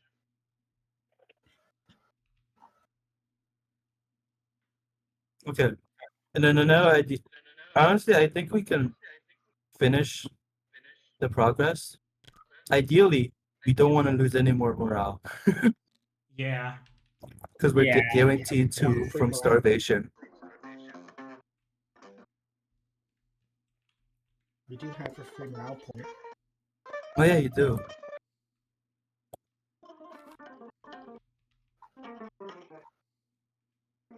Should I go Forest Plum now? That I might think it's be the time. Yeah. No. Yeah, no, that might be a good idea. Yeah. It's at the beginning of my turn. Oh darn, Well- yeah. We'll say should we say that we just killed him first? It can. If- Yeah. You weren't doing anything with him, so Yeah. you could have Yeah. easily made that decision earlier. So go ahead. And he's not actually killed, he's removed from the game, but we're just gonna assume he's dead. But just assume we walked out there and we never see him again. Santa to boost our morale. Why doesn't he even boost morale? It's It's just a mall cop. it's He's just okay, so I'm sorry to say this because it's a little bit mean. It's hinted at on his Crossroads card. He's basically a drunk homeless guy and no one really likes him. So him walking out That's boosts even everyone worse. else's morale. I thought you were just gonna like say something like I thought you were gonna say he was something that was way worse than what it actually was. I also passively was thinking, oh, is it worse than I think? Nah, It's yeah. like I thought No, you were he's just gonna straight he's up just be a like, oh bomb. yeah, he just I thought you were just gonna straight up be like, oh yeah, he ate someone one time. Or oh no, I thought it was kind of like he's been at the island. Yeah. But yeah. Anyway. That's resolved.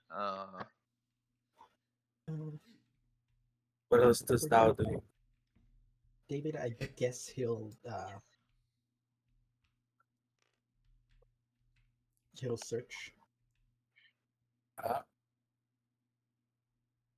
and use his thing. His thing.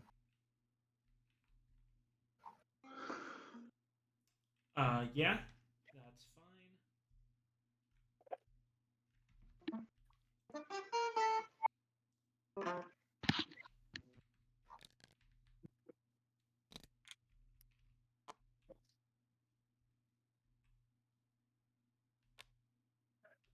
Would I put it at the top or no?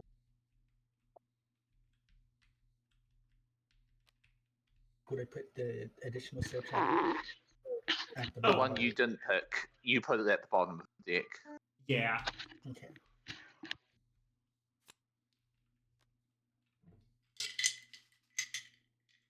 Okay.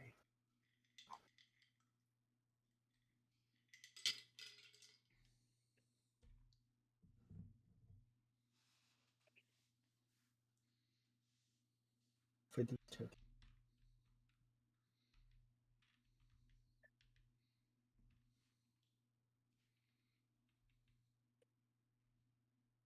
What else does thou do? Oh.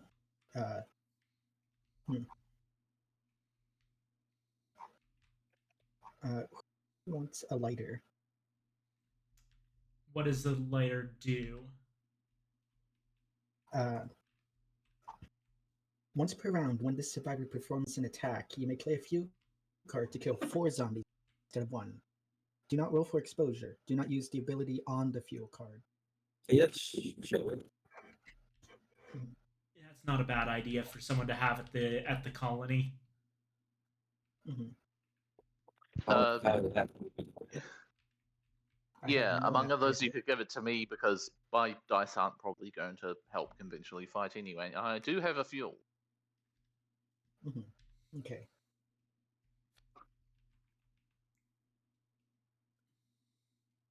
It's considered. Oh, which one of yous are wounded? I've got frostbite, but I'm not in the place. I need to go back. Are you Should I go back or stay out with? Where are you? Wait, are with you David? Talia? Is the one? Gas station. Are you Talia? Yeah, I can medicine you if Oh, to get rid of your I, frostbite. I just realized that last round we completely forgot to add zombies to other locations, so there should be 1 more zombie in the gas station and 3 zombies at the school. Oh yeah. Oh, that's a lot of boy. Yeah, but it's not over yet. Yeah. Wait, no, only 3 zombies at the school, not 4. No, there was like 1 zombie. No, we took away the 1 zombie. Oh, okay. Yeah.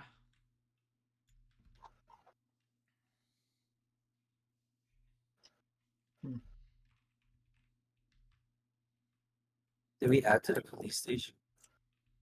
No one was at the police station at beginning of turn, I don't think. Oh yeah, I forgot. No one was there. Yeah. Never mind. Oh, there is a noise token at the hospital. Oh, yeah, hold on, let me check that one. And there's one extra at hospital. Hospital's basically locked down unless we have people who can do a bunch of killing. Yeah, but I feel like we Which- kind of need them somewhere else. Could be me. I do have the lighter now. Yeah. Okay.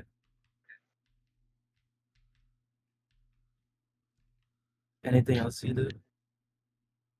You still have 3 dice that are still active. Mhm. Or unused. Cleaning waste would be useless at this point, Oopsies. right? Since we'll be Yeah, but bringing all the barricades would be stuff back. nice. Mhm. Barricades would be nice to prevent potential overflow. Yeah. Mhm.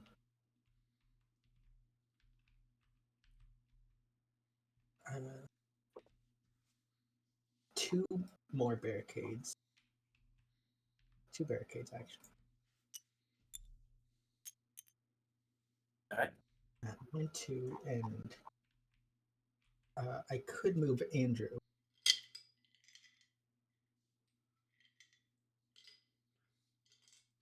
Go ahead. And then that would probably help keep everything down. Yeah, it would keep 1 less zombie away. I think. Yeah. Yeah. I'll move Andrew away to, I guess, the grocery store, Alright. since then I could search it. I could easily search it. Yep. Roll for exposure. Get 2 things.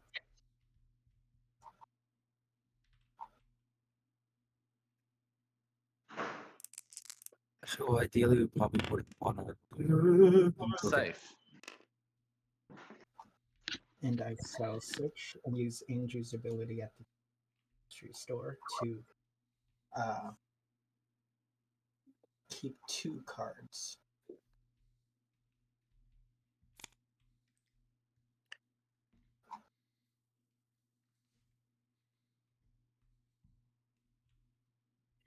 they be?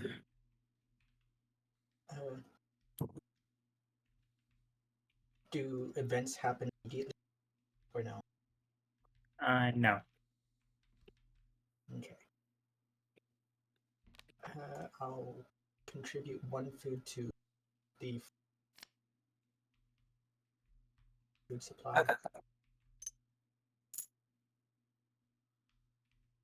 There.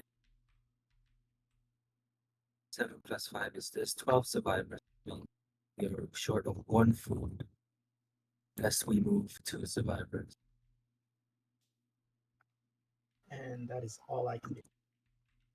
Okay. Bug, did the crossroads activate at any point? Nope. Okay. Okay. You can just I wait. also want to bring up something that I like about the game. Go ahead. I do like that the crises are always like stuff that happens like during the day. So when the crisis is resolved, it moves on to the next day. I really like that because it really gives the feeling of like that you're exploring the stuff for much longer than what your turn actually shows. I think that's cool. Yeah. And thank you for putting my thing back in the pile. Activate or so. Yeah, you're welcome.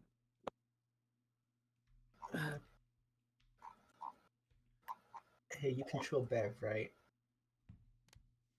Yes. Oh. Bev Russell. If this player controls Bev, place Bev at the school. Oh. Fuck If able, sakes. this does not count as a move.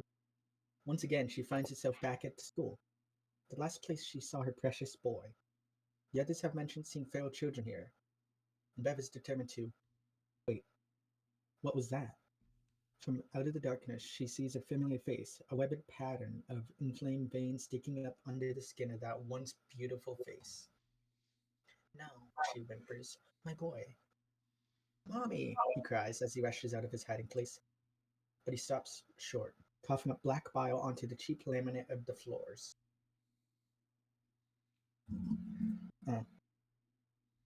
Option 1. The fearmongers in the colony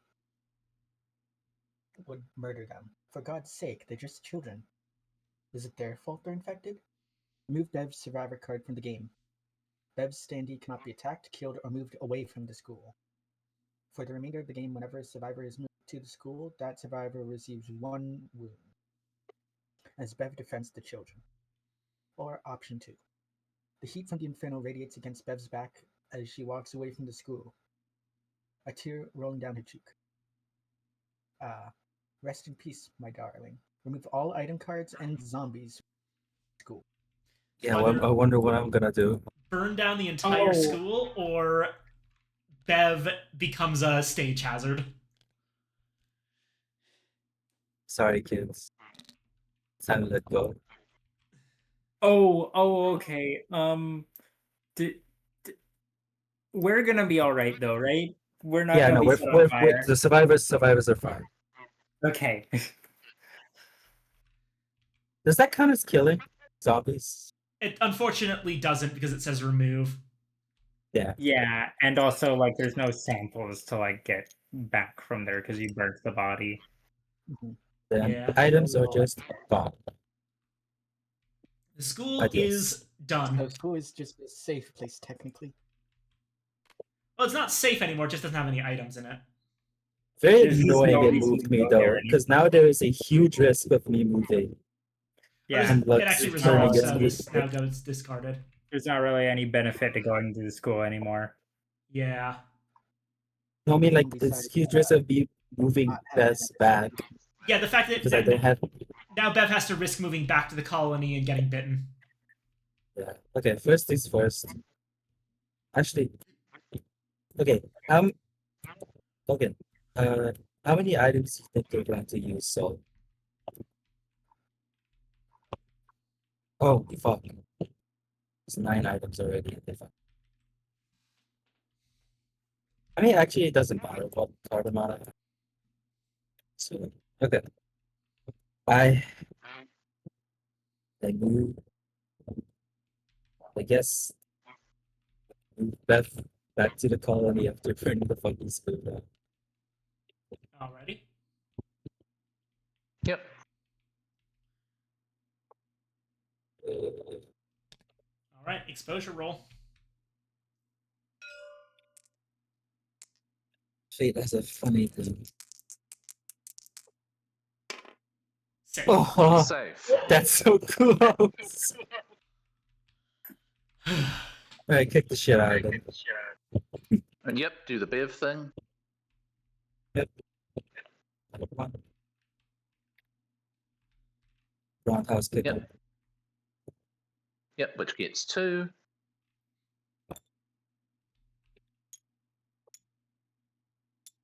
It's from her recent rage. Hell yeah. And then I Then go, for sample twice. the perfect world. This is the Alright, perfect that's world. one. Damn it. That goes to 10. It's semi-perfect. Okay, we got one Alright, progress. 2/3. 2/3 there. Hey, 4 more to get. Okay, and then I'm going to do cleanup so that there's space for items to be done without using them around. Because that is checked first. So I spend this 2 back. Clean up some items. So that the future ones can use items without losing them. So this is- Yeah. Okay. And then I'm going to, in an ideal world, moving Brandon Kane with the speed once he's done his job. So I'm gonna do that. Moving Brandon Kane to the police because that has less. Then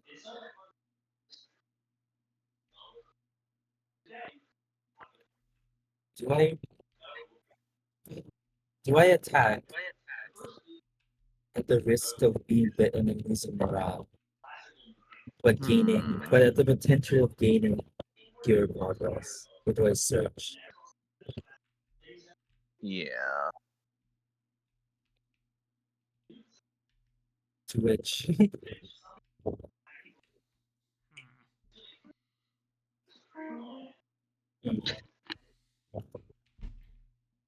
it's either I potentially progress the progress even further,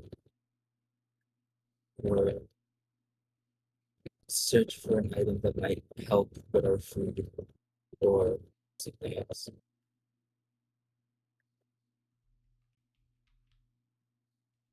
What do y'all think? I say search probably. Yeah. I can We cause want to noise reduce as our well. food load at this point.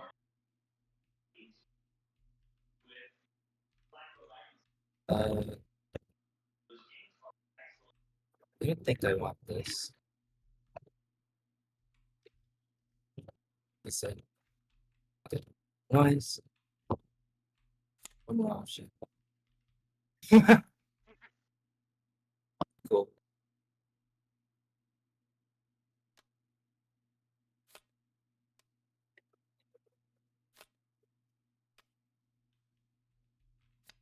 I guess it's fucking loaded.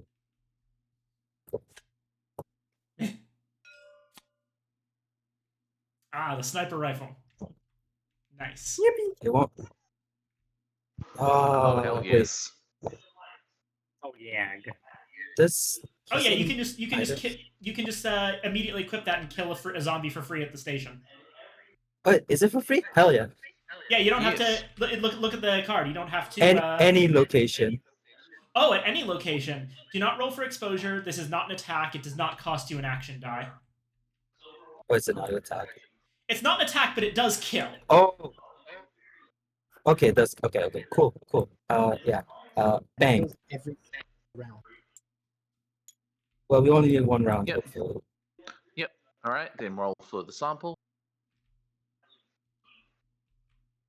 Yeah, 6 is bad. Come on, baby. Give me a promise of tomorrow. You piece of shit. Unfortunately, not. Okay, and such is my turn. All right, then it's mine. Wait, this Oh. hand. Oh no, this isn't hand off. Never mind. I just continue. Pick up a class. Yeah. So you go ahead and crossroads card. Do we have a Brandon Kane? Wait, that's me. Okay. Oh boy. If stop moving my shit. Place Brandon Kale. Where is it? Whoop. Hey, this is really bad actually. Why did it do that? If able, you shake your head at the deer's carcass. You let slide off the counter to the ground. You'll need to bleach the floor. Brandon's in charge of sanitation, but he's on a grocery run, and you are about to leave that deer's blood for a couple hours.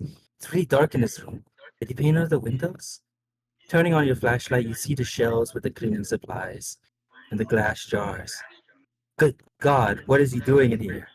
You shine your lights in the glass and recoil what you see.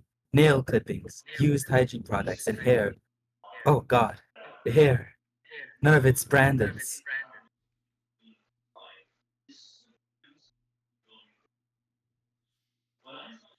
So Yeah, no, beat the shit out of him. it looks like the janitor has What been the fuck, man? collecting things. Oof. It's unfortunate he's Yeah. back at the colony, but it's better than risking Andrew being overrun.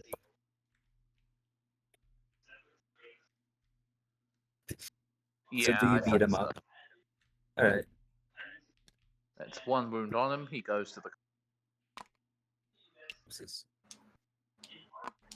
Oh, he's currently standing I on think- top of Sick fuck. yeah. Okay.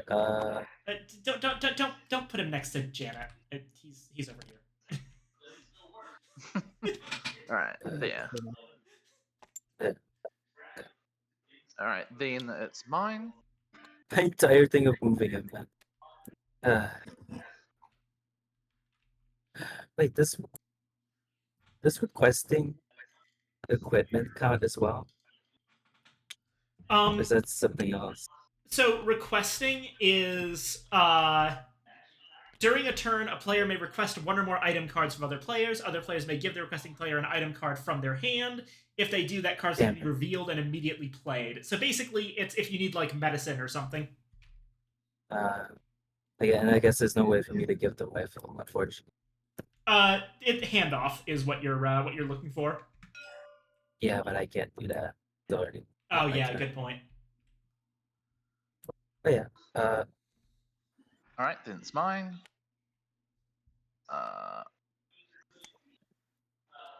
Technically, there would be a way to for Soul to get the sniper rifle, but the thing is that it wouldn't matter anyway because the sniper rifle's been used, and once per round things, even if they change hands, can't be used again in the same round by I anyone. forgot. Did you burn them? Also, the other way, for the record, it would be by attacking Brian and stealing something from him. Yeah. Anyway, to do my next play, I would need to leech a result off someone with walkie-talkie. I'm going to use it to go and clear out the hospital with lighter. Gotcha. In that case, let me see. I don't need a 6 for anything, so go ahead and take one from my 6. All right, I now have 1 6.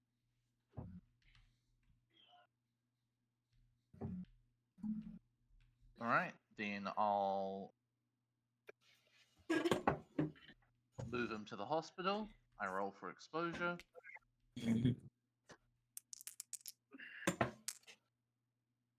Thankfully safe. Alright, then I use my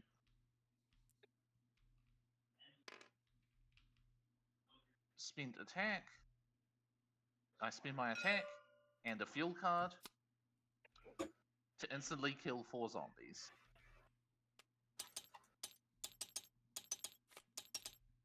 All right, that's four Alright. four I potential rolled samples. 4 times samples. One. One.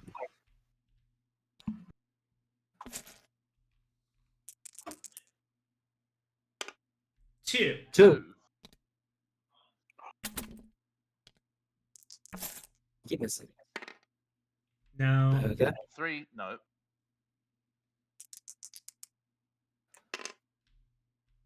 Three. Nice.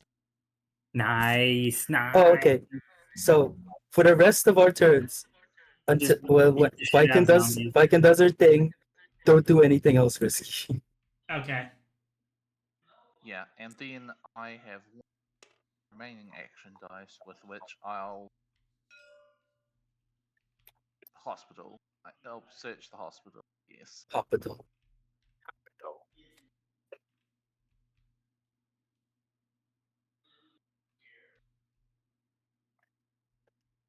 Cool. Nice. This won't matter, but it is a very funny equipment. Ah, yeah. Alright, and that's my turn. Alrighty. Over to me. Did I? Yeah, the Alright, Crossroads cool. cards was Crossroads. creepy janitor Yeah. man. Does it activate immediately? Nope. Okay. Okay. All right. You know So what to do. here's where I have a confession to make, because I no longer think that I can win. What? I was the betrayer the entire time. Dun, Yeah. dun, dun. Holy shit. Cult leader. How I did I win the game guess if that? morale is at 0 and I have at least 2 more survivors in my following than any other player. The thing is, I don't think there's a way for me to stall from getting cure progress until Hold it up. we can get morale to 0. If I were to do anything to directly take morale to 0, I mean, in theory, I could just start shooting people with Thomas, but I don't think I would be able to kill enough people to get morale all the way down.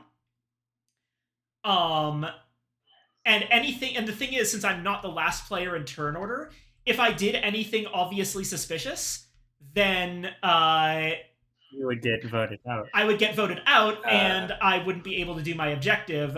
So I can no longer win. So I'm just going to let everyone else win except for me. I think that's fair. Okay. I need 2 wounds. For the record, I intentionally put Waste Not on top when I knew that we would be low on food. That was part of the plan. Oh, you tricky one. You made me stress so much. Gaslight girl boss. Pleading But face, yes. Was- snake do you- emoji, something Clever. else. You could know what. That Oh, was no. a good. That was This a is- good plan. Yeah. So the thing Yeah. is, the way that you play Betrayer in these games, like the obvious thing, right, would have been for me to round 1, slap like not put in any cards into the crisis, or just do other things to fuck with the crisis. But like that's way too obvious. I would immediately like indicate that there was a traitor on the team. Yeah.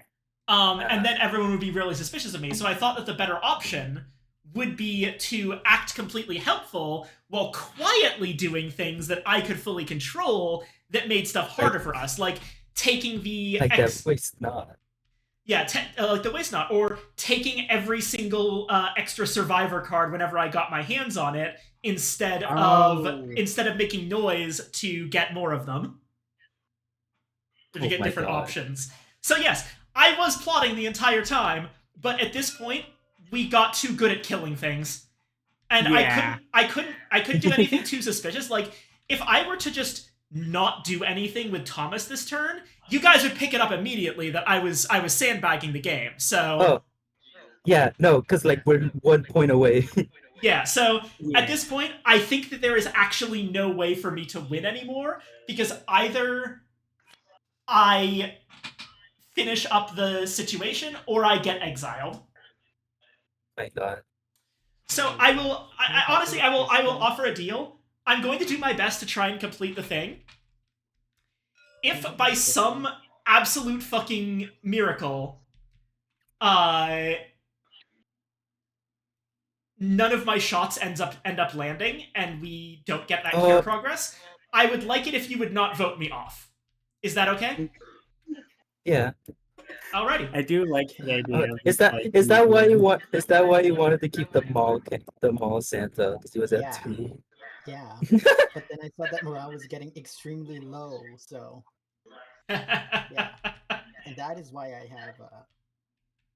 I mean, if need be, Possum can hurt you. Yeah. Okay.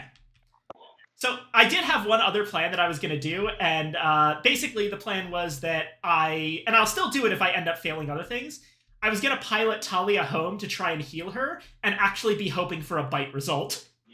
So that I can sacrifice her, so that the bite Oh my spreads to someone God. else and gets morale down even further. Jesus. Yeah, no, I've got plans within plans. But anyway, let's just start off and see if we win immediately by Thomas Hart's nonsense. So, spending an action die to kill 2 zombies at the colony. I will kill 2 of the ones on the 6s. Yes. Sorry, Viken. Yeah? I've been saying, if one thing I can over me, I need 2 wounds. Oh, I see. Right, okay. Let's undo that. I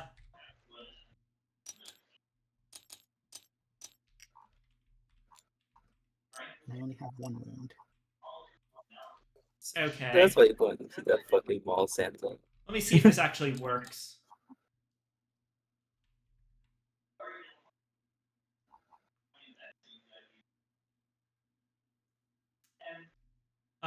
Okay, so to attack another survivor, roll the spent action die. If the result is equal to or less than the chosen survivor's attack value, place a wound marker on the chosen survivor, and take a card at random from the hand. So, okay. You're the one who needs 2 wounds, Aurora? Yep. So you want me to... Oh, Uh, David's a bit far away. mhm. Um, You move 1 survivor and then attack.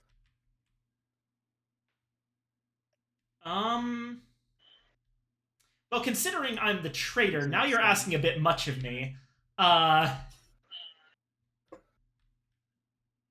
I'm gonna move Talia, and we'll see what happens. Talia moves, rolls for exposure. Ah, she dies, actually. Oh, Rip. bitten. No, it was a frostbite, and she already had a frostbite on her, which means that she got another wound at the beginning of turn. I didn't put it on, but now that would be 3 wounds, so Talia just dies. Yes. Ah, Dang. Got morale down to 3. Ha!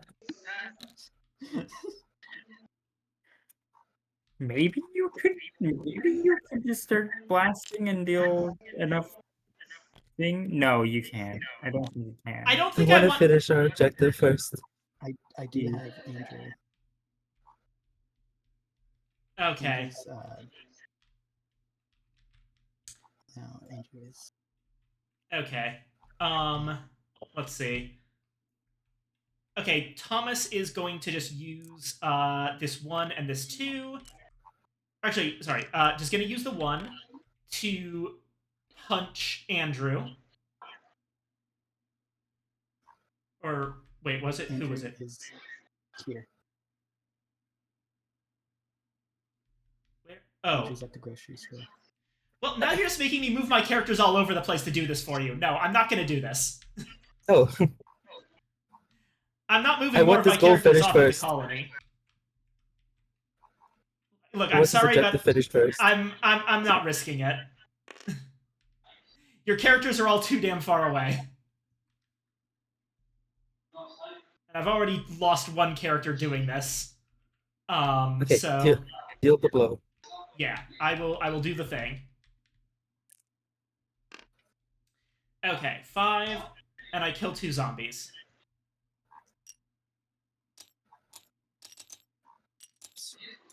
There we go. Okay. Then we roll. Okay. Yeah, we win. Yep. Okay. No, not yet. But yeah. Now we do check during end of round if that happens, so you still have a chance for stuff to get done. Yeah. You have a chance of Apostle doing the hurting. Yeah.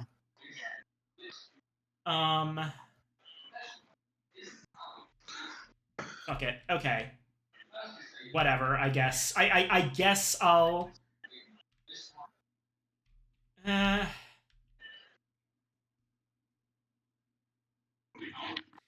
You've already won. I guess I'll do it for you. I spend a fuel in order to drive Thomas Hart out to the gas station so that he can punch you in the face. High chance. Alright, then you actually have to You have roll a it. grudge. Yeah. Yeah, I Nice. smack him. You are going to Dang. take a wound, and I get a card at random from your hand, which you have 1 card, which I will grab. Wait, huh? Oh, 2 outsiders, I guess. I'll play that. Fuck it. Yes. I get random survivor off the top, and we get yet another helpless mouth to feed. Harmon Brooks, the park ranger. If he would ever receive frostbite, he receives a wound instead because he's good at this.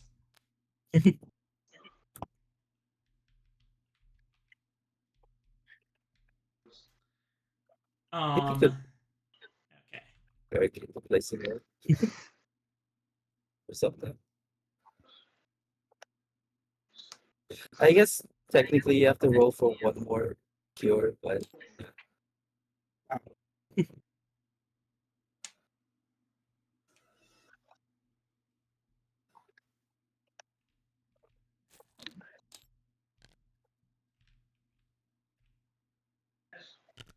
Yeah,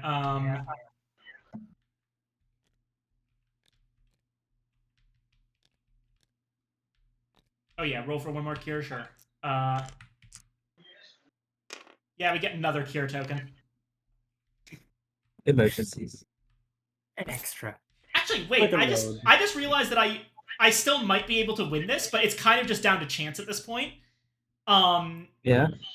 Technically speaking, the order that things go in is that we pay the food and resolve the crisis and add zombies and do all that stuff before we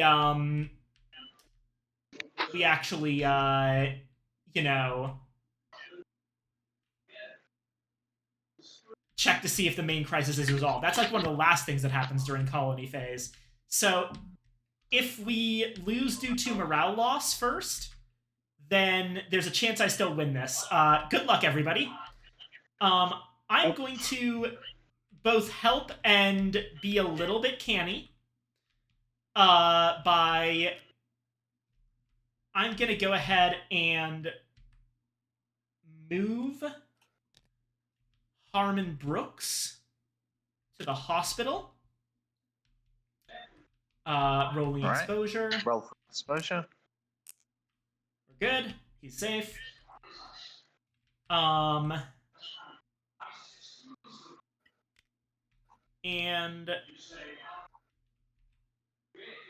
I will move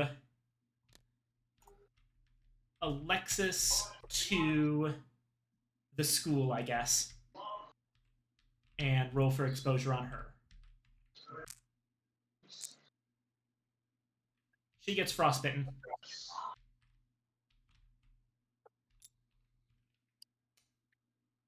No, Alexis. No, Yeah. not the hot lady. Okay, so you now have fewer mouths to feed, but it might not matter. And also, most of my characters aren't here in case the zombies overrun you. Good luck. Oh, okay. Also, David's gonna die. 2 zombies, which means 2 will spawn because there's 2 survivors. Lowest influence goes first. That would be David. Yeah. One second. David should. Shoot. Yeah, David should probably move. It'll mean Thomas dies, but. So David can't. Oh, good point. Shit. Yeah. Wait, so this is entirely pointless. I did this for absolutely nothing because you're just gonna die. Dang. Could you not die, actually? That's really bad. That's really not good. Damn. Fucking. That'll show me for actually trying to be nice. Wow, you are all just sheep. I'm glad that my cult's going to rise from the ashes of this colony. If we do something about that. Not if we murder. Not if we attempt to murder you. So we paid a. Yeah, no, we can't take any more morale because we're guaranteed 2 starvation. Wait. We're not. There's 10. There's 10. It's actually fine. You're fucking I could- welcome, by the way. I could care less if David dies. Alrighty. Okay, I've got three more actions I can use with people here. I can turn this 3 into a 4 with Brian. Let me see.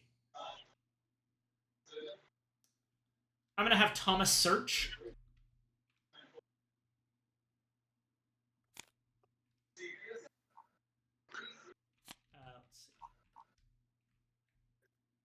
Oh, actually, that's very helpful.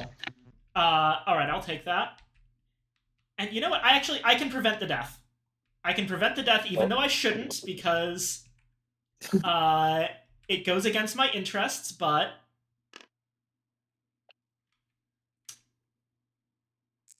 yeah, the 4 is gonna go for the search.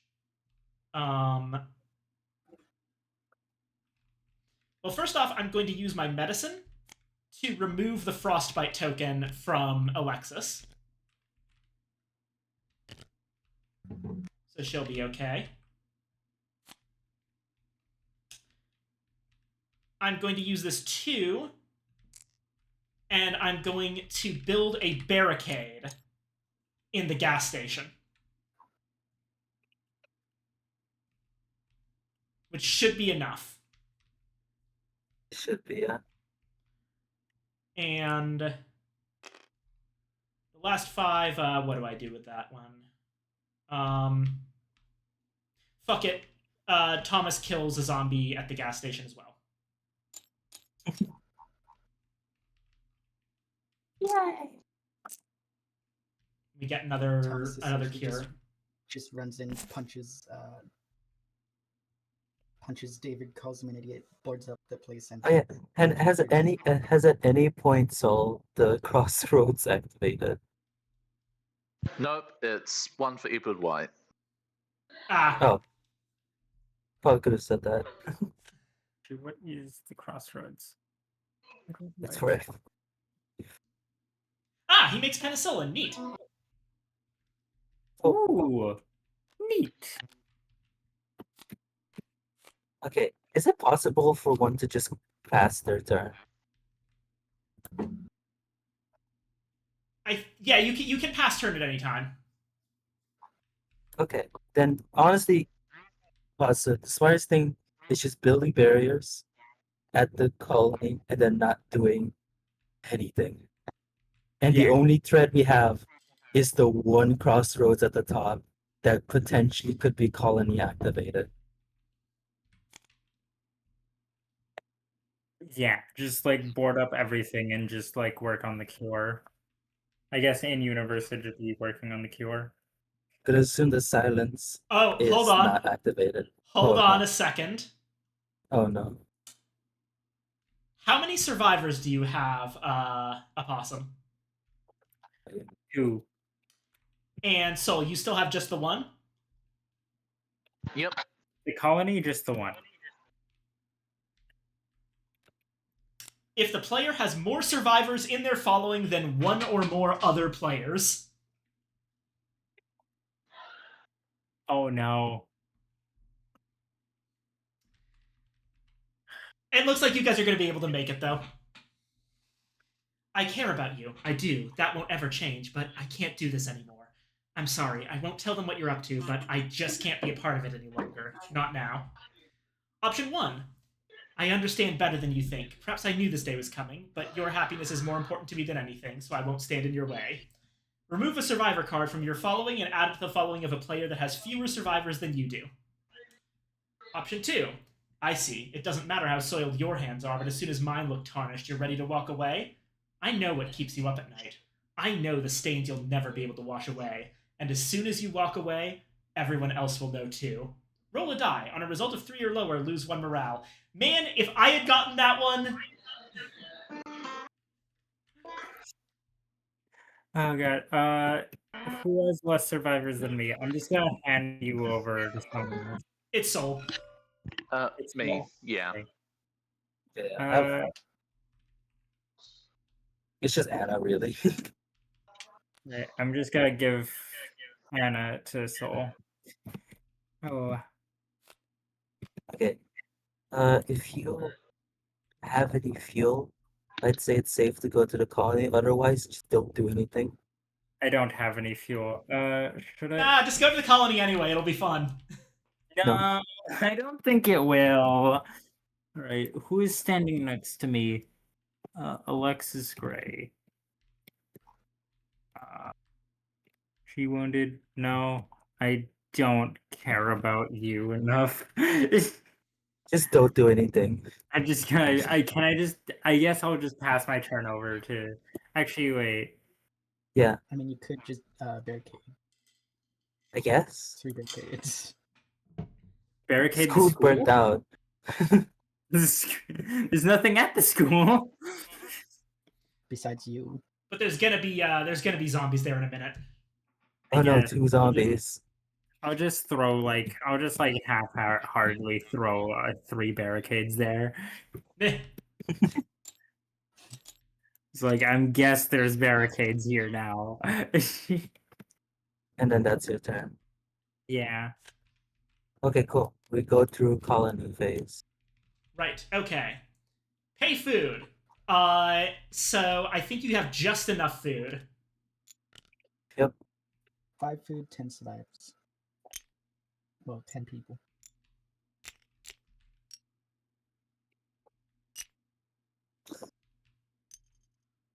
Not counting creep Brandon. Not counting him, but yeah. And then Check waste. There's not enough to trigger it. Resolve goodness crisis. gracious. The crisis Okay, is well- unresolved.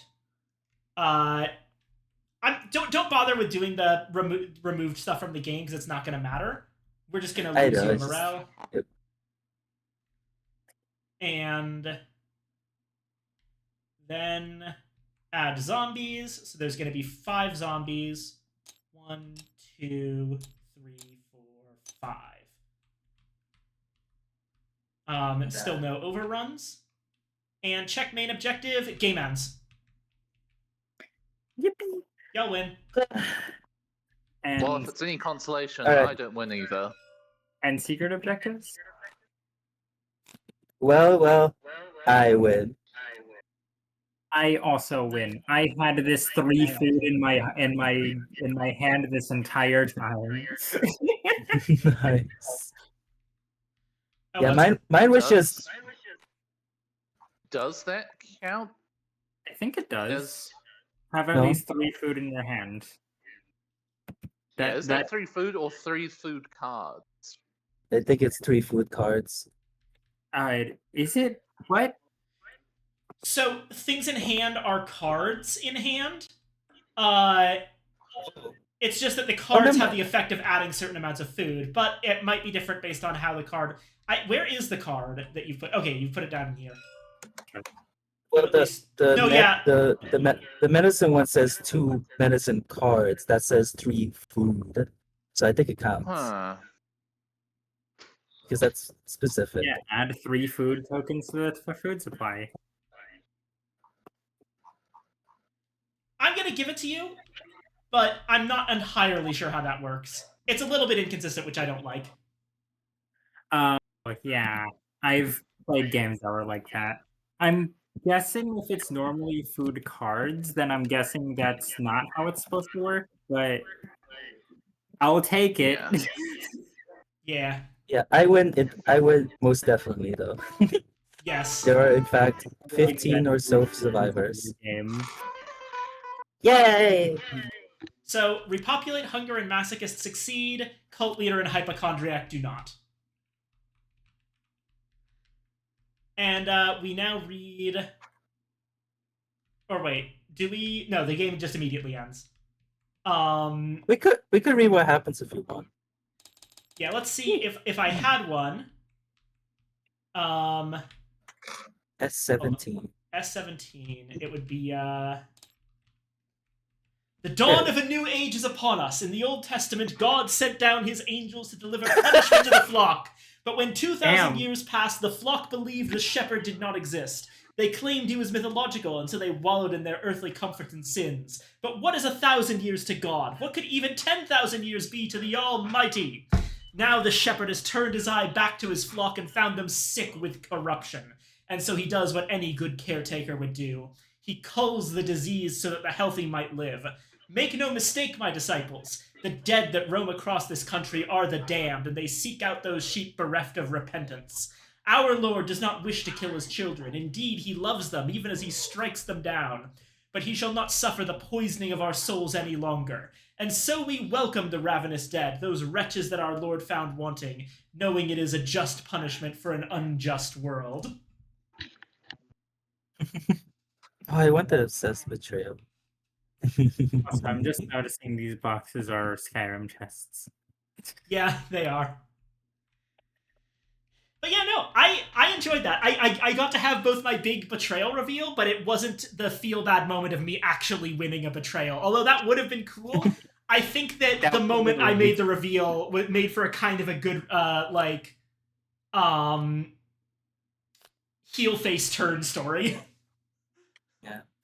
And we did at least win objection, unlike the Nemesis game where we we blew up. I was also thinking about Beautiful. negatively contributing to a crisis at a very critical point, but ultimately I never really got the chance to because we never did any crisis after the first one. Yeah. Yeah. So yeah. Technically. Oh yeah. Wait, no. You said if you did at this first one, it would have revealed the betrayer. Yeah, I wanted people to think that maybe there wasn't a betrayer for most of the game, and then only show my hand when I absolutely I didn't needed to. suspect anything. Hey, this is being recorded, right? It is being recorded, yes. And since I'm brown, I don't think you noticed the text that I had here Oh, Oh what yeah, was that's it? an evil. before all the drawings were erased. I am so sorry, by the way. It's okay. It said "evil Sneck?" ? Why did you immediately suspect me? It's Because you. it would be You. because it would Subtle be hot, fleeting foreshadowing. face. Okay, fair enough. I admit, That's fun. I have occasionally been called really, really manipulative when it comes to board games. Yeah. There's a trick to it. Now, in this case, I got screwed over by the fact that basically I got screwed over by me getting bad luck, which was everyone else getting good luck on their kill zombie rolls. Yeah. And also, but- like there was no excuse for you not to kill zombies Exactly. at Like Colony. if at any point I had started sandbagging Called openly, out immediately. yeah, I would have been revealed immediately, so I didn't really have a choice there. Yeah. I think that for the circumstances, I did play pretty well. I'm happy with my performance as the trader. Admittedly, I Yeah, probably I could did- have. I probably could have kept it more secret, but it didn't end up helping me at all. Yeah. No, I didn't suspect a single thing out of you. I don't know why. I wasn't even thinking about secret objectives at all. All I think about was there's 12 survivors. That's all I cared about. Yeah. Hey, this may sound weird, but I don't know why, but Yeah. oh, I think I may have had a prophetic dream at one point because I vaguely remember the lines on the side here, The what? like the weird lines from the train just ending. Oh yeah. Yeah. Oh, yeah, I win. Woohoo. Yay. I won legitimately. In terms of like, by the way, let me turn this into a moment of like, how do you act in these kinds of betrayal type trader games? Generally speaking, sandbagging too openly will get you called out very early. So, despite how tempting it is, don't do that. The real trick to being a trader is to just know what the optimal decisions are and then make vaguely suboptimal decisions as often as you can. So, like, for example, card Mistakes draw. add up quickly. Sorry? I'm sorry, I was just adding you. I was just saying mistakes add up quickly. Exactly. So, for example, I did a lot of searching, both in the hospital and a couple of other places, and I pretty much I would do things like, so remember that first round, for example, where I put 1 medicine into the crisis contribution? I actually had 2 medicine in my hand at the time. Oh, So I didn't contribute as much as I could have. I saved the That's other all that medicine for lucky. myself. Because like that would have been a great example of how you could do it. That like, you know, oh, I put in the 1 medicine, but I just didn't have enough for to put in 2. That's believable since you guys can't see my hand. And then on the next turn, I would have searched the hospital again, and it's like, oh shoot, now I find the second medicine, and then I can play that for the rest of the game without being called out for it. So you can do little things like that. In this case, it wasn't quite enough, and I figured that it would be very unbelievable if I went to the hospital, searched it, and I didn't get a single medicine card in both my starting hand of 5 and 2 cards from the hospital. So I put in the 1 adrenaline shot myself, just to reduce suspicion of me. Oh yeah, also. I've been holding this since the start of the game. Yeah. Hold on. What? And PVC is a starter item. yeah. Junk is a starter item. Oh yeah. But yeah. There were several times that, like, you know, whenever I would get an outsider's card that added added helpless survivors to the colony, Helpless. I pretty much always took those right up until people started commenting on it being a problem, at which point it would have become too obvious to do it anymore. And just little things like that. Sandbagging and making suboptimal plays in all sorts of little small ways. I probably also, like, when you were talking about, take out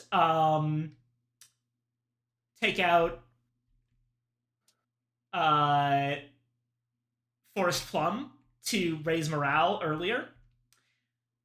I probably could have weighed in that it would probably actually be it would work out to do that.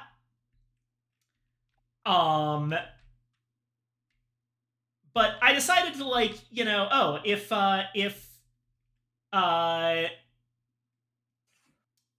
if Forest Plum's not going to go down, that's better for me. So I just kept quiet when, if I was legit, I probably would have tried to argue the point a bit more. That's also why I argued the point a little more with the that one Crossroads card, the Sacrament one, because I was kind of hoping that you would get yourself killed, Evangeline. What But was the Sacrament one? that was the one where you got to either like invade the church and kill the priest while saying the badass one-liner for 1 morale, Oh, but you would have to make 2 exposure rolls, or not do that, and that's why I was pushing you so hard. Unfortunately, I have a tendency to know what bad luck may strike, and the thing is, I would have to move 3. I would have to roll the exposure dice 3 times because Yeah. I'm moving him as well, which is just too much. Exactly, yeah. And yeah, in theory, you can also, in the case where people start to suspect there's a traitor, you can sort of try to point suspicion at someone else, but I find that that's usually not a good idea. I prefer to have no one realize there is a traitor, if possible, and just work in the background to ruin everything. And that worked pretty successfully. Unfortunately, we got really good rolls. Yeah. Getting access to the fortune teller lady was actually huge for me. If I had kept her for longer, then I probably could have done more things. So the other option was shaking things up, which was a morale loss, but the fail was that everyone passes a survivor to the player on their left, which I actually liked my setup of survivor, so I didn't want to use that one. So I went with the food one because we were already very low on food. And I did honestly tell you save food, but I was then very vague about what that actually meant, whether you should put food in the supply or save your food cards. I assumed it was save food cards. Which was the correct choice. If I had managed to get another turn out of it, Killer Instinct, add 3 zombies to the hospital, 3 zombies to the gas station, in that case I would have put shaking things up on top. And see, that's another case. Like, no one actually had the ability to call me out when I was rearranging the crisis deck to my liking. So I used that explicitly to screw everyone over. Basically, my god, the trick was anytime that I can do anything with a deck that you guys don't get to look at, I made the choice that would harm the colony the most. But ultimately, I was possibly a bit too conservative, but I think that if I was less conservative about things, you guys would have sniffed me out. Yeah. I mean, it was a matter of luck at that point. Yeah, I just had to gamble on my small sabotages being enough. And they very nearly were. Yeah, if there was like a bite or two, especially me coming back to the colony with Beth, a single bite would have been devastating. Exactly. Yeah. I was very much hoping for a bite there. Especially because you have very high influence. We were cards. rolling a lot of die. So the chances of us getting a bite were pretty high, actually. Yeah. And also, you having high influence survivors means you wouldn't lose one at the risk. Exactly. That was always the plan. So, again, I think I played that very well. I just got unlucky, which is a thing that can happen. Yeah. And I would say I won very legitimately. I had no help. The game just had to go on naturally. Yeah. And also of note, I sometimes do this in war games as well. And this is where I sometimes get called very manipulative. If there is a 3-person war game at least, one of my strategies is that I try to be helpful. You guys probably noticed this about me. I like to give advice on board games to people, but that can actually be used to my advantage during a war game. I have several times won war games by giving good advice to one of my opponents, but leaving out, for example, that, like, saying, oh, here's a good move you could do, and leaving out that it would be a better move to attack me. I don't say don't attack me. I just lie by omission by not saying what I objectively think the best move is. And I have been called manipulative for this. Personally, I think that that's fair play. Like, Yeah, it is. I am under no obligation fair. to tell people to screw me over. Mhm. But And in return, we're not obligated to listen to that advice, exactly, but we yeah. do anyways. Yeah. Oh yeah. You can see that if you look directly at it, it's very easy to see Hard to see, yeah. Very easy. the drawings I do here. Oh. But if you just have it in view, but look at Viking stuff, it's kind of surprisingly difficult to make it out. Yeah. I want to So- see what the other cards Mhm. would have been. Hopefully there's Which ones? the other secret cards that we threw away. Oh, they would be in the discard bin. Hold on. Ah. I got it.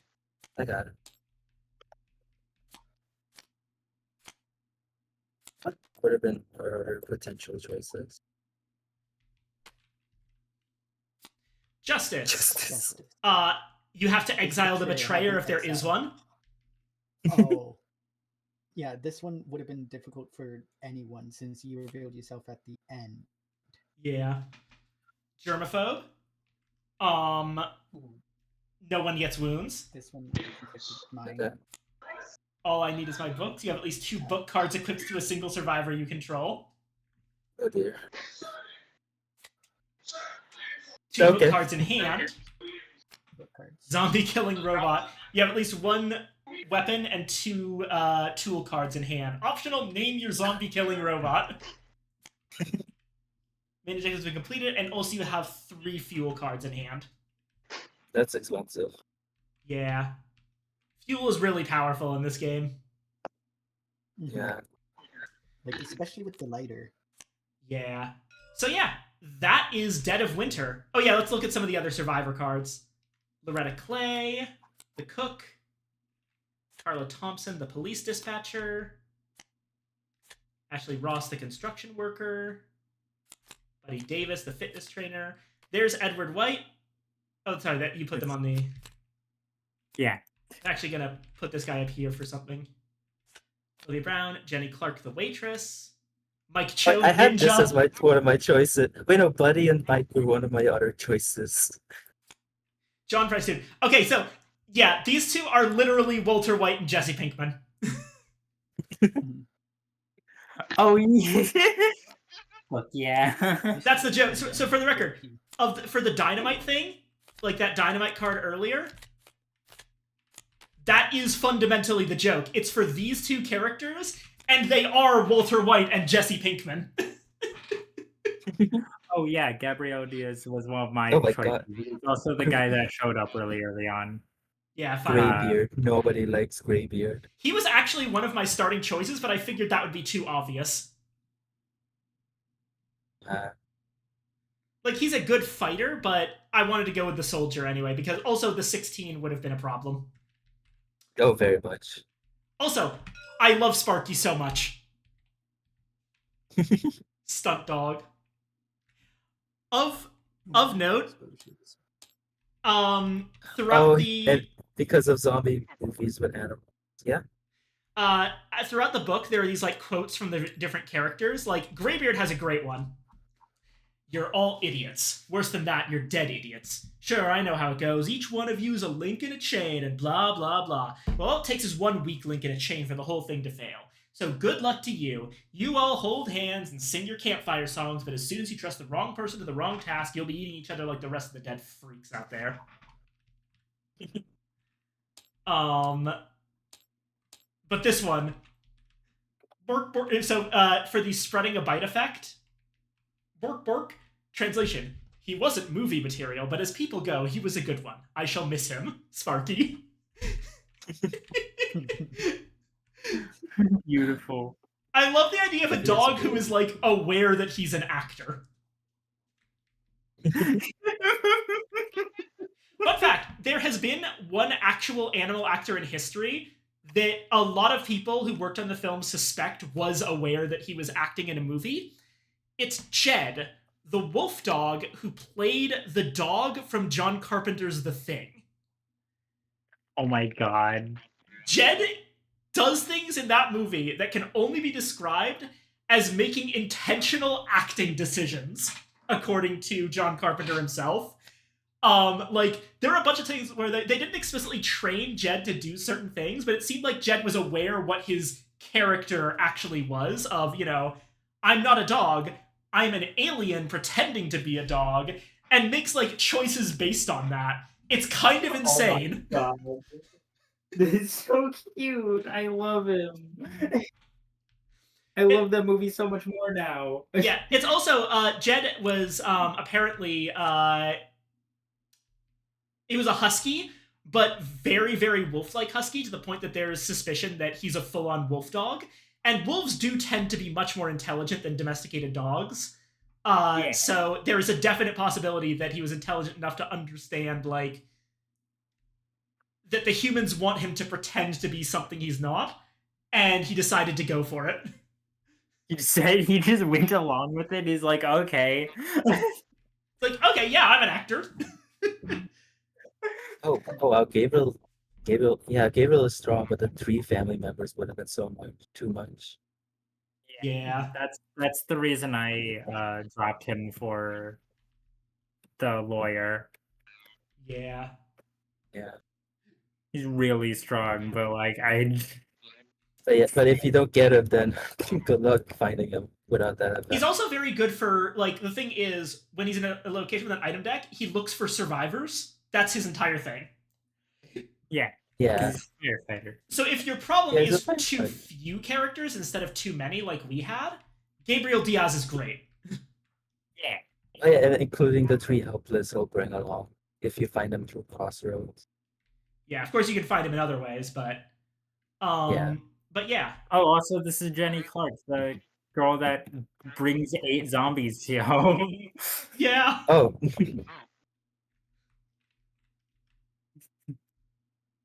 But she does have a pretty strong effect. She has a really strong effect, but it's also even funnier when you realize that it's like she's just like window shopping. Yeah. It's incredible. She's like window like- shopping. She's not taking anything else back. She's just looking. I do like her letter Clay looks. Why is she 20 influence if she adds food? She's funny, I guess. I guess No, she's nice. She's like no 20 Alright. like a bad influence. I mean, yeah, I think she might just be a little bit abrasive. I think she does have. Gordon Ramsay. I think she does have a quote. Let me see. Yeah, she does. Let me see. I'll give Yeah. the end of the world one thing. It's never boring. Just when you think you know what the new normal is, it goes and changes. Every day is different from the last. No, okay, she's fine. What the heck? Why don't people like her? I think it's that a stereotype for people that cook professionally is that they're just kind of assholes. Let me see if there's Yeah. Like usually on TV, that's an act ish. Usually, but that's like No, but Oh, no. there is a lot of yelling in food service. yes, that True, is what yeah. I'm talking about. There's a lot of yelling in food service, so I'm guessing she has a bunch of like she just has the habit to yell at people when she wants them to do something. Okay, let me So actually. and that can come off as abrasive. I'm also looking for her Crossroads card. Oh, here it is. Let's see here. Loretta Clay. Where did we find these cans? Loretta says angrily. I have almost 30 cans well past their expiration date. If you hunters don't do your job and look, then it messes everything up. We were counting on this food. Yeah, okay. It sounds like she's just kind of an abrasive food service worker. I'm gonna guess that it's like, because like cooking for other people, especially if it's a lot of people, is really stressful, and that can make you like really grumpy. Yeah. As for Yeah. Forrest, I mentioned this, but here's Forrest's card, and to explain maybe why he's so low influence and that works. If Forrest is in play, I couldn't help but notice you scored some whiskey on your last run, says Forrest, and he gives what is supposed to be a charming grin. But it isn't. You can't stand the guy, really. He's clingy, smells, and refuses to take off his mall Santa costume, which is a little worrying. But he's also clearly had a rough life, and you can't help but feel sympathy for him. He means well, at least. Come on, man, show some Christmas spirit. You give Forrest the booze. Later that evening, he drunkenly stumbles off to the grocery store and loudly rings a bell in front of the entrance, asking no one in particular if they'd like to donate to charity. Place Forrest at the grocery store, add 4 noise tokens to the grocery store. He's a bum, that's why. Option 2, shove that Christmas spirit up your ass, Forrest. These spirits are staying with me. Later that evening, Forrest strikes out another survivor in a fit of rage. The survivor with the lowest influence value, not including Forrest, receives 1 wound. Oh, so he's just he's a violent drunk. Oh, Yeah. okay. I understand now. Yeah, he's a bit of a Fucking jerk. bum. I think it is notable that you can find out a little bit more about these characters through their Crossroads cards. Like, we were all totally fine with Mr. Janitor until his Crossroads card came up, and turns out he's a creep. I want to find I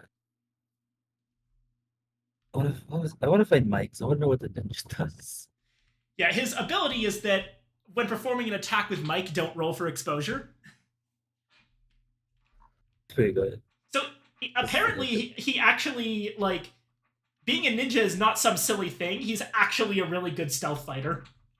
And people seem to like him decently well because he's got about 30 influence. There we go. Let's see.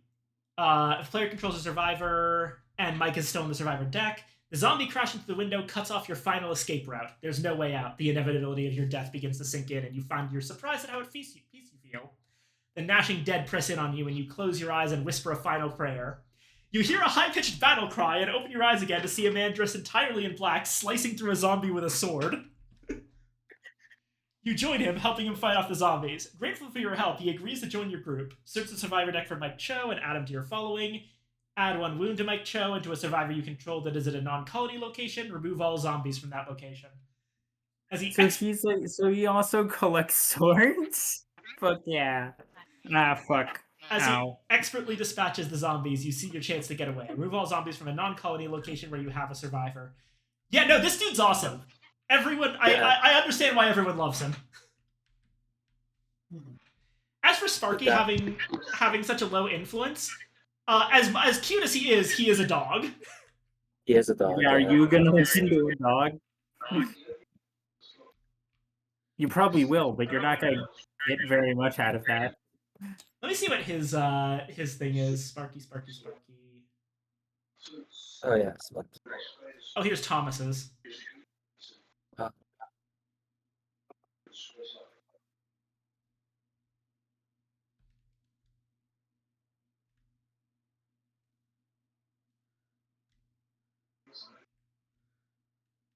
There's 3 Sparky. options. Kill Thomas. Yeah. Possibility of a gun item card, a weapon item card while Thomas is in play. Gunshots ring out like church bells greeting the morning. This is business as usual now, but somewhere deep in the damaged folds of Thomas Hart's brain, something misfires. A blood vessel bursts in his left eye, and the broken man begins to howl with fear, frustration, and rage. Following choice belongs to the player who controls Thomas Hart. Thomas distributes 4 wounds to survivors who share his location. If no other survivors share Thomas's location, nothing happens. Players must collectively remove 2 medicine cards in their hand from the game. If 2 medicines are not removed, carry out the effects of option 1 instead, or kill Thomas. Oh. My god. Yipes. Oh, that's Sparky. Yeah. There. If your player controls Sparky, he's not exiled. There you are, Sparks. You're such a good boy, aren't you? Sparky barks excitedly and turns once in a circle. Thanks for visiting me again, pal. I wish I could come with you, but I can't stand those idiots at your colony. They don't think big, you know? But look, boy, I've rigged up something to help protect you. I've attached this weapon to one of the pulley rigs we used on the show to make you look like you were flying. I'll just hook you up to the device, like this. Now, if you pull on this bit with your mouth, bang! Automatic zombie killing machine. You look like a stone cold killer now. Option My God. 1, kill 8 zombies in the colony, do not roll for exposure. Option 2, look everybody, Sparky the Stunt Dog has a gun now. Gain 1 morale. I feel like you should have a little more morale gain. Because who wouldn't want to choose the first option? Because zombies usually pile up pretty quickly. Yeah, but morale is very important. True. But killing 8 zombies is also pretty good. Yeah. I love that there's nothing problematic at all about Sparky. He is literally just a good boy who gets a gun in his card. With a gun. And this, Good boy with that. And out of curiosity, I'm going to take a quick look at the Long Night expansion and see what they kind of add. Oh. I'm not going to like go over the rules in massive detail. I'm just going to kind of look over stuff.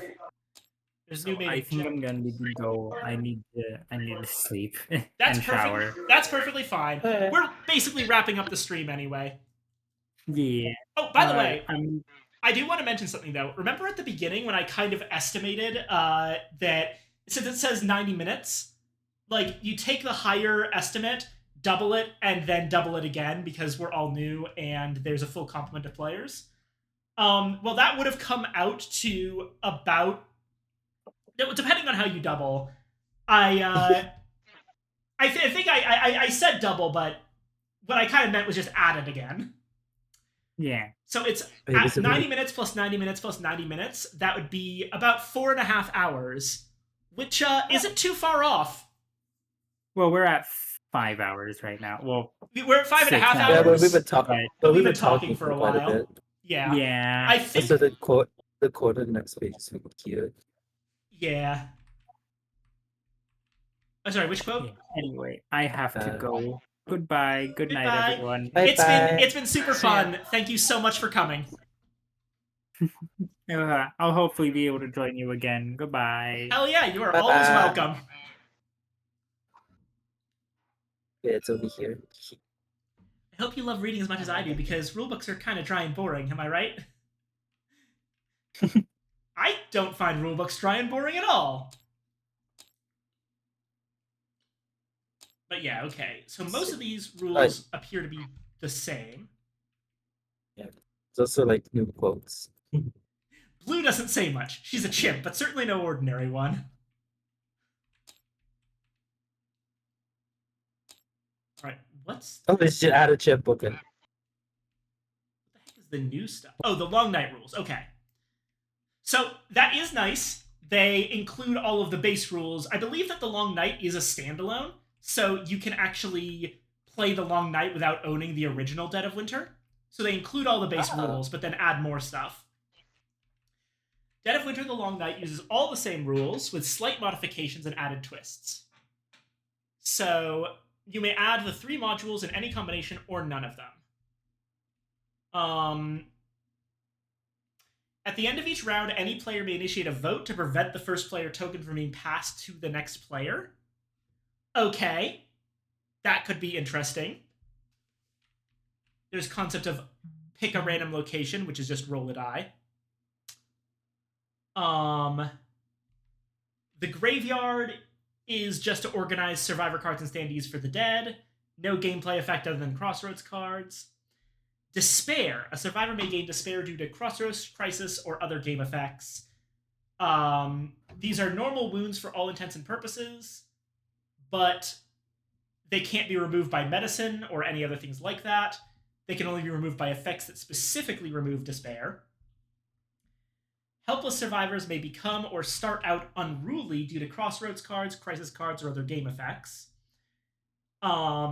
Unruly helpless survivors count as 2 helpless survivors when counting survivors during the pay food and add zombie steps. But you can use medicine to flip them to the normal helpless side. Some game effects may result in an explosive trap token being placed in entrance space. They work like barricades, but when they're removed, it actually wipes all zombies from the entrance. Alright, so 1 explosive trap at every entrance at least. Yeah. Yeah, but you can't put that normally. Yeah, you have to find special ways to put them down. And Or so probably a special character. And here are the modules, which are improvements. Improvements can be built to improve life at the colony. So there's a whole improvements deck, and you draw 4 improvement cards, place them in a row, and you get items and game effects can allow you to put advancement tokens on them. Basically, it gives the colony a very minor, like, tech tree type thing, which is cool. Bandits are non-zombie characters the players don't control, appear at non-colony locations, and take up survivor spaces when they're placed. Aha! I see.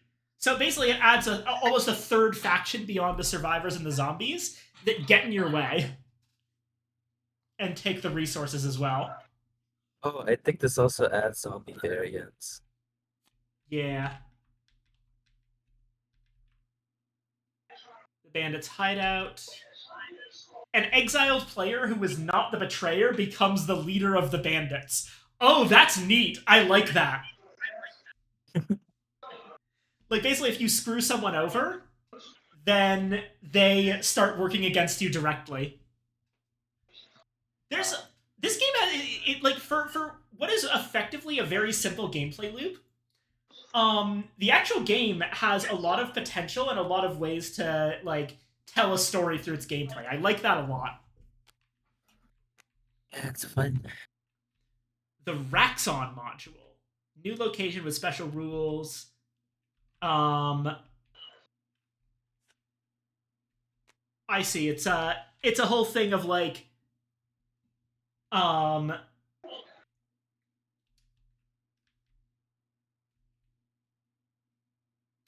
it's Resident Evil style. It's the facility where the zombies come from that, like, can be searched for stuff, but also sometimes spits out zombies, and especially special zombies, it looks like.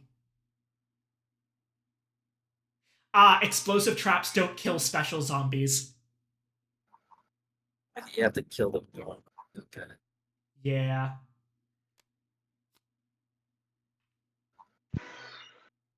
And they have special effects. Oh, so some of these are just straight up Left 4 Dead.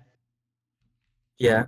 Claw, Hunter, Collector, Frostwalker, Tank, Screamer, Carrier, Hydra, Reaper, Spewer, Stinker, and Siren. Okay, yeah, the Siren is just the Witch. Yeah, basically, yeah. Spewer is the Boomer. Tank is the Tank. Claw is the... Reaper's probably the Hunter. I actually think that Claw is probably the Hunter. Oh. Wait, what was the one that, like... Or the Hunter is the Hunter. Oh, yeah. I mean, like, the one that, like, attaches to your head. Oh, the Jockey? Oh. That was good. I think it's probably the Reaper. Yeah. Where? It's neat. I'm not sure how some of these are happening. Like, the Hunter looks very strange. But I guess that's because Raxon are doing experiments and shit. Classic. And Resident Evil. then there's a bunch of special scenarios you can do. And all of that. So lots of little ways that you can, basically change the genre of your zombie movie. Because as it is now, the genre is Walking Dead. But you can change the genre to, like, Left 4 Dead. Or Resident Evil to an extent. And Warring Colonies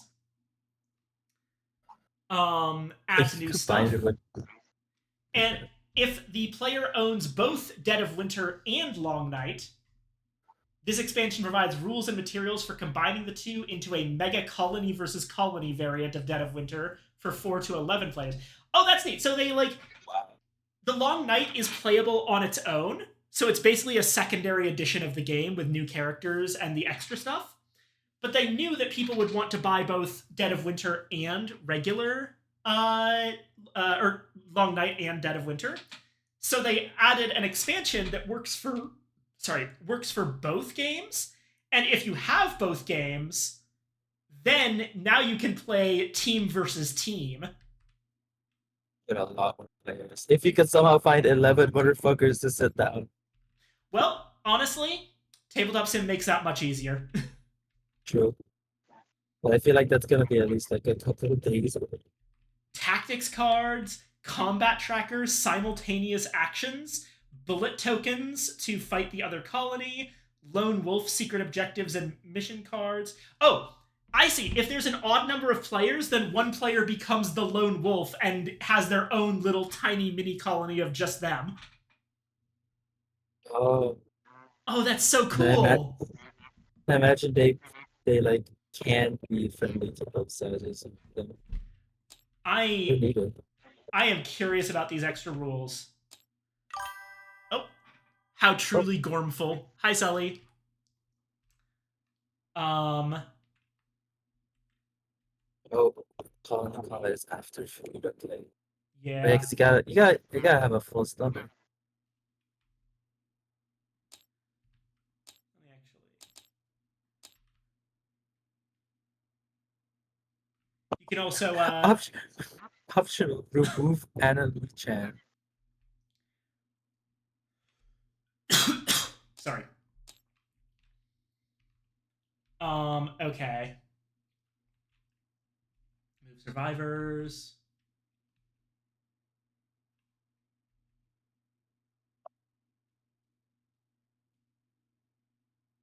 Okay, so it changes things up quite a bit. First off, you now have to do all of your movements at the beginning of the turn.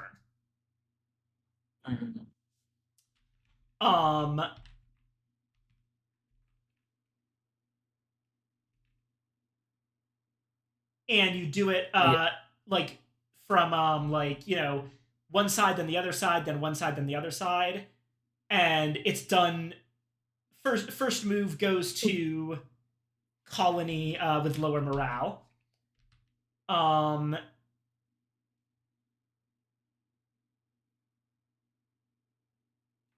You can bounce if you're moving to a full location and there's an enemy survivor. First off, you can swap places with a friendly survivor without rolling for exposure, sending them back to your colony. Or Nice. you can spend a bullet token to return an enemy survivor back to their colony, or 2 bullet tokens if the survivor has a weapon equipped. So you could just, like, you know, lay down suppressing fire until the enemy players fuck off. After both active players have moved their survivors, they simultaneously complete all of the actions they want to take for their turns. First player to finish taking their actions flips the 2-minute sand timer. The other player now has 2 minutes to complete all the remaining actions they want to take for their turn. Any actions not completed by the end of that time are lost.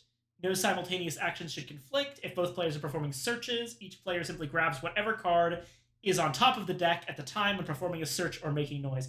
Okay, this is going to be incredibly chaotic if it happens, but that's kind of the point. Yeah, I'm not like 100% certain that these rules are good, but they are fun. they add to the chaos of it all. Yeah.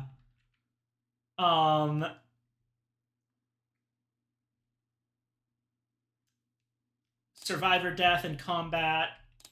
That's a whole thing. That seems to be the majority of it. As for the lone wolf, for the odd number of players, place the lone wolf den location in front of the lone wolf player. You've got lone wolf secret objectives and mission cards. Lone wolf always is dealt 5 survivors and chooses 3. Morale starts at 4. Lone wolf player's turn takes place first each round. Before players have taken their simultaneous turns. The lone wolf follows all normal Warring Colonies rules, with the following exceptions. He has no time limit to complete his actions. He can move to entrance spaces at both colonies. When a player spends a bullet to remove a lone wolf survivor from a full location, move that survivor to the lone wolf's den. If there are no available spaces in the lone wolf den, the lone wolf player must move the survivor to a location of their choice. Instead of using bullet tokens, you use an action die to bounce people.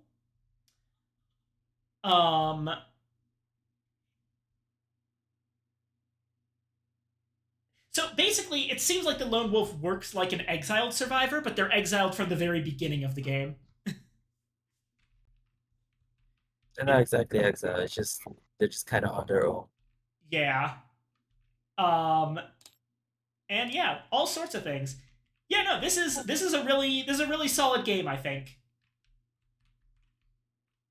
Very. I like that. I like that. Yeah. All right, we are going on 6 hours, so it's probably time for us to wrap up here. Thank you all so much for. I should probably wait until the ad break ends to do this one. But just generally,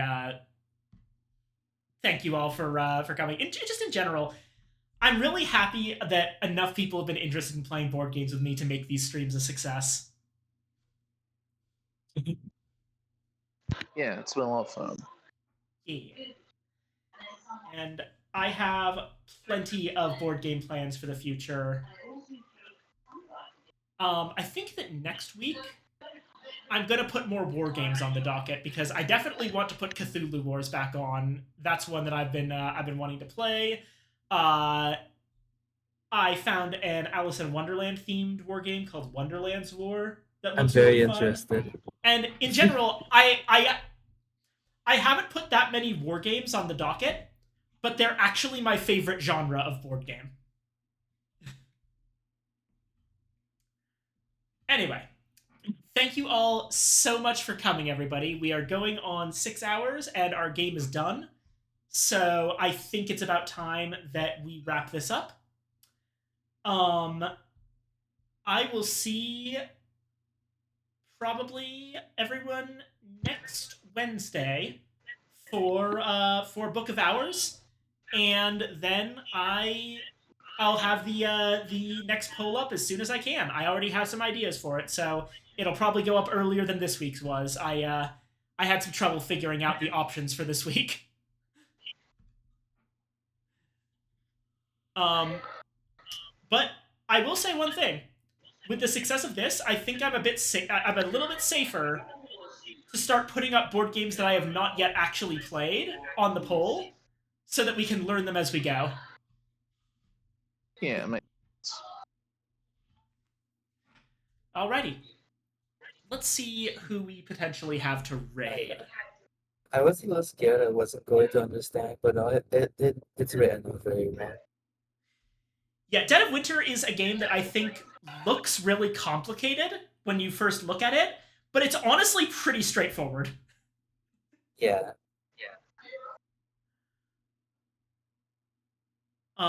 Okay.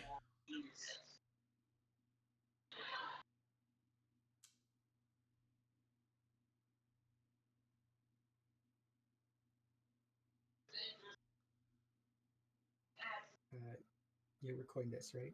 I am recording it, yes.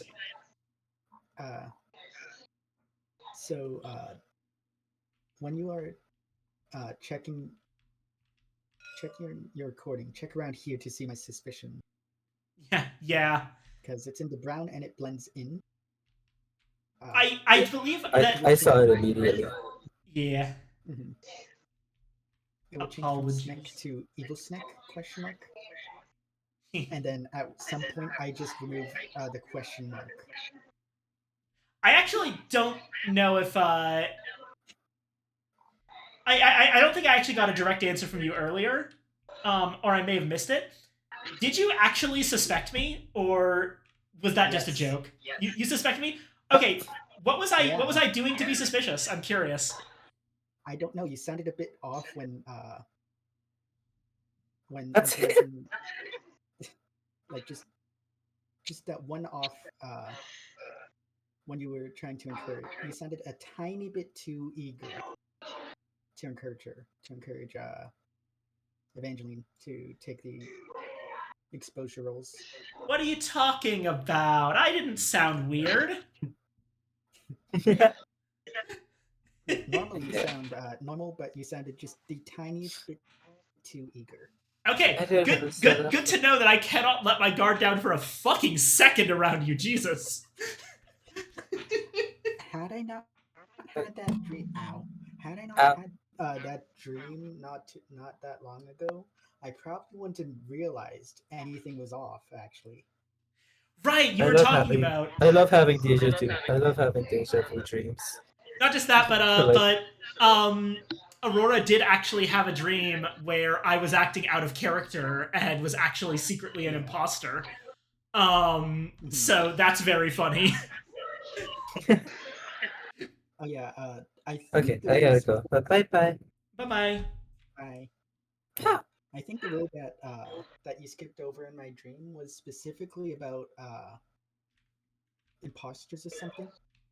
Ah, I I see. don't know what game you played, but I know it wasn't this. It was probably a game that your subconscious made up. That tends to be how these things work. Anywho. Let's go ahead and /raid. Oh, I think I'll do it for now. slash. See you later. See ya. Thank you for coming, Soul. And that's gonna be.